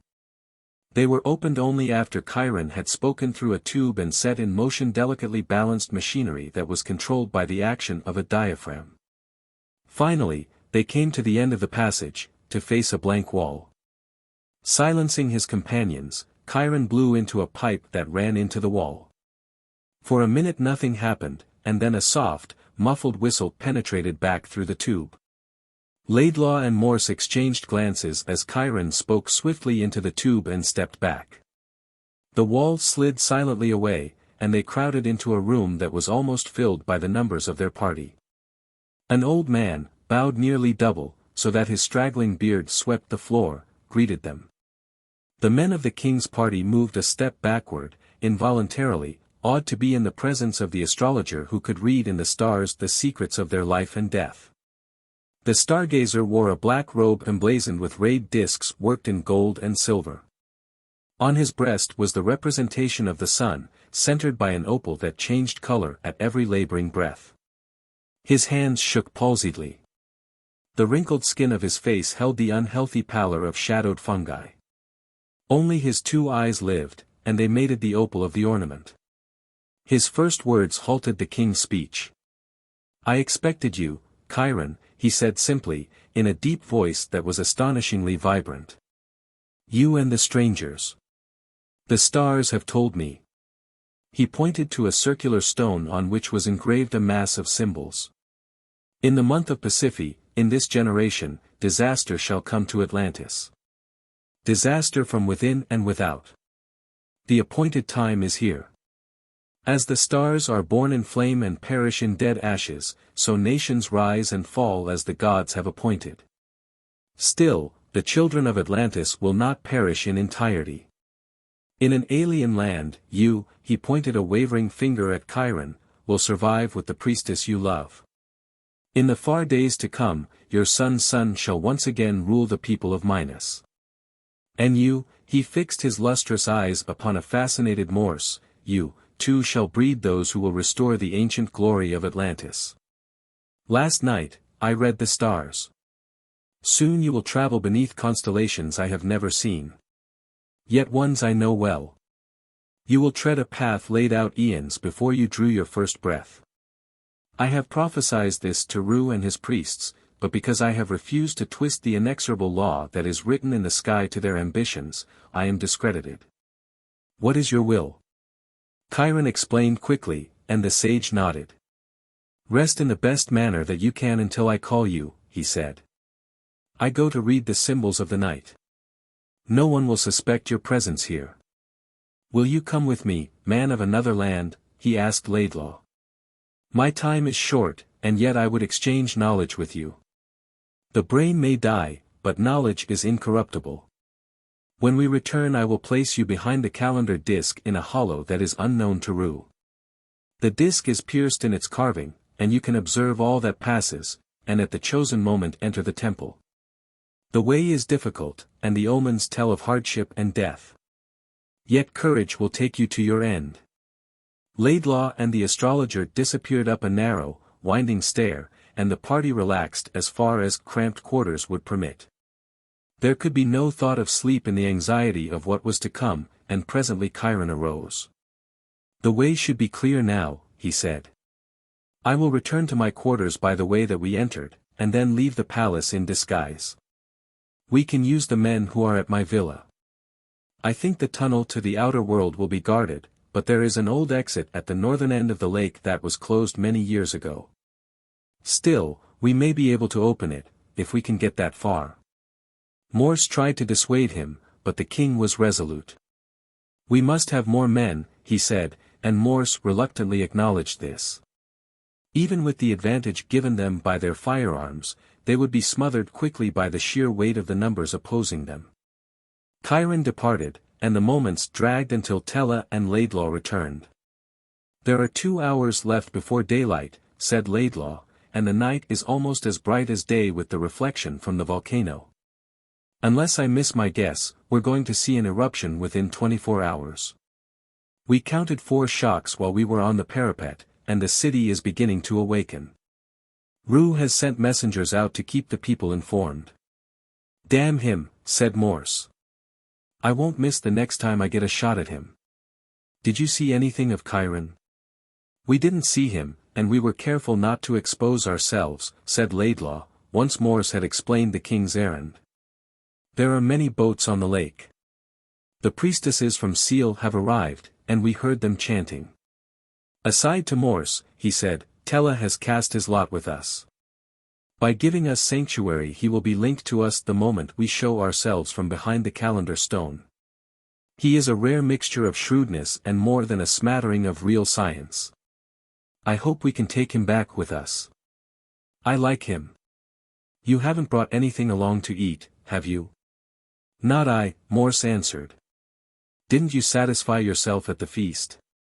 My mouth was filled with words when it should have been full of meat, said Laidlaw wryly. I'm afraid you'll be long hungry before our next meal. We've got to be moving. They filed down a slanting corridor to find themselves in a circular chamber closed by a great circle of stone slitted with deep carving on its unexposed side. The flashlight showed a bronze pipe that was fitted with a mouthpiece leading to a box-like affair above the stone. Tella's private megaphone by which he spouts his oracles, guessed Laidlaw.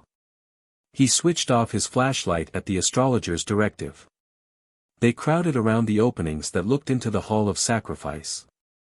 The darkness harbored them, and they waited, fingering their weapons nervously. Suddenly, lights appeared in the inner chamber. The hall was revealed in all its vastness, a forbidding place carved from solid rock. Frescoes of frightening sacrificial rites decorated the walls. Directly in line with the calendar stone was an altar, a high platform built of massive blocks on which rested a golden flower, its petals closed upon its center. Above it loomed the savage figure of the deity, cross-legged, clad in a loin-cloth, a mighty idol with the head of a bull. Its eyes glowed crimson, and one hand held a torch that spouted a flame of natural gas. The other held a golden goblet. Steps led up to the altar, and on either side stood 2 thrones of marble. A murmur of voices reached the ears of the hidden people. Before them Ru and his attendants entered the chamber and prostrated themselves before the altar. They were clad in ceremonial vestments that fairly coruscated with gems and polished metal. Morse's finger itched on the trigger of his pistol. Only the knowledge that a shot would destroy all chances of saving Leola restrained him.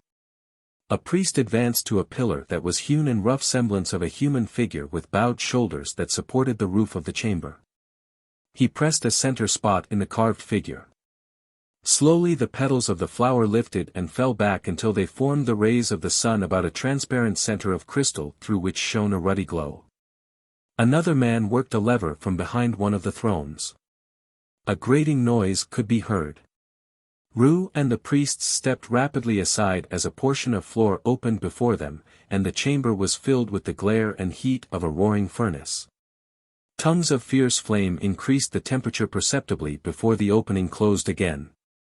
The spot of sacrifice, whispered Laidlaw. Connected by a shaft with the volcano itself, I think.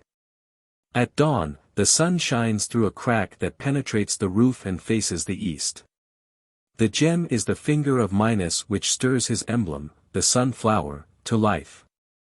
With its opening the shaft is uncovered, and the victim is hot into the incandescent lava. Of course the sunbeam is a theatrical trick. The devilish invention works mechanically. But the finger of Minos is a vital part of the ritual that ties it to the supernatural. And Tella declares it will not pierce the slit today, though there is no eclipse due. He thinks the smoke from the volcano will veil the sun, and he's probably right. It should put a hitch in Ru's ceremonial. I hope so, said Morse anxiously. I'm afraid something may have happened to Kiron. He's got to be here before daylight to do us any good or to avoid discovery. Ru and his followers, satisfied that the hellish machinery was in working order, departed. The lights still burned in the hall of sacrifice, and from beyond the walls the silent watchers could hear the faint sound of chanting. After a time, a column of guards filed in and fixed ropes to keep back the populace who were never allowed too close to the divine mysteries. When this was completed, some of the men took up stations by the main entrance, and the crowd swarmed in. Their murmur of conversation was subdued in the presence of the god and the nature of the circumstance. Finally, Ru and his train made their entrance. In another part of the chamber, a door opened, and the sound of chanting became clear and loud. The priestesses of Pasiphae, their white and silver vestments changed for robes of somber purple that was almost a black, marched toward the altar. In their midst Leola and Lassida walked with heads erect. 4 of the priests received the victims, as the priestesses took up a station to the right of the altar, standing opposite to the attendants of Ru. There was a long pause. In the hidden cavity behind the calendar stone, Morse and Laidlaw could hear the beating of their hearts as they prayed for Kiron's coming. They counted a double company of guards within the hall of sacrifice, and another detachment entered in company with Rana, who passed by Leola with a look of triumph. She seated herself majestically on one of the thrones, while the other, the throne of Kiron, remained empty. The priests of Minos began a sacred song to the sun. Ru stood in an expectant attitude, glancing above him to the cut in the roof through which the sunbeam would fall. The 4 priests bound the feet of the victims, and Leola was left standing on the spot of sacrifice. At Tella's bidding, the little company grouped to one side behind the calendar stone. The astrologer readied himself to touch the mechanism that would swing the stone on a pivot, watching Morse intently.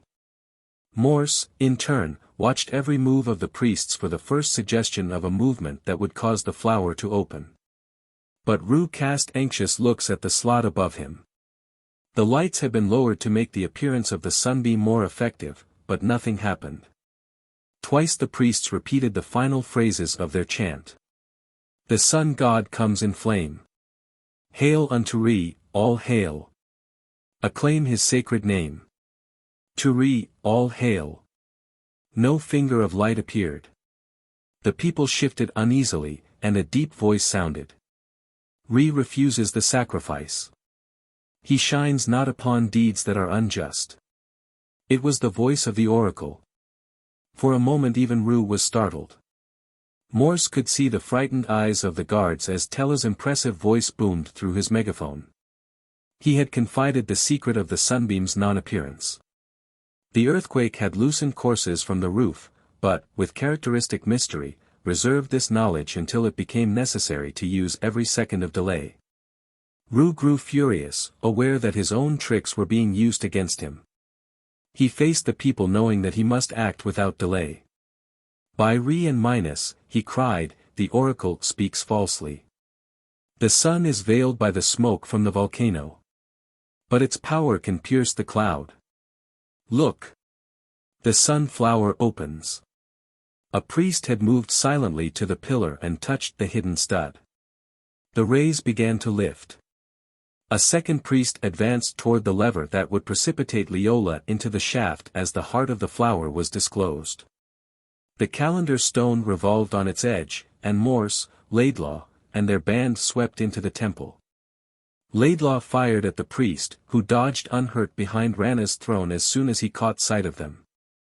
Morse caught Leola to his side, while Rana, maddened by rage and jealousy, leaped at her sister with an upraised knife. From behind the throne Ru cried out to stop her, but the queen gave him not so much as a look. At that moment a portion of the floor rolled back, and a great tongue of flame shot almost to the temple roof. Rana shrieked, dropped her weapon, and covered her face with her hands, seared and blinded with the leaping flames. She tottered and fell forward with a hideous shriek into the shaft of death. The temple became a bedlam. The guards fell back momentarily, then attacked the band with fury, pressing them back toward the calendar stone. Suddenly, Kiron appeared behind them with a body of 50 men, and the guards fell back before these new reinforcements. The king moved forward swiftly and pulled Lassida from the arms of a pair of Ru's henchmen who had sought to push her into the flames. For a moment, there was a lull in the fighting, and then Ru's strong voice called out. He urged the multitude to avenge their queen and the profanation of the temple, and the spectators, who had been silent spectators to the fierce battle, looked at each other dumbly. Ru's urging was renewed, and then with a thunderous roar the mob surged forward. Morse had time to set Leola behind the stone, and then joined Laidlaw and the 2 Indians in a fusillade at their attackers. But the wave could not be stopped. The numbers were too great. Tella was down, gasping his life away with a great wound in his breast. And Kiron himself was hard-pressed until Laidlaw, noticing the king's peril, shot two of his closest adversaries. Ru, his passion kindled by the overpowering rush of the multitude, forgot his danger in the impending victory. He moved from his sanctuary behind the throne, shrieking his hate. And for just a moment he was revealed to Morse. The American steadied himself and his aim was true. A crimson star blazed on the forehead of the high priest, and he screamed, spun wildly, and plunged headlong into the fiery pit. In the next minute the band was behind the great stone, and Kiron fumbled for the hidden spring. He found it, and the ponderous mass shut out the furious attackers. Chapter 13. The End of Atlantis. For what seemed like hours, but what was in reality only a few minutes, Kiron and his companions traversed unused passages until they had reached the street. As they emerged from the palace, the earth shook violently, and a number of men were thrown to the ground. The sky was leaden where the great pall of the volcano shifted above the city, lit up by sudden flashes. The lake was covered with waves in which fish floated by the thousands, and steam hung above the surface like a low fog. Here and there along the causeway sections of cornices had fallen. Apparently tremors, which had gone unnoticed in the low level of the temple during the intense fighting, had been occurring with greater frequency. Kiron led them to the boats in which he had landed his men. As the band showed themselves on the main causeway, howls of rage greeted them. Behind them, they saw the first ranks of the infuriated populace, some of the guards, and a few of the bolder priests, who burst from the temple entrance like angry hornets. The boats were boarded and pushed into the lake with less than 100 feet to spare, but the pursuers poured into other vessels, and their oars lashed the water to a frenzied foam. Morse, Laidlaw, and the two Indians sought to discourage them with their rifles, but the odds were too great. And many of the pursuing craft, with 2 tiers of oars, were gradually overhauling them. "We'll have to land on Sele," shouted Kiron. "We can fight them from the water stairs and have the temple to fall back to." "We'll have to watch out or they'll flank us," said Morse, remembering the cove. "Are there any other landing places besides that one they used to capture us?" he asked Leola. "There are none," she answered. "Then Maya and Zolo can guard the cove with 12 men and their guns. If only we had more rifles." The little group moved away quickly, following the Indians. There was little time for talk, barely time to range themselves upon the shallow steps of Sele, before the leading galley moved alongside, and the fight was on again. Morse and Laidlaw checked the first attack, but ammunition was running low. Moreover, their opponents were now fully convinced that the volcanic eruption and earthquake were caused by the actions of the priestess and the outsiders, and they fought desperately. Soon, the lower steps were covered with dead and dying, but the attack did not waver. Step by step the little force retreated, fighting tenaciously. Behind shields set edge to edge, they wielded their swords, while those in the second line flung short javelins or thrust with long spears. The defenders held the advantage of the steps which had been hewn from the rocky bed of the island. Yet, they were rolled back inevitably toward the temple. 3 galleys had landed, and in the distance additional ships were leaving the city. The guards, trained fighters that they were, fought like fiends.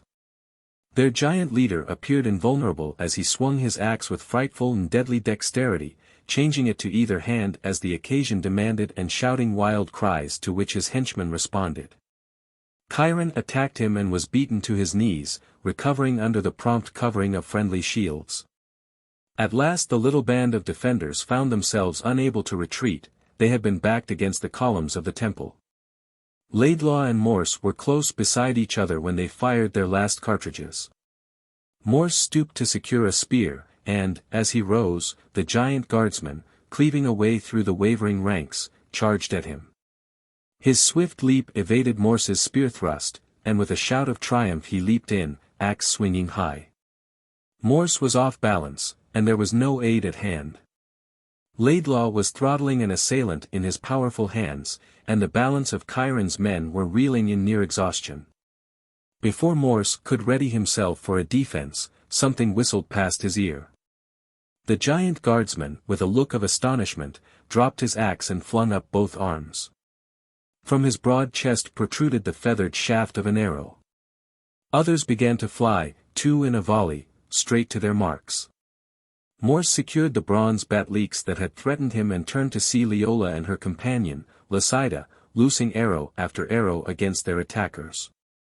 There were no bows to be used in retaliation. The weapon had become almost obsolete and was used only by the priestesses of Pasiphae as a sacred symbol. Morse waved at Leola, and she called out encouragement.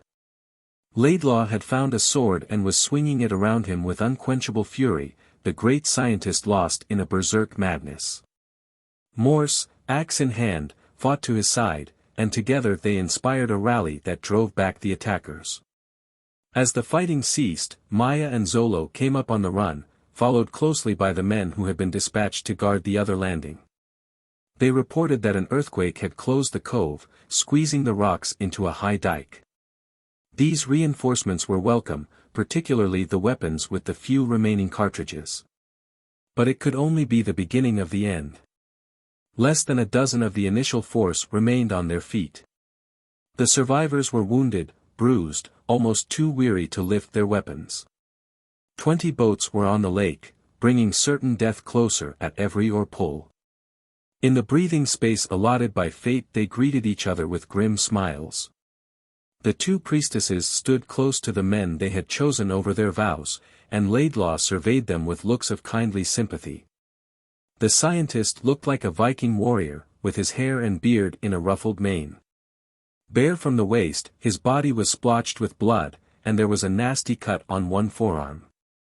He had set a helmet on his head, and a gory sword was still clutched in one hand. "It's a good way to go out," he grinned.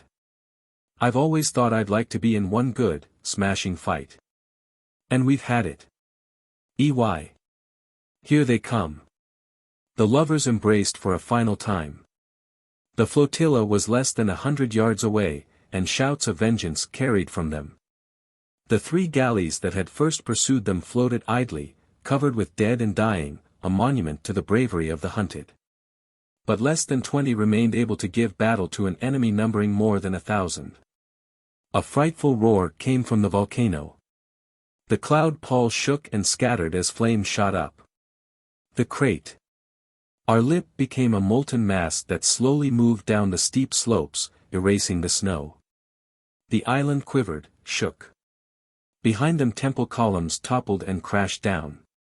The water stairs were split in two, the edges grinding and working hungrily against each other.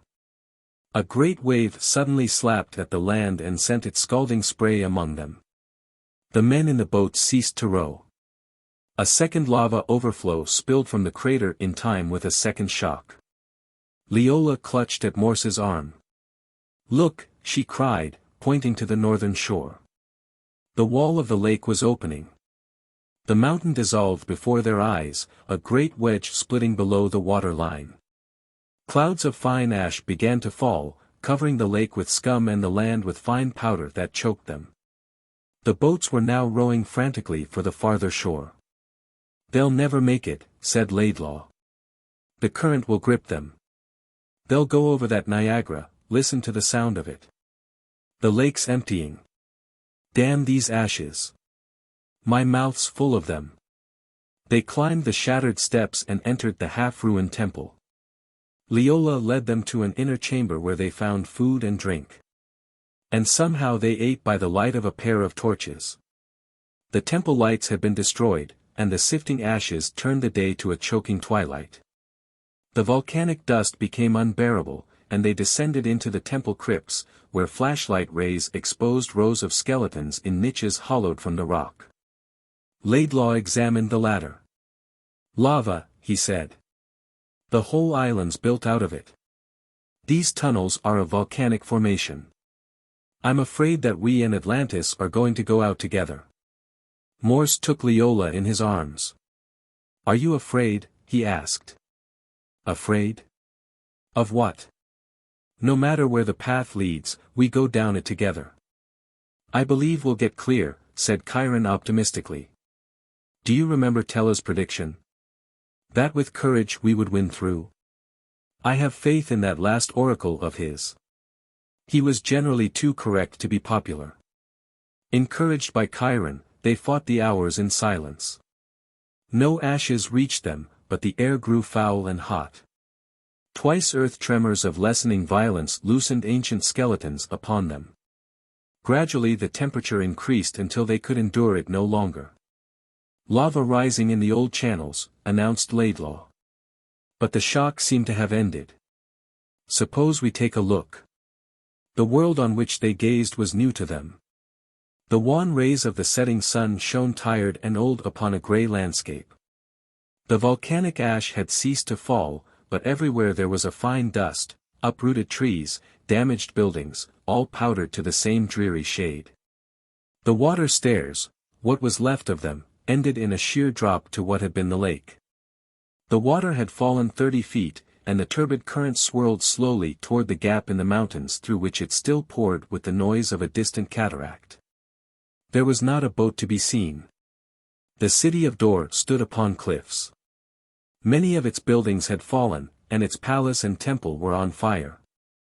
Little remained that had escaped nature's hand of destruction. Nor was there any sign of human survival. The volcano vomited its pall of smoke, black above, blood-red below, and the slow lava stream had almost reached the line of trees. Everything was dull with the grey film that floated in patches upon the dying lake. Here was the abomination of desolation. Not a cheerful outlook, said Morse. But it is an outlook. There are no boats, said Kiron. There are trees, Morse answered. We can build a raft. 3 months later there was talk across the table in Morse's dining room. I think I'll go back to Atlantis, said Laidlaw. Kiron made a face. Haven't you had enough of destruction? He asked. Laidlaw smiled. I don't think you four have been married long enough for me to coax away the grooms, but I want to finish my researches, and with Kiron's permission I'm going to form a company.